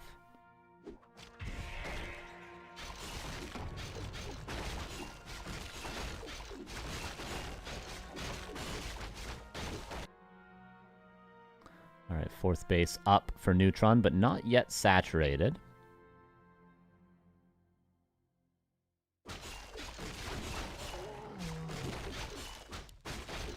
For the cunning. Some nice blade items again. TC meets up with the rest of the army. 1 minute, 40 seconds till the center line goes down. Would love to get Death Knight level 3 before that line goes down. Tiny Great Hall by the TC seems to be a consistent thing Neutron does, which makes total sense. Third hero comes out at tier 3. Grab it. Legolas shooting arrows at ghosts. He does do that in the third movie, Kevin. He does. Doesn't work. You know in the books, those ghosts in the Lord of the Rings movies actually just scare the guys off the boats? They don't actually kill anything. They can't kill anything. They just scare them. That's it. How crazy is that? It is necromancers, by the way.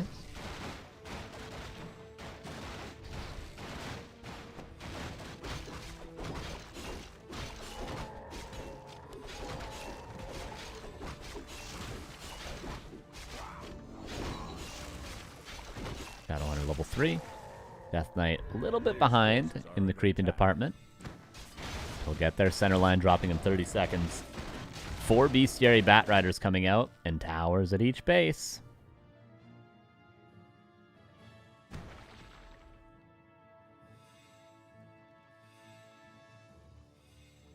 $20 seconds for the center. We see this is what happens when you try to cross the center, by the way.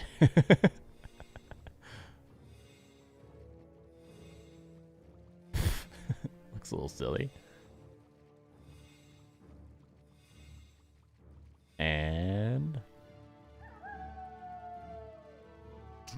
there we go.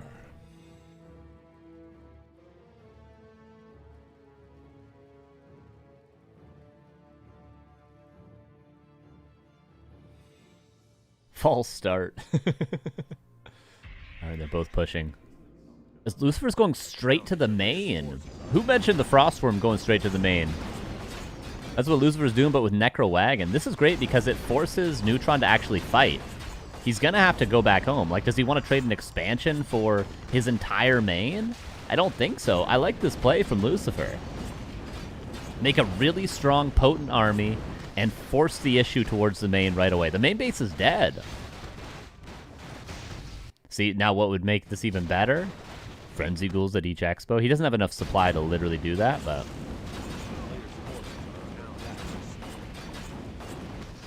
And now all the production is going to get shut down.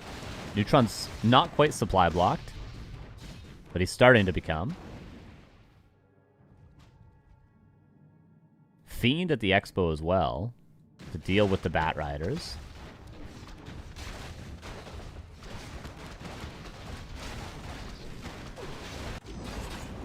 Will Lucifer go back and fight? When will he decide to? Now he will. Kills the main and kills one expo and only loses one expansion himself.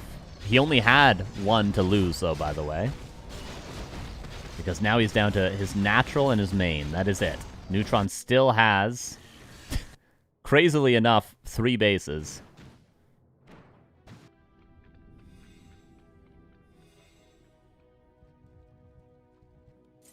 But Lucifer is much stronger in a fight right now, to say the least. Where's the orb? He has no orb. Buy the orb, Lucifer. Doesn't even have the gold to buy an orb, and he doesn't have one.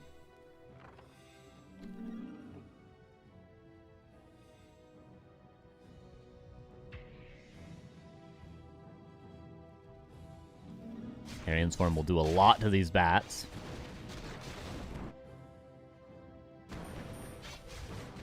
Yeah, Lucifer should try to send some skeletons to the expansions. He's got to start shutting down the economy of Neutron, because if not, Neutron's just getting too far out. Like, even though he lost his main, he's still mining more gold. He still has production buildings in the way of bestiaries.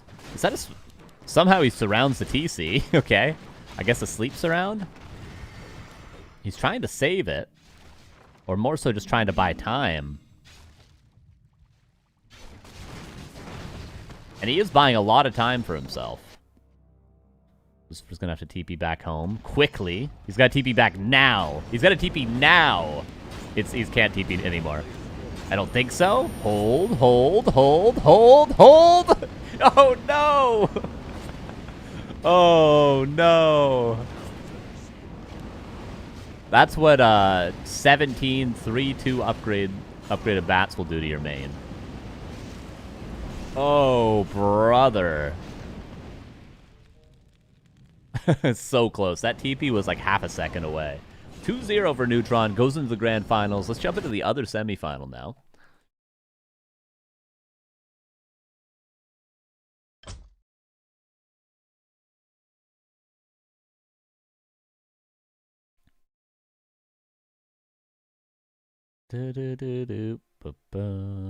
Liat versus Sheik.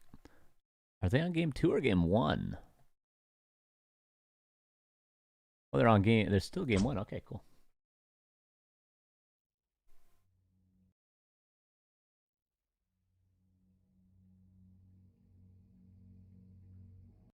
Owned by an elf main player. Yes, elf players are the coolest and the smartest and the best. You're totally right. Is he joking? Is he serious? I said earlier I was a big fan of Kevin, so who's to know? Sheik versus Liat is our next game.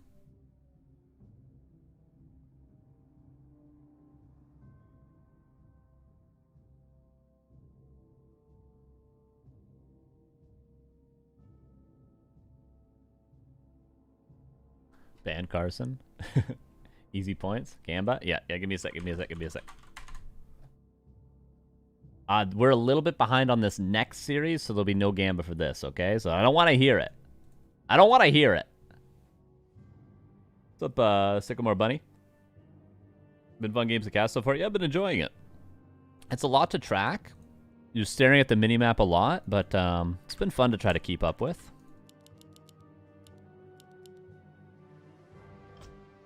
Alright, so Liat's playing human, Sheik is playing orc.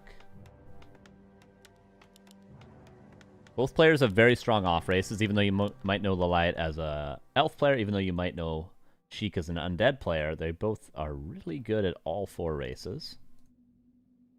And here we go.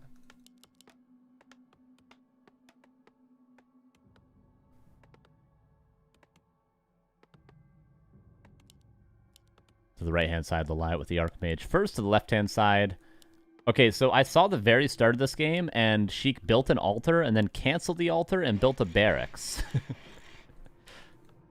So it's either a tavern hero or a very delayed altar hero. I'd be very surprised to see an orc player ever do a tavern hero, though. Why the hell would you with orc?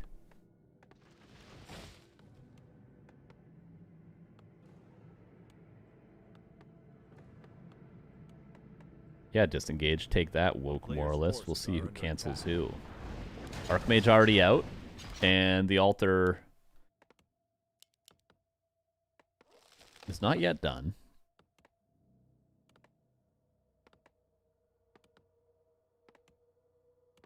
Yeah, you're right. The grand finals, if Sheik wins this, the grand finals will be the same as the Don't Rush Me Cup finals. Which Neutron owned, apparently, in that finals.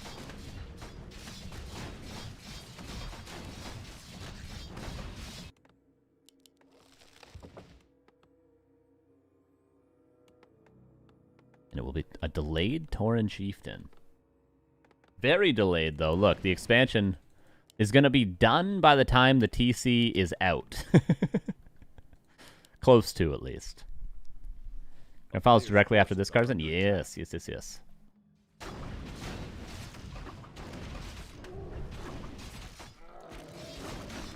I just want to see the... Okay, so Expo's going to be done in 50 seconds.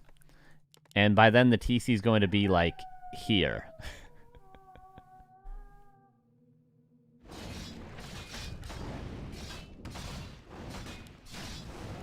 Safe to say, Liat has a good start here. We'll see how it plays out. I mean, Sheik wanted to do this build order, but Orc already has the slowest first Expo. With 3 grunts, you can really start cooking, regardless. So let's see. Peon should be going across right away. Oh, he's already got a peon there. There's probably a world in which he could start it slightly quicker. Like, say, for instance, he pulled the camp with a grunt.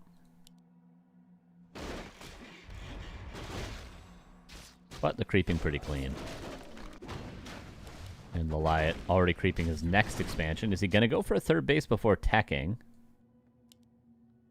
Regardless, he's got his first base up.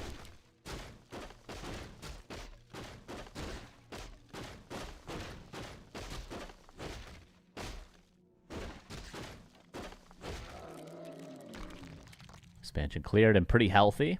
So one advantage to the build for Sheik is he's struggling a hell of a lot less to creep his Expo. Plus can't really back his Frost Armor creep. Ah, noted, noted. Tech has started for both players. The Liat has the ability to now expand at another gold mine.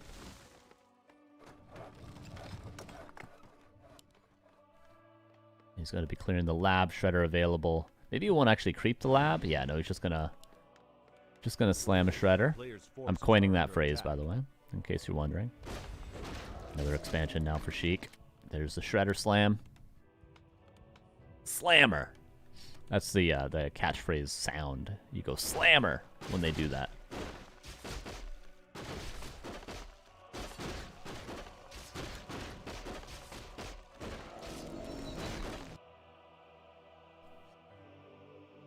And Liat gonna go for a second base. I guess TC's better if you want to go for building destruction. Yeah, and another nice thing about the TC is aura, right? Like, you're just more efficient the entire time you have a Tauren Chieftain. Because you're always moving everywhere quicker. Every movement you make on the map is that much faster.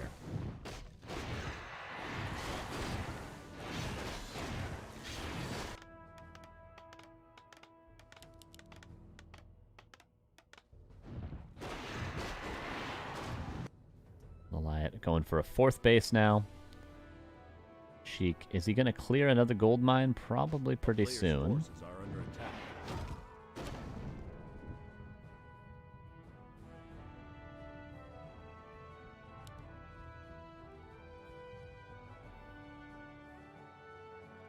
Liat surprisingly creeping the center.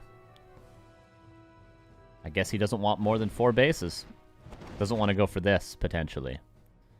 Or a second Shredder, potentially. Where would that be there? The peon going to go to... What gold mine, you might ask? I'm not sure.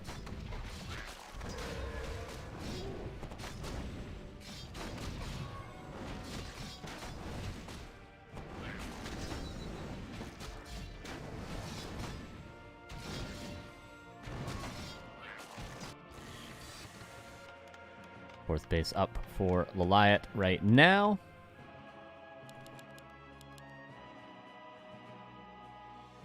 A player's forces are under attack.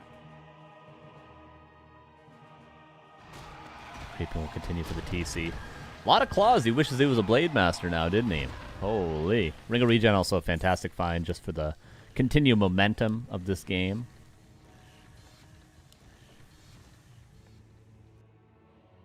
You got a ward here. That's interesting. Peon going, it seems to be down here. And the Liat, yeah, is not interested in doing anything other than just creep from now on. Does get a second Shredder, is going tier 3, but it seems like if he wanted to go for a fourth base, he would have been prioritizing that anyway. Panda. Ah, okay. I see what you're doing, Sheik.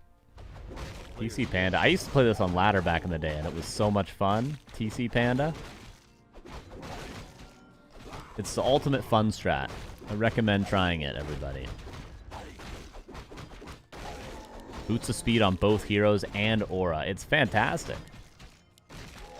And then I guess he goes Shadowhunter third, probably, just to have a little bit of healing. And disable for mass TP and stuff like that. One thing he's missing, of course. Forces are under attack. What do we see? Double blacksmith, and we saw a couple barracks coming up. 3 barracks, double blacksmith. And you think he's going knights, but really what Liat is choosing to do is go for pure rifleman, because he knows the power of riflemen. Alright. He had to speed scroll away. There we go. He usually sticks with 2 heroes. Ah. player's Tinker forces third, are send under attack. each hero to a different expo. True! 2 minutes and 10 seconds left before the wall drops. And then I have a feeling this game is going to go really quick with how Sheik is choosing to play. Because he's going full hit and run mode. It could very easily just be a base race right away.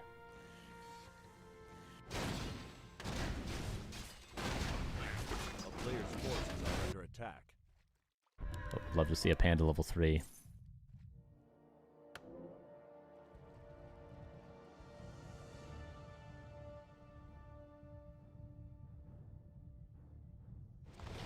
The gold mine going to be cleared.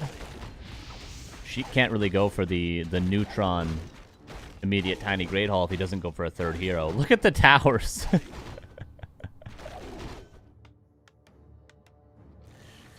That's one way to eliminate hit and run. The cool thing about Orc against human here is that Bat Riders are good against other races' towers, but against human towers, they're actually terrible. So Liat has the right idea with the amount of towers. Invest in towers first.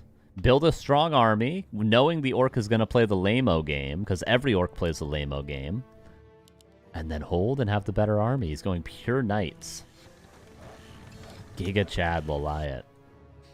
Look at the tower count. Jesus.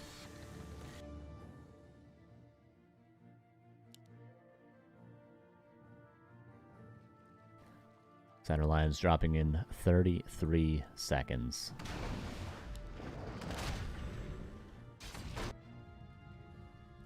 TC did not manage to get level 5. Yo, Lurky86, thank you for 35 months. How you doing? And now the Bat Rider's coming out. Tower's coming up at what base? What 9,000? Okay, at the main base.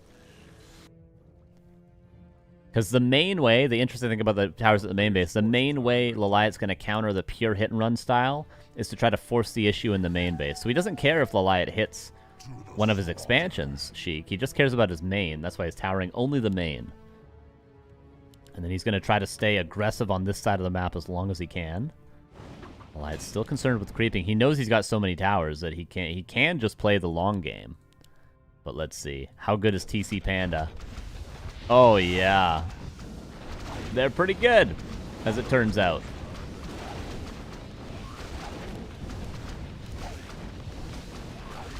Arcane Tower's doing a lot, though. He didn't get a second breath or shockwave off on the towers.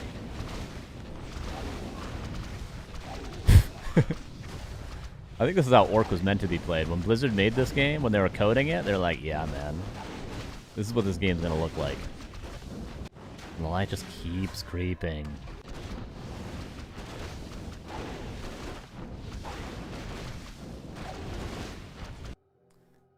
But he's got to start sending knights to each base. See, TP's back with everything.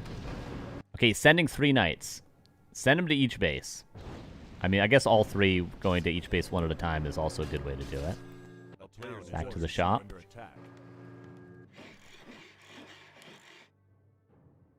Where are the other 2 knights? Okay, one here. And then I don't know where the third one went.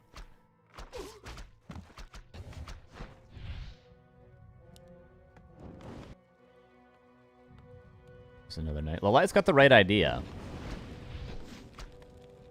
Whether or not it works is another question, but the idea is good for Liat. Just keep spamming knights into the expansions. And mass towers to defend against the Bat Riders. And then human army is better than your army.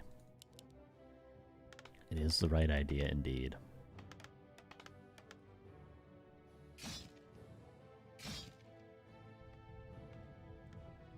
Currently at 11 bats in a second. Workshop's coming up. Not that many towers here.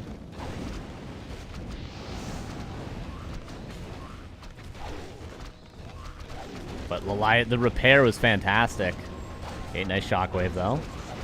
And the focus fire on the bats. You notice the multitasking Liat's capable of here. Shut down this expansion, shut down this expansion, just killed this one. Microing the peasants and the towers to kill the bats. Just to make it as costly as possible for Sheik. Now he's shutting down this expansion. Shut it down! Gordon Ramsay would say. Spikes level 2 are cooking. Oh, he's only got level 1, actually. Oh, no. Level 1 Spikes is so sad. Another expansion dead. There's still 2 mining. Sheik has still 2 mining as well. Well, 1 in a little bit. In terms of expansions. Towards the main we go. There's too many towers to break.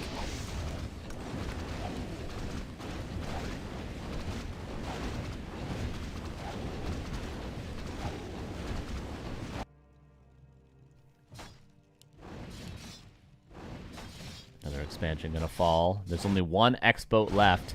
I mean, Liat really strategically played this very beautifully. The towers killing the panda. And now a couple of flying machines, which force bats inefficiently to be used. It's just beautiful play from Mr. Liat.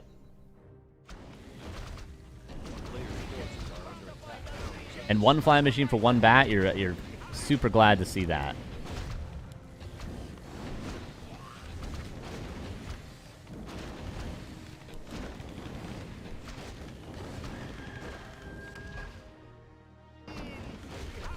And he's still mining on, well, 2 bases. And this is Sheik's last base. The spikes, though, they're taking a toll. They are taking a toll. TC going back. A player's forces are under attack.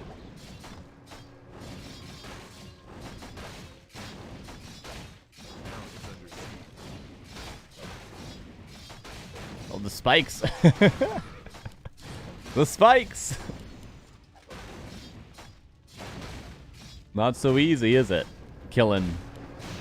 He's got spikes level 2 now. Killing all the bestiaries.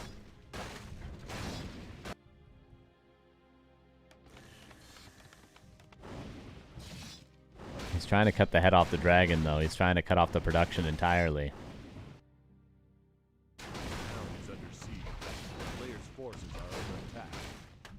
Yeah, spikes are really, really good. 50% return damage plus 8, I think, is what it is. Double Shredder fighting back. They've had enough of this.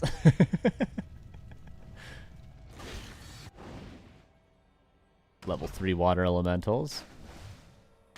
This is the last of the gold for now.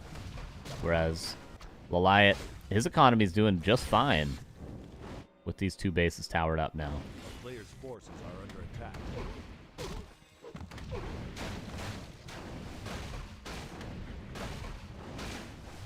And is Sheik out of options? He doesn't have enough Bat Riders. Okay, Panda's coming back in. TC to get level 6, which is nice.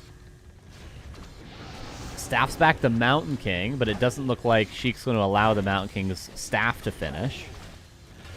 The idea was for the Mountain King to actually be a fighting unit here, but he was just not healthy enough to come out of the stasis after being staffed.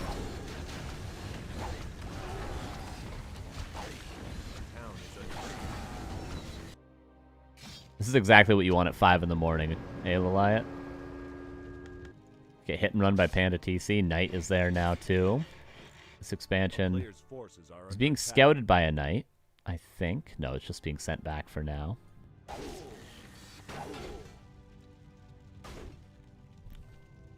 Yeah, I think tanks, a couple of tanks would be great. Just to have the ability to kill buildings. Like, they wouldn't be good against TC Panda, but just something to kill the buildings. Other than Knights against Spikes level 2. I was like, look, this Knight's full HP. Watch.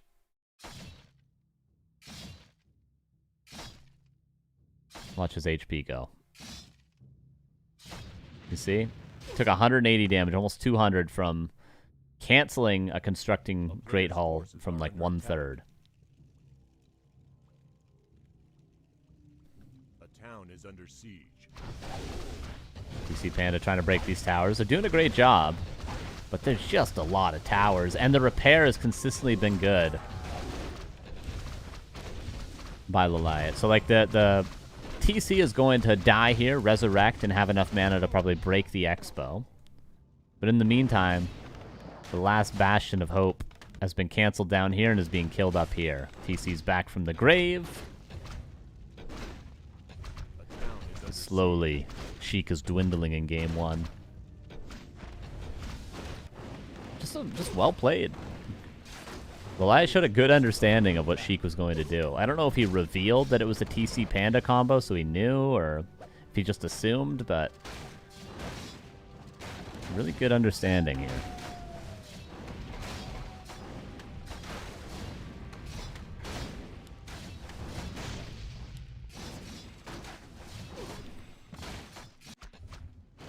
And back we go. Still didn't even kill the expansion yet. But Liat has.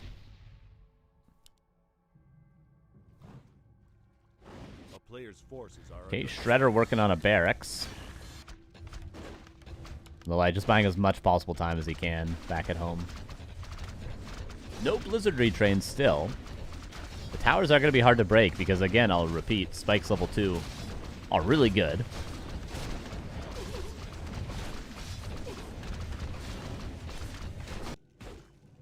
This expansion is about to be shut down. Panda is working on a barracks. But once these towers are dead, Sheik is out of plays. This is like, how often do you see a game like this where this is all he has? He literally doesn't have anything anywhere else. He just has the main base.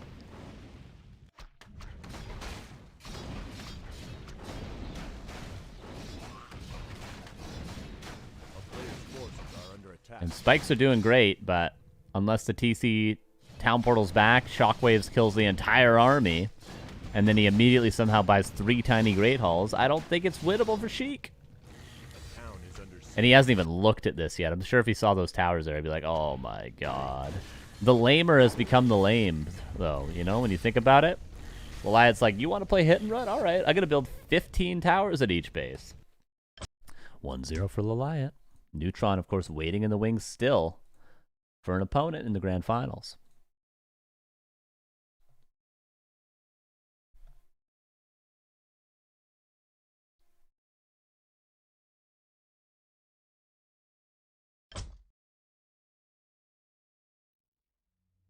No more lames.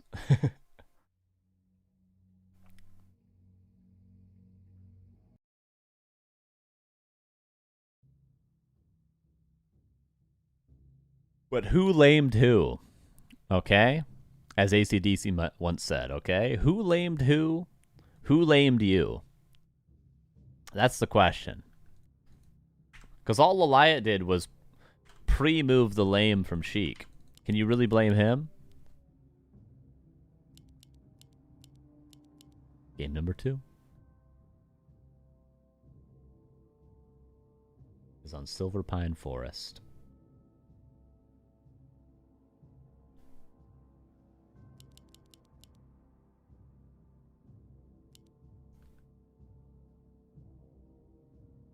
On the right-hand side here is Sheik. This time going for a more standard build order.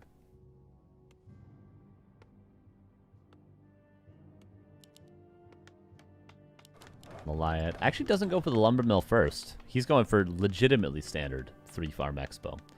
No Gamba. These games are kind of in the past a little bit, so... I mean, this game doesn't have a result yet, I guess. We could do a prediction. We'll do a quick prediction just for this game. Who win this game? I'll give you 30 seconds on this, okay? I'll give you 30 seconds. That's all you get. Yeah, TC Shockwave does have a cap, yeah. Has a damage cap. Not a unit cap, but a damage cap. Whereas something like Fan of Knives, Carrion Swarm has a unit cap, and then something like Clap has no cap either side. And I'm not capping about that. Blizzard has no cap on either end. Breath of Fire has a damage cap, but no unit cap.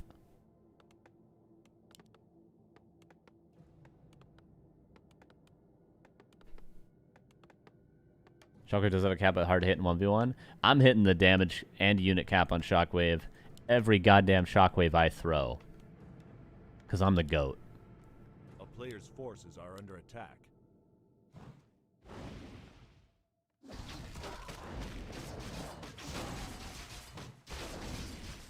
Alright, Insta Expo. Oh, Farseer. There we go. Where's Pole? I said I'd give you guys 30 seconds. You missed it. You snooze, you lose, chump. Feels bad, doesn't it? Why don't you be faster next time? Hurts, doesn't it? Hurts to miss that opportunity.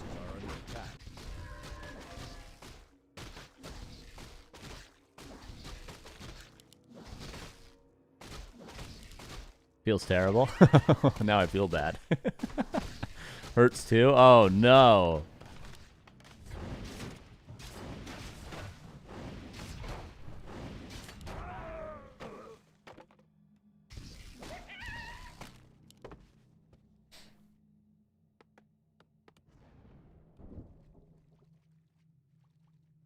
A player's forces are under attack.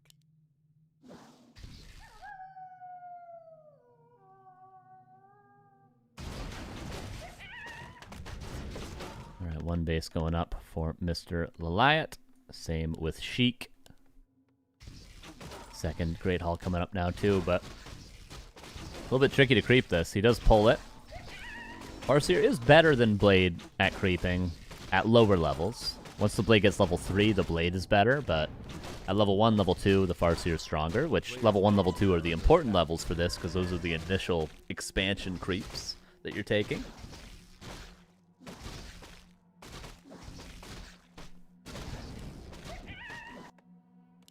Yon's being pulled. Pretty clean from Mr. Sheik. Liat is mining on his second base. Is he going to pull peasants to build the third, or is he going to tech right away? He's going to tech first.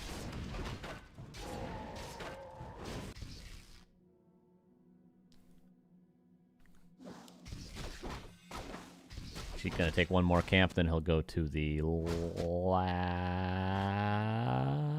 Oh, the lab's at the red camp on this map, right? So he's going to have to repeat after me, chat. He's going to have to slam the shredder. Come on and slam. And welcome to the jam.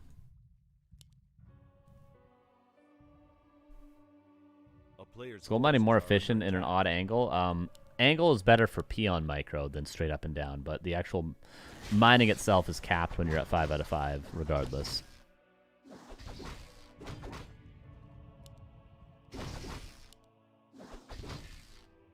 So there's the shredder for the Liat. Here's the peasants going across to take the third. And Sheik will actually be the first one on 3 bases, as it seems. But not by much. As we can see, this will be done in 1 minute. This will be done in 15 seconds, then peons have to be built. So they'll both be fully mining on 3 base around the same time. Both also have a shredder now. Or do they? I guess Sheik doesn't have a shredder yet, does he?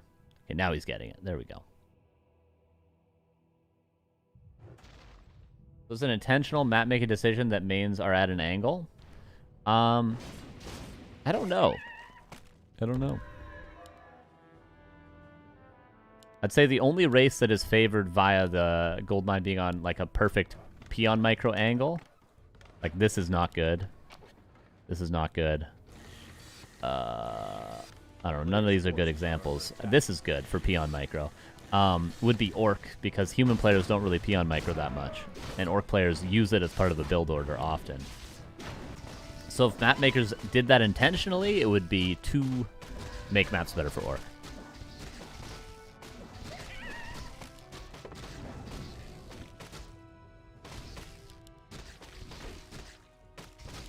And, you know, since Dayfly doesn't play anymore, we don't need to make maps better for Orc. Anyone? Anyone? That's a deep cut right there. Oh, yeah, I can show the rush timer. Yeah. Anyone? Anyone? Anyone? That's a joke for you Warcraft historians over there.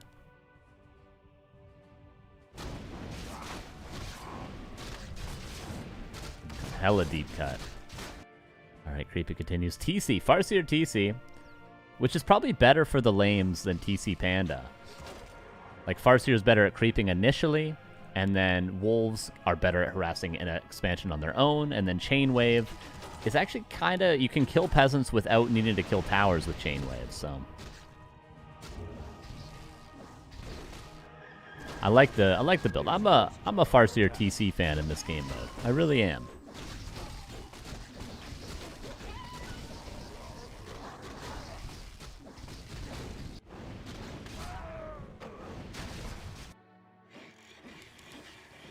Double Spirit Lodge for the casters. No doubt in my mind he'll eventually get Bat Riders, though.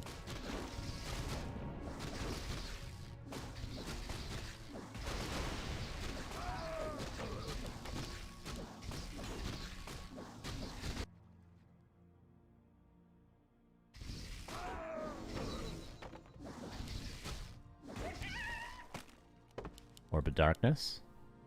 Pretty lit, if you ask me, and I don't say lit lightly, or often. And that is lit. 3 minutes almost flat for the wall to drop in the center.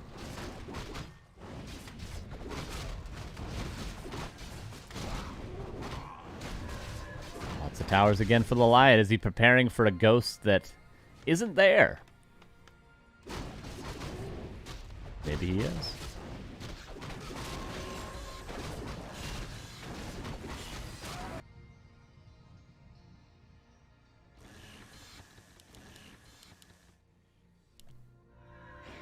Reveal for the tech from the Liat. Nice we get to see that. Sometimes hard to catch. But yeah, the Liat realizes around the 9-minute mark you have to have your tech being built. And he finds it. Second Shredder. Tier 3 finishing. And now the Liat. How do you react to seeing 2 Bestiary, 2 Spirit Lodge Torn Totems? Because that means there will be bats, but not mass bats like last game. Which mass bats countered by just towers, and he is just still going quadruple barracks with upgrades. Giga Chad. Absolute Giga Chad. Doesn't even care.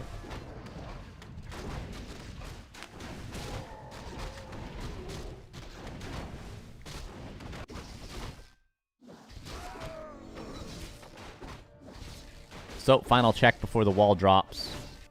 Saturated. Saturated. Saturated and double shredder. So 4 base economy with double shredder.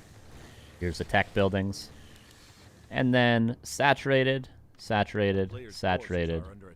4 base economy with 5 barracks for the Liat. And towers. Only got a couple of bases right now. Maybe he realizes he's going to lose the ones on the perimeters, even though this one's technically not, and just towers up a couple of them. Because he can't afford to build 12 towers at each base. Anyway, final check. 1 minute left before the wall drops, trying to get some last-minute creeping in. A player's forces are under attack. Orb of Darkness finally sold. It was useful for the creeping. Wait, he has 2 Orbs of Darkness? That's just unfortunate. That's just unlucky. It was good for the creeping phase. Maybe it's good overall, though, actually. You kill peasants, and then you leave the skeletons to finish up the, you finish up the town hall? Not a bad idea. A player's forces are under attack. Wind Riders. 3rd Bestiary coming online. This is going to be, safe to say, it'll be a very good army against 5 knights. But Liat's idea with the knights is maybe not even to take a fight. It's just to send a knight to each base. To the slaughter. There's the center being dropped. He's going to actually have 10 knights in 40 seconds. A player's forces are under attack. Town is under siege. And there's the Farseer Torn Chieftain. Staff of Silence was purchased, by the way. And Unholy Aura was purchased by Sheik.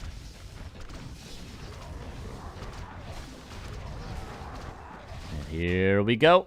Both attacking 1 base. Liat with lots of knights. 80 supply already. Sheik building 3 Bestiary Wind Riders with Bloodlust. And he also has Master of both Witch Doctors and Spirit Walkers. Does he not have Spikes? He's just finishing Spikes level 1, and Spikes level 2 just now started. Knights being split off to each base. This expansion's going to die. This one's going to die as well. A couple peons being micred away. Lots of Knights going all over the place. Liat finds another base down here. Did he already have that? My bad, he did. He's just towering it now.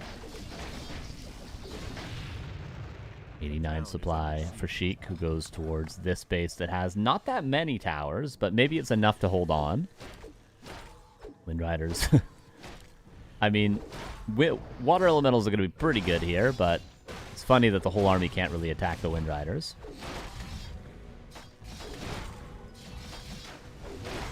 He's just forcing down the town hall. Oh! What the hell happened to the Farseer, man? Sheik was not paying attention. Where does he TP to? Back home to the main. Knight split off over here. And the Liat again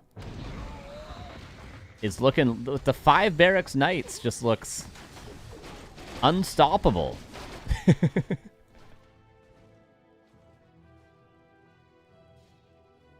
Yeah, spikes are pretty crazy. 50% return damage. And is it only 5 bonus after that? I just know that it's 50% at level 2. It's ridiculous. It's insane. Look how much they're returning. It's like 25 per hit.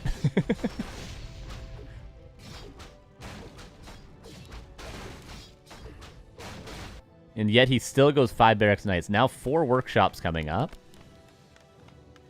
Base count, this one is being built. 6 peons away, by the way. This one is not dead, but not mining. This one just died. So Sheik is on 1 base economy. Liat towering up this, towered up this. And he's technically on 3 right now, but he's about to lose this if he doesn't want to defend it, which I don't think he's capable of.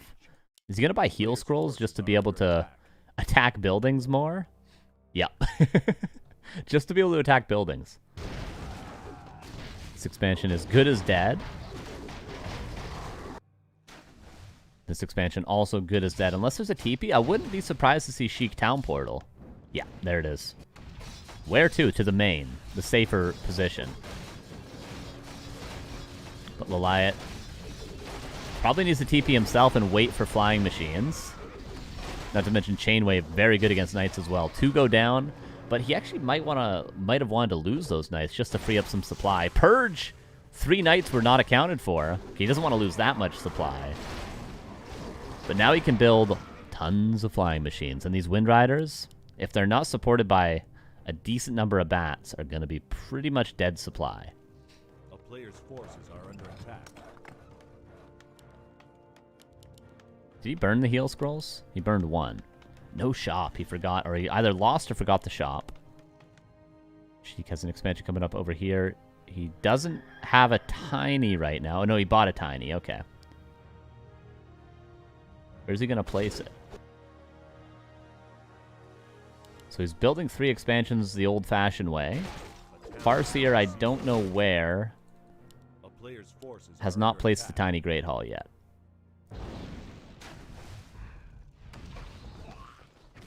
We got a barn burner on our hands, everybody. The Liat's got a bigger bank. He's got a little bit more momentum right now. But Sheik is starting to cook. Sheik soon enough is going to be on 5 bases again.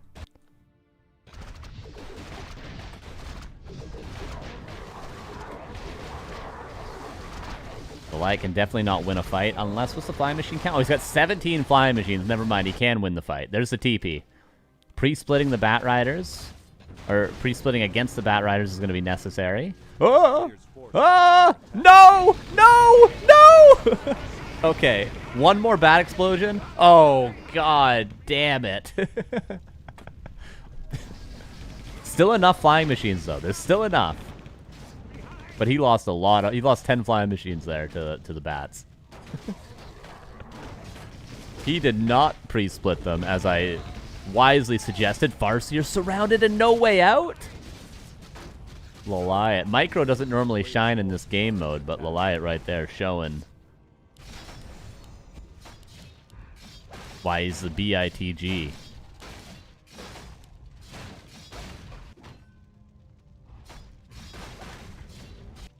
Wolves level 3. Gonna shut down this expansion. A town is under siege.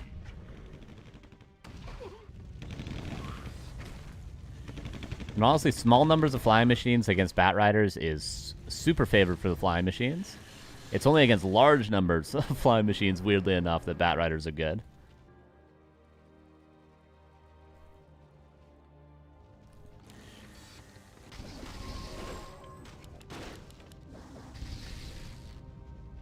Tanks coming out. I mean, TC5 is damn good against tanks. I shockwave him.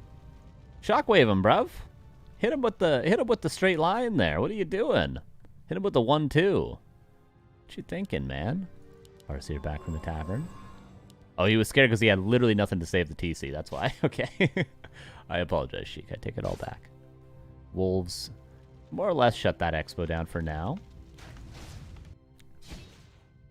Looks like Liat's getting the 2-0. This looks tough for Sheik at this point. What was once a bunch of bases being built are now going to be reduced to one secret base down here, and this one's about to die to the tanks. Rolling, rolling, rolling, rolling. What? You know what I mean?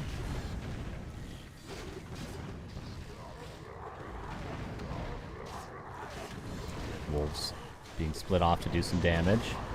Arseer being focused. Staff of Silence. Very useful. Tanks do not have Barrage, by the way, which is maybe useful here so he doesn't even have to worry about them accidentally attacking Bat Riders. Bat Riders come out, kill some flying machines, but the tanks are the real ones doing the damage right now. That's why he's prioritizing the shockwave on the tanks. It's going to take a couple more to actually deal with them. Wolves. I'm not sure where the wolves went, actually. Oh, that was a big shockwave. Next one will kill all the tanks. Unless he just mass TPs out and saves the tanks. He did split them there, so they didn't just all die. Nice staff as well by the Liat.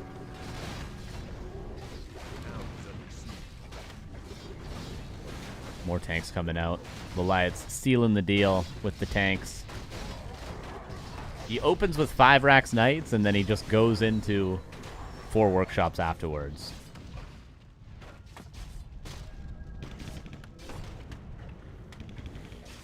And Sheik's got a little bit of gold, but he's just got no means to spend it anymore. This expansion's trying to be rebuilt. Level 6 Farseer. With a tiny Great Hall, will die.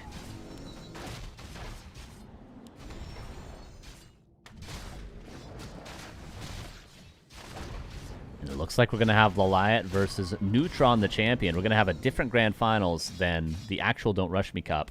Same winner is in the finals, which is Neutron, but Liat maybe has some new ideas that failed him in the previous tournaments, putting them to work today on the semi-finalist. Waiting for a bolt. Doesn't quite get the bolt. Expansion unscouted, unbothered currently. And Liat not fully mining here and still towering this one up.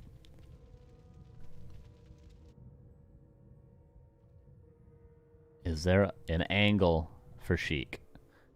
No, there's 4 tanks rolling into his base. It doesn't seem like it. He puts down the tiny Great Hall. Maybe Raiders? Oh yeah, he is building Raiders.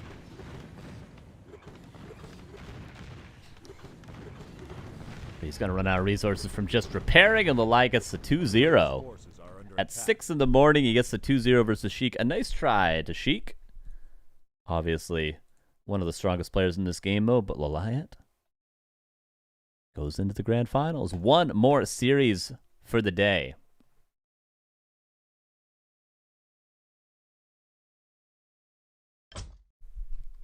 And that will be Neutron versus Mr. Liat. And we can jump into it right away. Right away, everybody.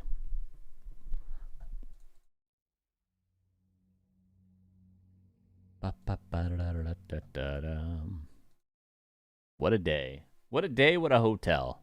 And actually not that long. We've been live for 5 hours, and we're in the grand finals. I thought it was going to be a lot longer than this. Not bad at all. A little longer than average, right? But nothing too crazy. We'll see how long this lasts, though.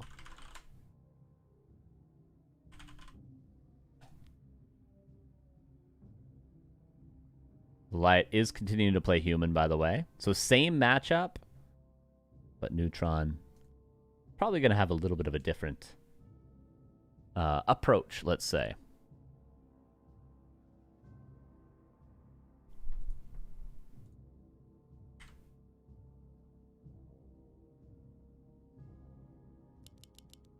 Let's check it out.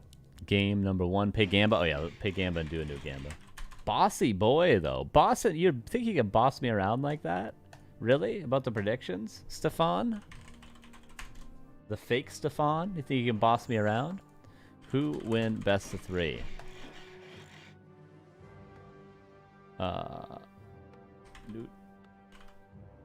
Liat. I had to remember who the players were. Bossy boy. Unbelievable.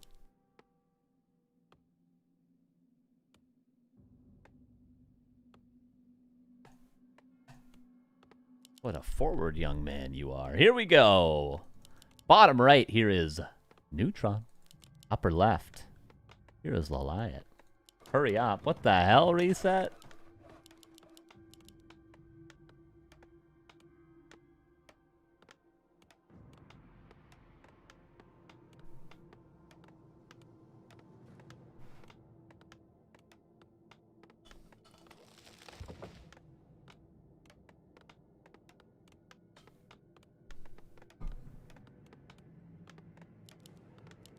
Archmage coming out for the Liat.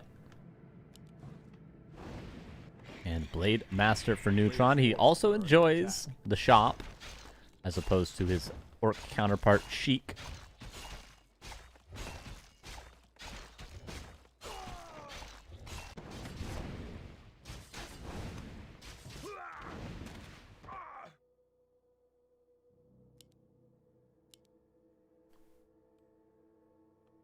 And here comes the Militia for the expansion. And Headhunter moving away to be able to pull the Expo so Neutron can start his.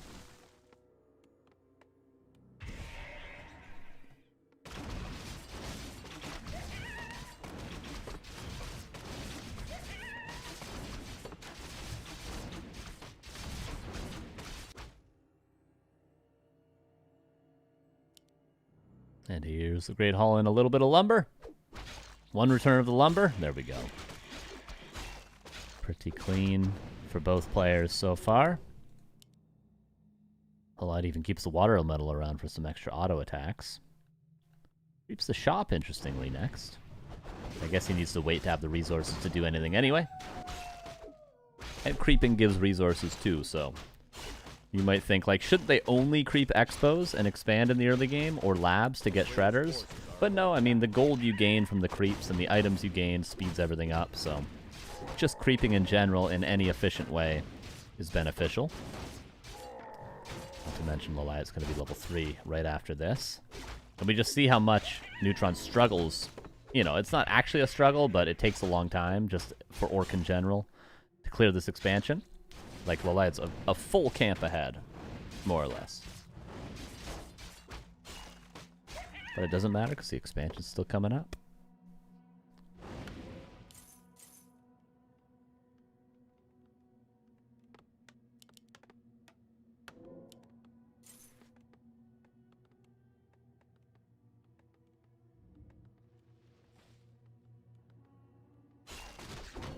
And straight to the lab we go, but we know about the War Mill here. Neutron just seems to have his strats down for how he prefers to play this game mode. I just hope he doesn't forget his reinforce this time is all. Or his spikes. Especially against how Liat's been playing with the 5 racks knights. Do not forget your spikes. Do not forget them. For the love of God, don't forget them.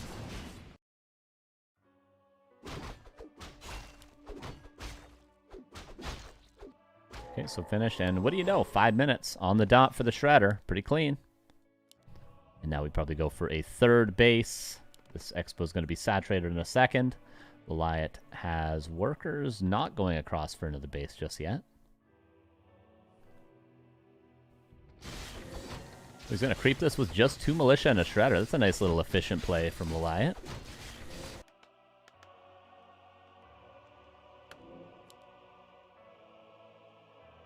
And Neutron will now take his third over here. Any minute now. Just letting the salve heal up a little bit. Oh, the critter! Okay, the critter almost screwed everything up there. And the Shredder does go back home. I don't think he crept the whole camp, but still a nice bit of bonus experience.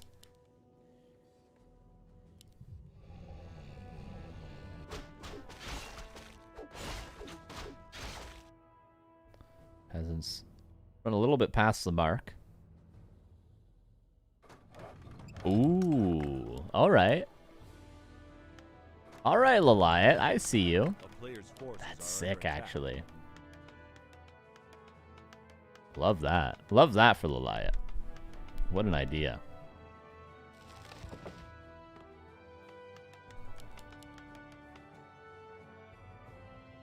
One thing we don't see a lot either is sappers being used. I suppose sappers would be best against Night Elf, but you think you could use sappers plus some auxiliary units to kill an expansion when the wall comes down, but hey, whatever. Room to improve in the future, I suppose. Double Spirit Lodge for the Liat. Not tier 2 yet, so still got a couple of minutes. I'd say we're not going to start really revealing our tech until about 2 minutes left. Then we'll probably see the Liat go for the reveal and react from there. But Neutron going for the casters as he always does, and then we'll probably see the bestiaries eventually. A player's forces are under attack.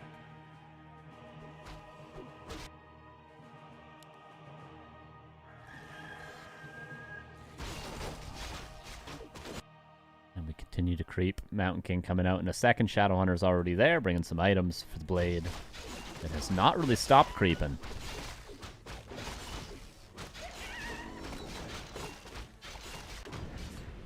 There's the second Shredder for the Liat. Has Neutron got a second Shredder himself? He has.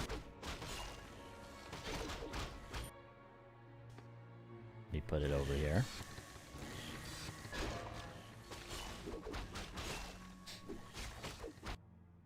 Reveal into the main. We actually caught it again. Sees. Did he see double Torrent Totem, I wonder? Because that actually gives it away. Like, one Torrent Totem, you might think, okay, he's just going for walkers. But 2 Torrent Totems, the intention is there to build a ground army. Could see that push Liat towards Griffins. Maybe. For now, double Blacksmith and Towers. Liat choosing to not build anything just yet. It's got 2 minutes, 50 seconds.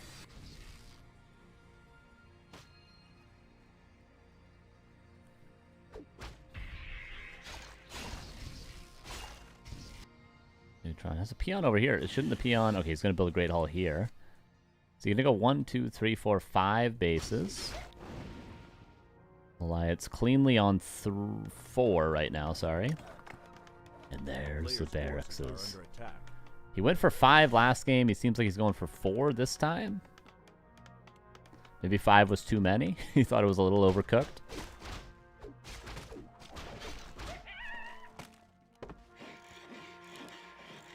Spikes and reinforce are done. Would love to see spikes level 2 though, Neutron.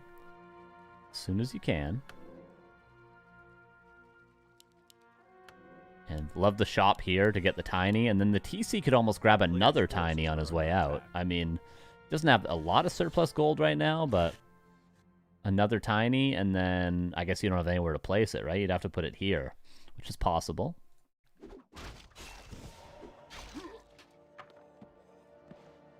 And if he did take this, then Neutron would have every expansion possible. Which is quite insane. 1 minute, 30 seconds left. In the first game of the Grand Finals. A player's forces are under attack. Liat not choosing to go above 4 bases. Seems like his play. Oh, he did get workshops this time. The reveal doesn't see nothing. Okay, there he goes. Now he gets it. I can't believe I caught both reveals. He sees 2 workshops and he sees 4 barracks in total. That's all the production buildings.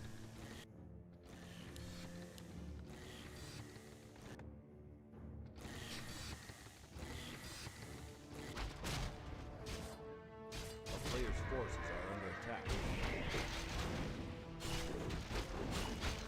50 seconds left.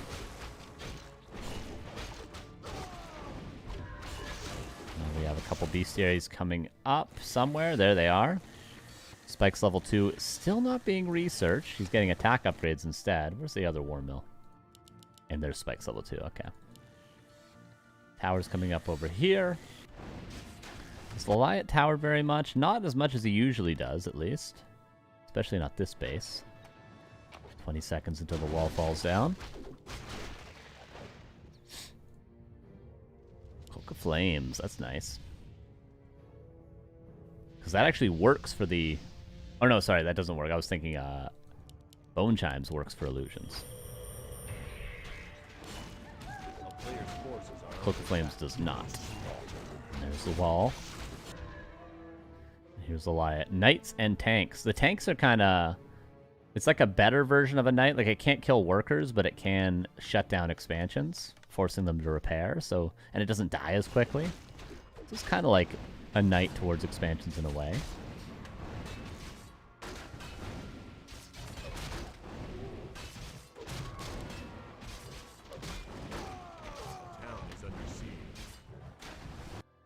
Tank already at this expo, which kind of has to be reacted to. It's going to be forcing Neutron, that one tank, to move really far across the map, which leaves maybe this expansion open and the main base open, potentially. But for now, the Liat continues to creep.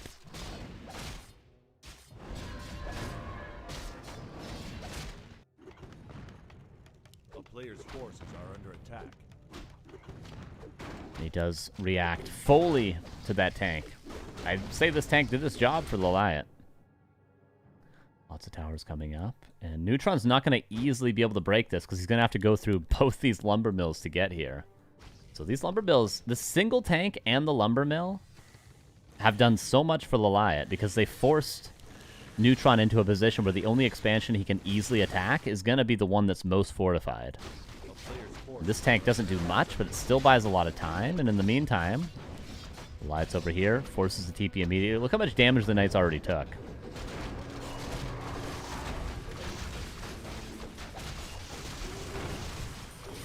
Clap is big. No Blizzard currently.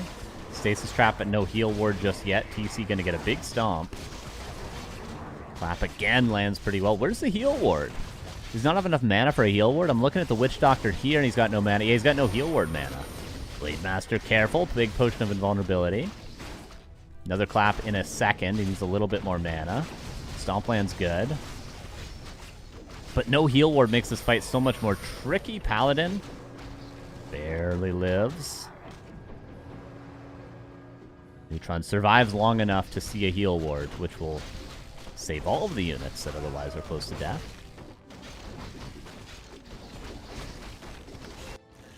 And expansion's more or less uninterrupted. How can he clap? Classic. The Neutron is on more bases, remember. It's 4 against 1, 2, 3, 4, 5. So an extra base for Neutron. Not a huge advantage, especially when you're planning to go high upkeep, but an advantage.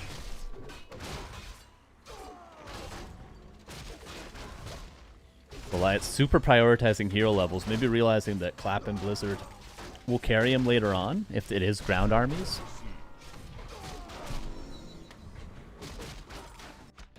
Double tanks. Might actually have to be Town Portal too if Neutron doesn't want to just give up this base. Yeah, and he's going to TP to him. And the Liat not currently really in a position to capitalize on the Orc army being out of position.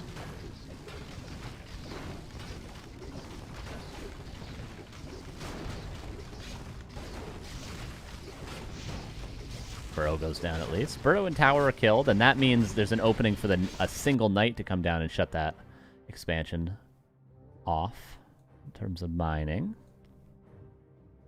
Liat now pushes here. Is there a Town Portal? That's why he builds a shop in the middle of nowhere. But currently... Okay, he got another TP. There we go. TP back again.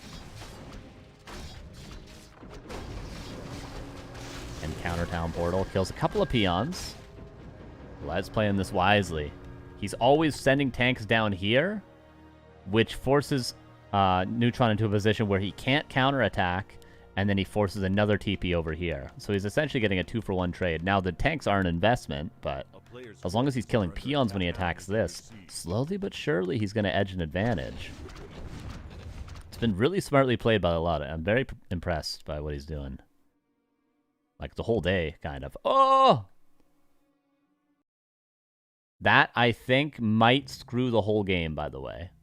We might not be able to get back in this game. We'll see, though. We'll see. We're at 1530. We're going to see. That might happen every time, unfortunately. Because when that happens, it tends to happen over and over again.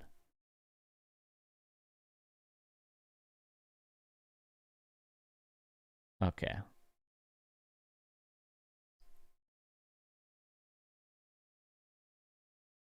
Big F. Yeah, big F. I know. I know.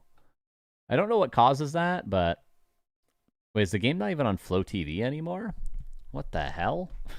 I don't even see it on Flow anymore. Liat and Neutron is not on Flow TV. I mean, I could get the replay and finish it up. Hold up. Yeah, it's not even on Flow. That's super strange. Super duper weird. Let me relaunch War 3 Champions. It's like the game just disappeared from existence. Am I here? Was I casting that? Did all this happen? Is it all in my mind? Oh no. Yeah. It's not on Flow anymore. Very interesting. I've never seen that before. Huh. Oh, wait, no. Wait, no. Yeah, no, it's not on Flow. Mind tricks. Very strange. I'll see if I can get the replay. At Liat. Can I get replay? Flow TV desynced. For game 1. GG. I see it on Flow. Weird. I'll get replay from them. But yeah, I don't have it.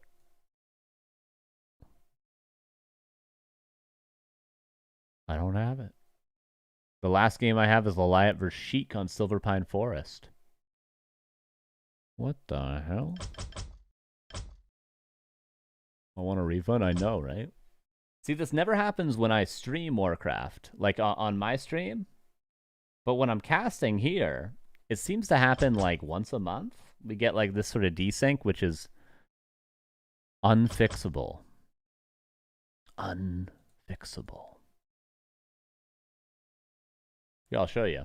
The game will not look a little weird. Oh, here we are. Unless am I crazy? This is our last game, which is Liat versus Chic.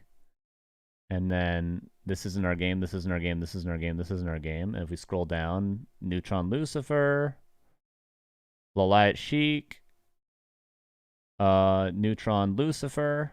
I'm not missing it, right? I'm not crazy. I did restart War 3 Champions. I'll restart it again. Very weird. I mean, we'll wait for the replay, and then I'll go to 1530. Well, I'll reset. I'll just get the replay. If now it's gone for me, too. What the hell? Oh, we got the replay. Thank you, thank you.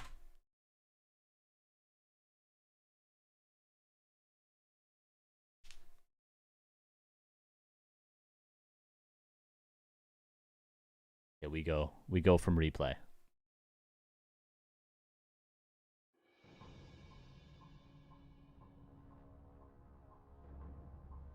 Unfortunately, there's no observer, but that's okay.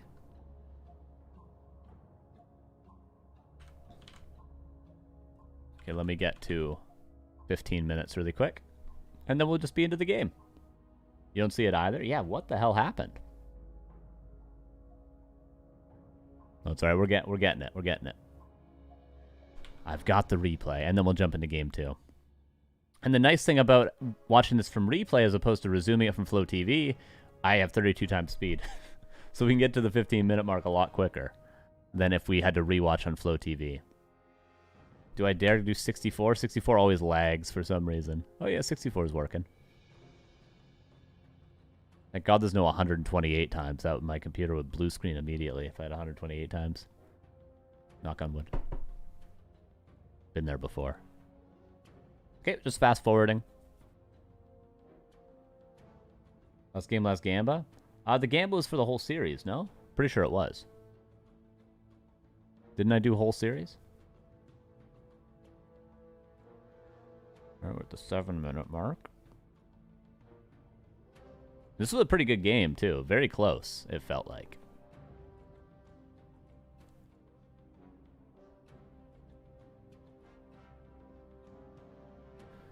Alright, we're at the 9-minute mark. This does not feel like it's going 64 times faster. Shouldn't 64 times faster be a minute every second? This is not going a minute every second, Warcraft 3, okay? I don't know what the hell is going on, but it's not going that fast. For me, 16 is not faster than 8? Really? That's so weird. 8 is the fastest. It really just doesn't go any faster than 8. Yeah, that's what it looks like, yeah.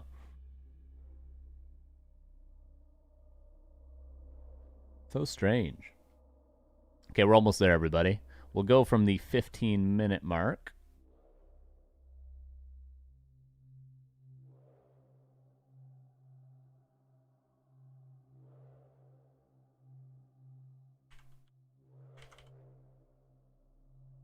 We're under attack. And it's all good.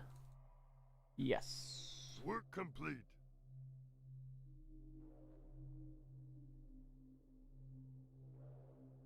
Our town is under attack. We're under attack. Alrighty, so we're back in the game now. Remember, we were just talking about how these tanks and Liat just TP'd out, and this is when I was saying, oh, Liat's doing a really good job. And then we saw the 2 tanks going down here. I mentioned how if he defends against those tanks, he won't be able to counterattack up here, etc., etc., etc., etc. And then we desynced right around this time.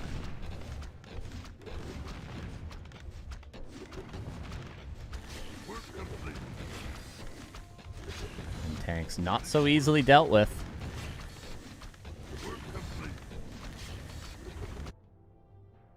Those are inverted now? Ah, we can fix... We can't fix that. We can fix that? We can't fix that. Oh, no, because it's Neutron's replays from his point of view. We're just going to have to accept that. There's some things we have to accept right now, okay?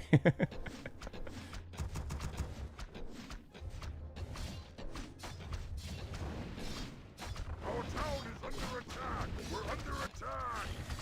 Tanks. The main thing is, yeah, the tanks are dying without killing, quote-unquote, too much. But he's not mining on the expansion. TP back again.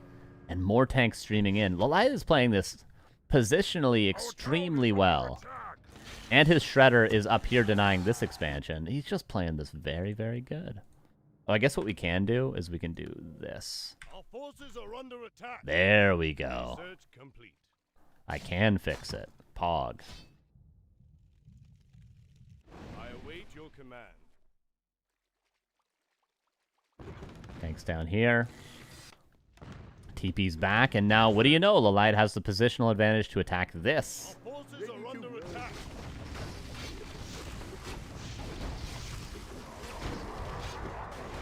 F11 Switches player view, just learned that today. Yeah, I always forget all the hotkeys in replays. Oh, the expansion. Will he, is he gonna Giga Chat it? He does Giga Chat it. One more auto attack, it would have died without a cancel. Into the main we go. We're gonna have to TP back Liat. Careful. 1 Hex, 1 Stomp, and a couple crits, and your hero's dead. Uh-oh. Uh-oh. Oh, no. You didn't do this, Liat. You didn't do this. Our hero has fallen. You didn't instantly TP. He's gonna lose. Okay, he's got a staff to save the MK. Our forces are under attack. The Purge stops the staff, and the Hex. The long-range Hex. And now he's gonna lose the Paladin, too. Oh, no. Everything was going so well for the Liat, and then he just gets orked. He gets orked so hard. Our forces are under attack. Oh, no, no, no, no. Research complete. He just needed to TP out. Like, look at this as well. Now the blade's going to be level 6 in a second. Research complete. Our forces are under attack. Upgrade complete. Alright, we're tapping reviving our heroes. Paladin is not coming back from the altar. He's going to tap and revive all 3, apparently.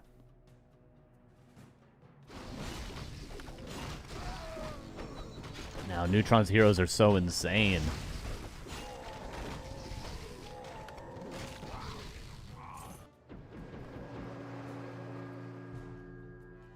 He had the ace in the hole, but then he just didn't TP back home. Neutron did micro that quite well to get all 3 heroes. Easier said than done to just, you know, get the perfect CC chain and all that, and, you know, deny the staff with the Hex on the Paladin and all that, you know. But, and the purges to stop the staff on the Mountain King as well. So there's a lot of things Neutron did well to get those 3 hero kills. But, Jesus. Well, Liat really had this one in the bag, it felt like. Our forces are under attack.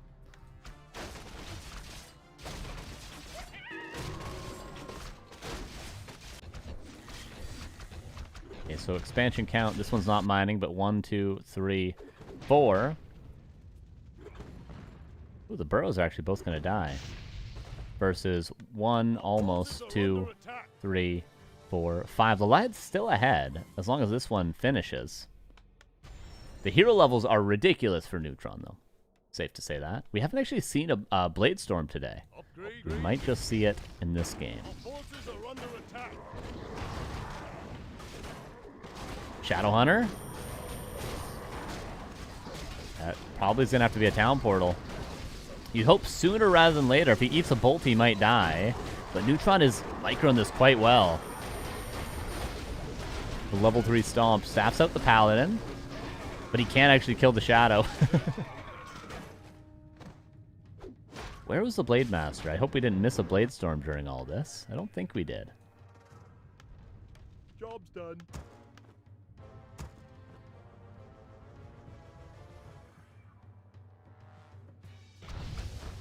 That's a lot of towers, but 1 Blade Storm will solve.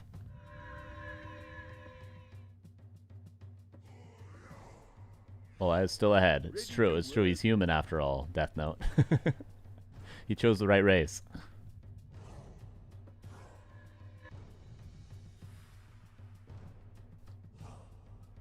Where the hell's the blade? There he is. Are under attack. Ready to work.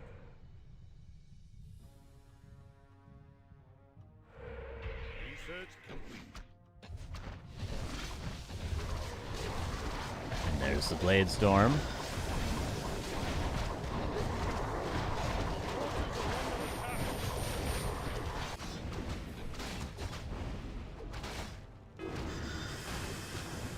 Expansion being shut down, but this one that was so heavily invested into for no gold gain. I think it has 1,500 at the start, so he mined 900 out of it. Shut down. And now the TP over here. And honestly, he might just lose the MK here. Careful. Careful. Careful. Jesus Christ. Our hero has fallen.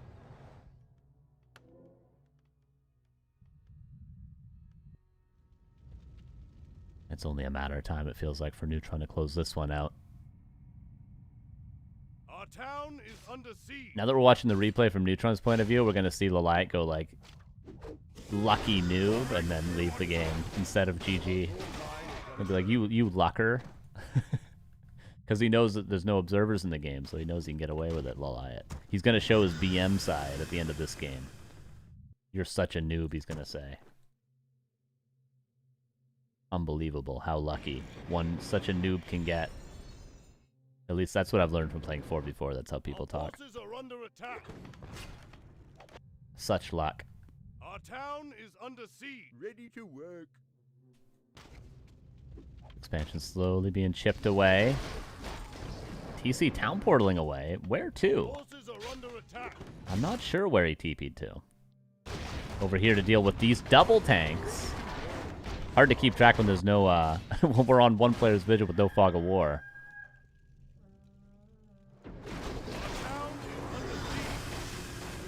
Mountain King again. Not again. Okay.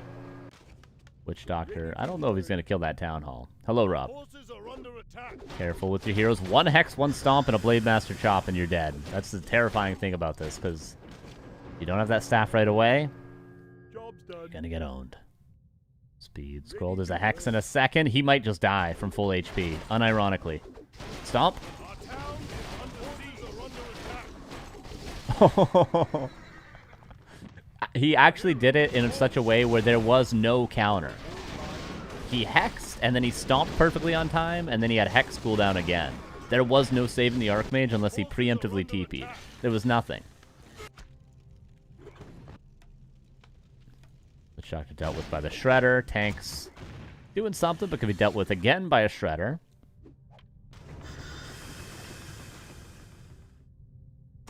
Yup, that's Orc. Feels good, man.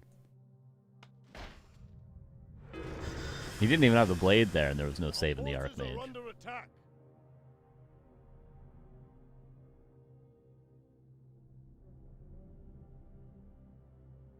Liat's still trying to hold on. It was a great start to the game. It all fell apart when he lost those 3 heroes. Unnecessarily. Our forces are under attack. Our town is under siege. Blade Master's down there. TP out immediately. He's respecting it now. Our gold mine has collapsed. Main bases are out. Forces are under attack.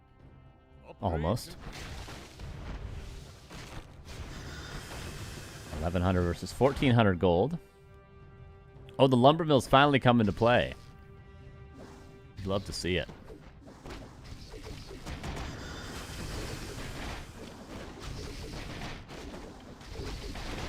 It's too bad it's this game state we're seeing them come into play, because if it was a closer game, this time being bought right now would be huge. More tanks going across. Still Job's done. many bases mining for Neutron. And the Liat is dwindling as this Tauren takes care of this. He's down to pretty much just 2 bases. His main's going to run out, or already has. And TP back, or staff back with the blade. Deal with the tanks. The priest smells magic in the air. Wait, is that a breaker or a priest? I need to play the weakest link again. It's a breaker. Our town is under siege.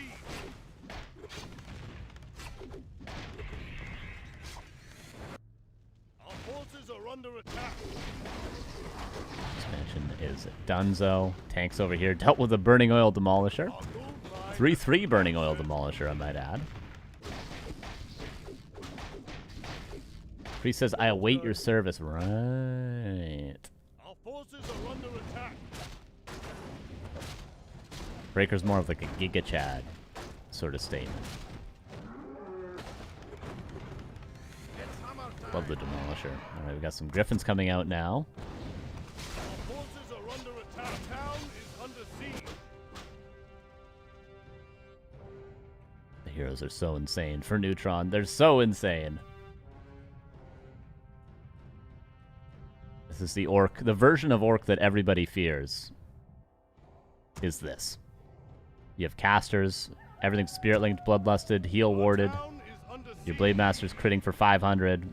You have perma lock with Hex level 3, Stomp level 3. And the TC's unkillable. It's just a nightmare. It really is.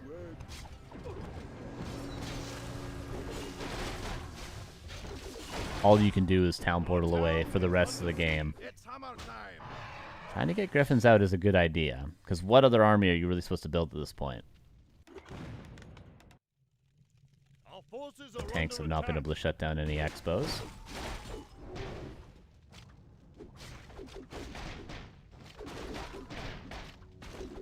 Our town is under siege.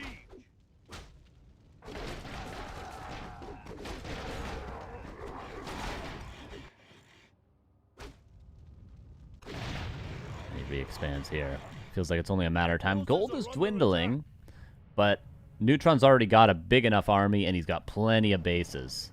Liat needs the gold to actually get an army that could maybe even fight ever at any point. Shadowhunter focus is the right idea. If he can get a desperate shadow kill, maybe he can get a desperate blade kill, and it can all fall apart, but just look how strong he is. Oh, man. We're seeing the end of Liat here in game 1 only, by the way. Still have to finish the best of 3, and there we go. 1-0 for Neutron. And now we'll go back to Flow TV.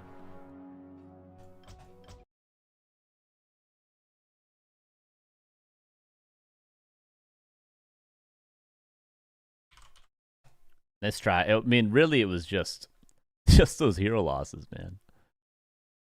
Just those unfortunate hero losses. Other than that, I don't think he was ahead until the hero losses by any means, but I think it was he was putting himself in a good position. He had the right idea of what to do.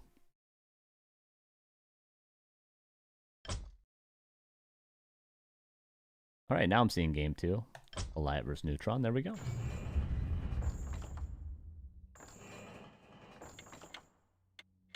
Could it be the 2-0? For Neutron again, another sweep. Liat seems like wisely he's put in some thought, and he's come up with some cool ideas that aren't just, you know, mass flying machines, mass tanks every time. He built a lot of tanks last game, but he's got his, sort of his own approach in a way. We'll see if it can work. I mean, it's got him this far, at least. One mistake and Orc wins disgusting. That's a pretty big mistake.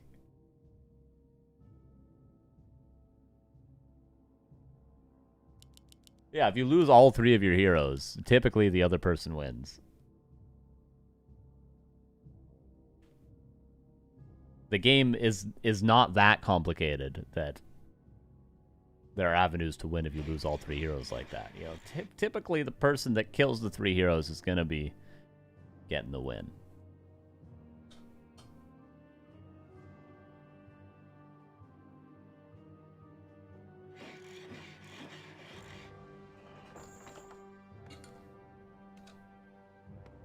A little bit of water, and we're into game 2. Vile Reef is the map. Archmage versus Blade Master again.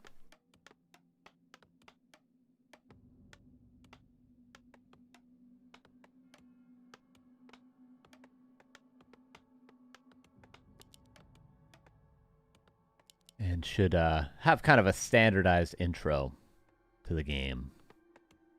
At this point, we've seen enough games today to sort of know what the general vibe is going to be.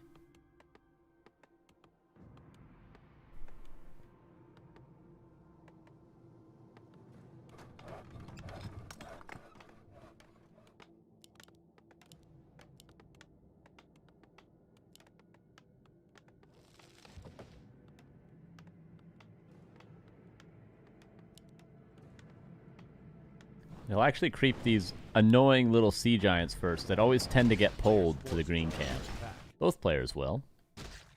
It makes more sense for Neutron. For the Liat, he could have an expansion coming up immediately after he calls Militia once his Archmage is out. More or less.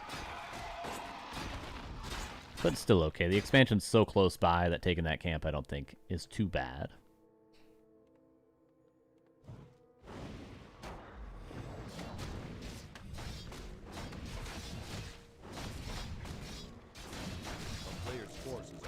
Attack. And there's the pole into the Great Hall. It's a little bit more lumber. I did get it.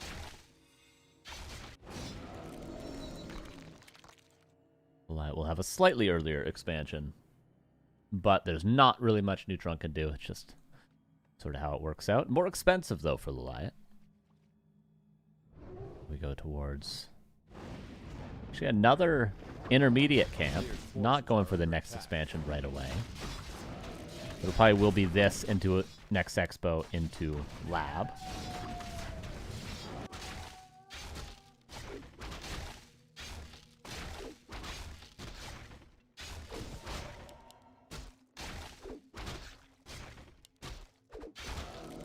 Pretty clean. Everything quite healthy for Neutron still.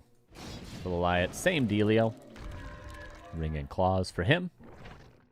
Expansion done in 25 seconds. Neutron's done in 80. Tech also started for Neutron. Second peon going across to probably this gold mine now, the one that he can actually creep. On the Liat, I wonder if he'll go for a third base before attacking. Shredder is in 50 seconds now. Neutron almost has enough resources for the next Great Hall. Look at the optimization, though. The resources are just beautiful. And then he'll have the perfect amount of resources for the Shredder once he goes to the lab. It's just real good stuff. And the timing works out perfectly for the Shredder. This is, I'd say this is perfect so far by Neutron. I don't think he could do anything better so far. Everything's still healthy. Now go straight to the lab. Grab the Shredder perfectly on time. Transfer peons from the main base as well, which he is doing as well. Just all very well done from Neutron.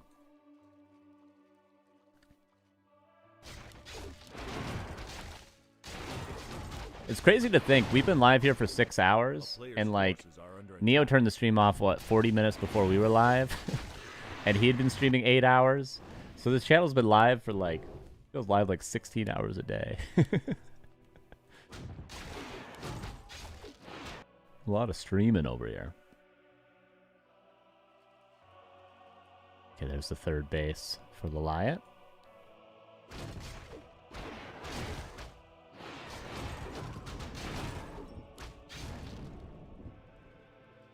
Player's forces are under attack.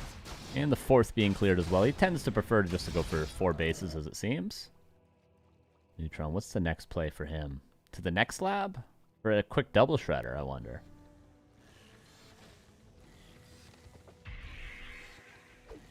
Looks like it.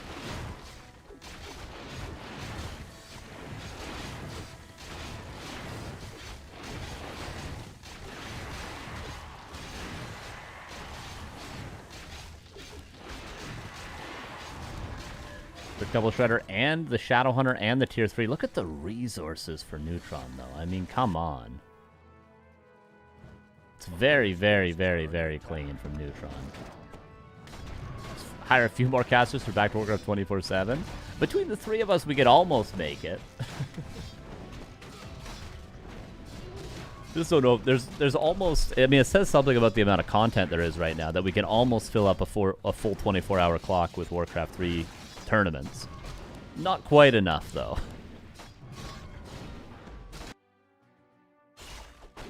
But it's pretty crazy.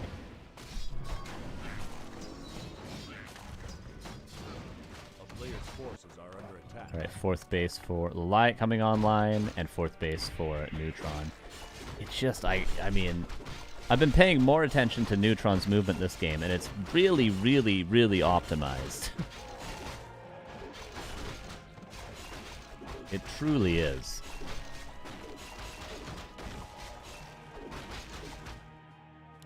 Okay, did forget some peons here. What a noob loser. But other than that, pretty goddamn good from Neutron.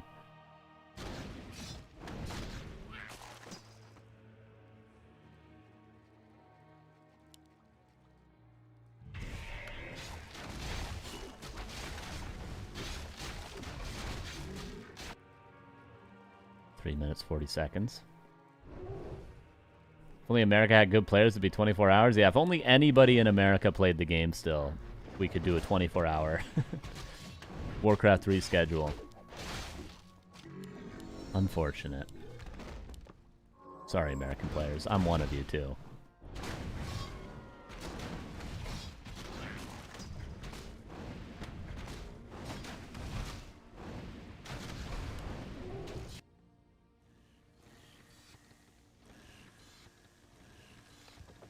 Blade looking scary as ever.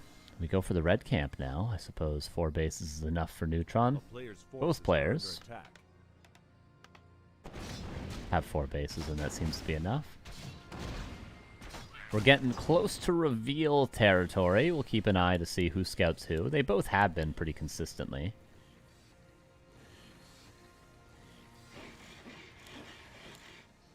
Two Bestiary, two Spirit Lodge, Tauren Totem, so casters, Bat Riders, and he's even get a Berserker form, maybe just because he can. The Liat, ooh, switching things up. Goes for the Griffin Aviaries, and notice he's always building his tech buildings slightly out of reveal range, just to make it a little bit more costly for Neutron.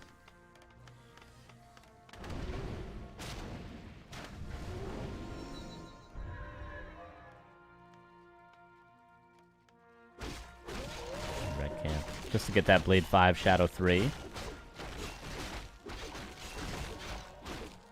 And we're going to do a little saturation check. Love the little farm wall. Forces are under attack. Okay, so saturated, saturated, saturated, double shredder. So 4 base fully saturated. And 1, 2, 3. Oh, not quite 4 out of 5 here. Okay, just fixed it with a 5th peon. I don't know where that one's coming from the main. Okay, so even economy, even shredders. Both players on 50 supply with pretty much the same exact gold right now. Both players hitting tier 3 with all the tier 3 upgrades they need.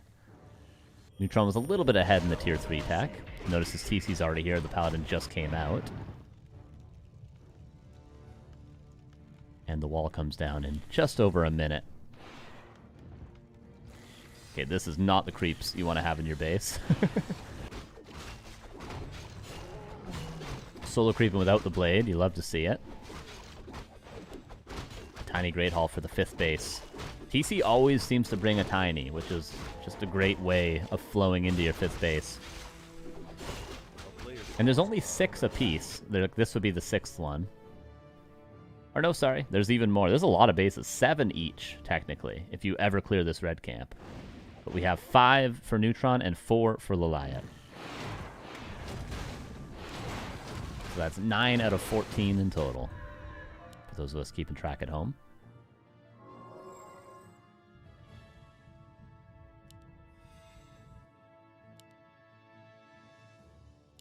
A player's forces are under attack.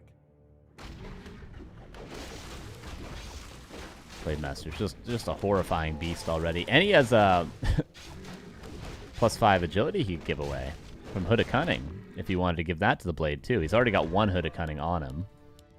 Does he want to put both on the Blade?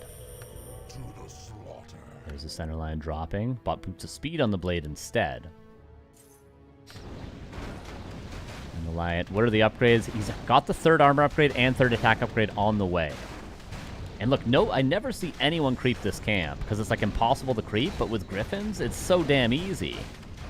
Because magic damage. You get so much experience from this, and Neutron doesn't really have the luxury of being able to just take this camp for free.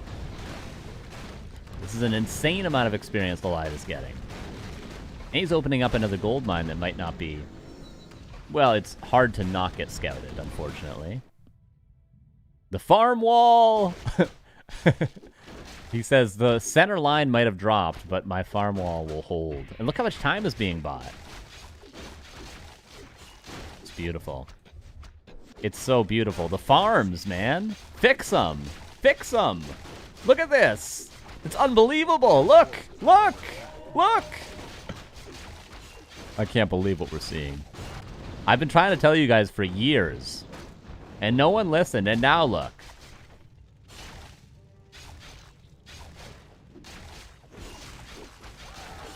Expansion eventually broken down. Innerfire. It's coming online. Griffins are 3/3 now. Not even 3 upgrades on them. True. 3rd Masonry is on the way, though, as well as the lumber upgrade. Hey, he'd be chopping in the next weekly cup if he had level 3 Masonry, dude. We'd have to overlap the weekly cups. Knight over here. We are getting Wind Riders, by the way, but there's not a high number of anti-air units for Neutron. But Wind Riders They're upgraded. There's a decent number, and the blade, I mean, the blade's critting for 328. Okay, he's good enough. He's got enough anti-air. The Liat, do you really want to take this fight? No, he's going to TP out now. Holy Jesus, look at the blade. Holy hell. Oh my lordy lord, lord, lord. Knight over here was dealt with, but mining was shut down, multitasking. Leaving a little bit to be desired. But he does realize now. There we go. Oh, the Liat tried to tower this up. And as I said, even though Neutron might have not known this is crapped, it's still hard to not scout. Okay, going below high upkeep with that Berserker kill. And Griffins. Those were not inter-fired yet, worth noting. And the Griffin numbers weren't that high. 100 supply inter-fired Griffins is going to be a lot different of a fight. But Liat's not there yet. 77 versus 80 supply. But I don't think Liat can afford to lose another fight. Then the Orc heroes are really going to be out of control. Liat needs the next fight to be... He needs it where he can also get crazy heroes. He needs to get level 5 Mountain King. He needs to get level 6 Archmage. He can't just give up a ton of units, a ton of heroes. Or else we're going to have a repeat of the last game with the Orc getting out of control. It's like he really needs to make sure this fight goes his way.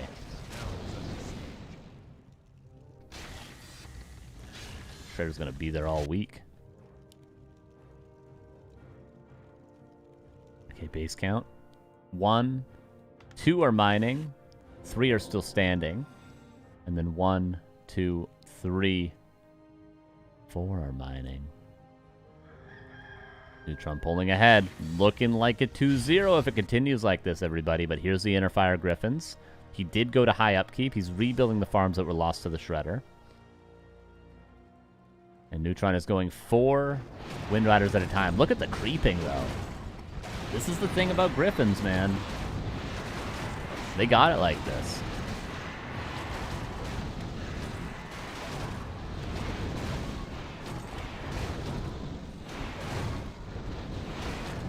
Paladin's going to get level 4. And gets a Crown of Kings. Holy hell. Look at the stats on the Paladin. He's got plus...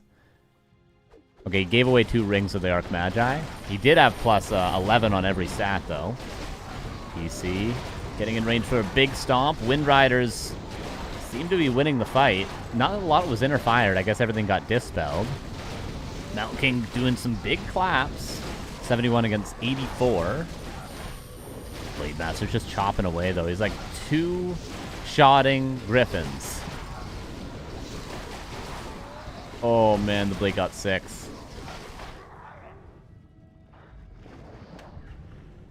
Yeah, no Blizzard, no Flying Machines. And the Priest stomped.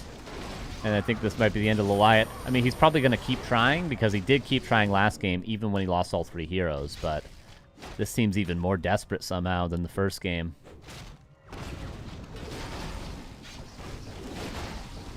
Oh, the Hex. Holy Light is there. Push on vulnerability. Trying to save it. Staff's out. Just want to check if anything's been disrupted down here. Doesn't look like it.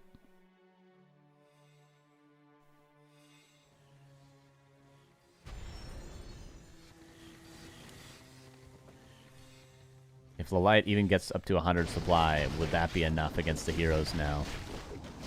At least the TC is not level 5. I don't know, man. Is there a silver lining? They both have great items. They really do.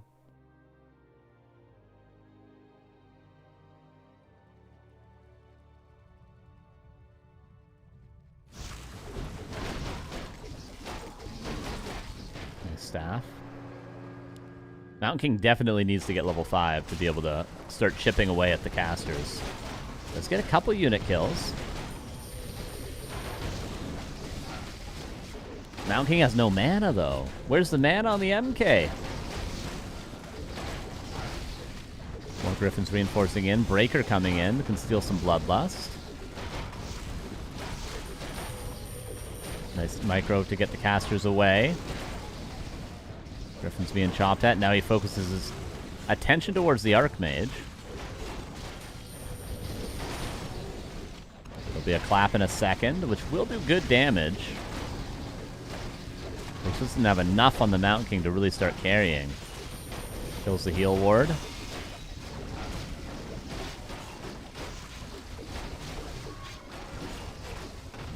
And Stomp, he's going to lose the Paladin. Nice Hex to deny the Staff. I think we're seeing the end of today's tournament. It was a really, really nice try from the Liat. But Neutron, he's like the early game. If like we were watching the early game here, it was very, very precise. Very precise from Neutron and very well played. 2-0 again. He's just owning everyone. Who's going to stop this guy? We need a Hitman. We need a Starbuck. We need someone to start playing this game mode. Because Neutron is looking unbeatable. Chic. Shout out to everyone for playing.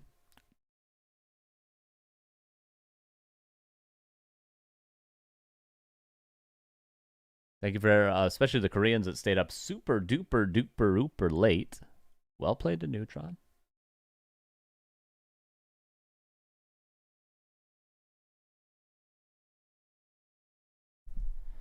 And also shout out to the guys that helped organize this. The Rulas, the Godfathers. We had Neutron in the Discord as well. Shout out to them. Godfather did a lot to help with like seeding and help with like adminning today, and Rulas as well. So shout out to them for helping a lot. Made it a lot easier to run this. So applause to them. Also shout out to Rulas for coming up with the goddamn game mode. And thank you to all you guys for watching. That was the Don't Rush Me Weekly Cup. Maybe we'll do it again sometime, but for now, we're back to the normal format starting next Sunday. We will be back to the regular scheduled weekly cups.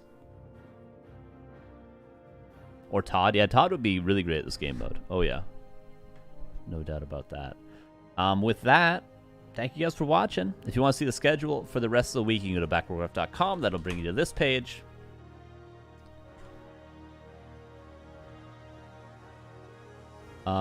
What do we got? It's Sunday right now.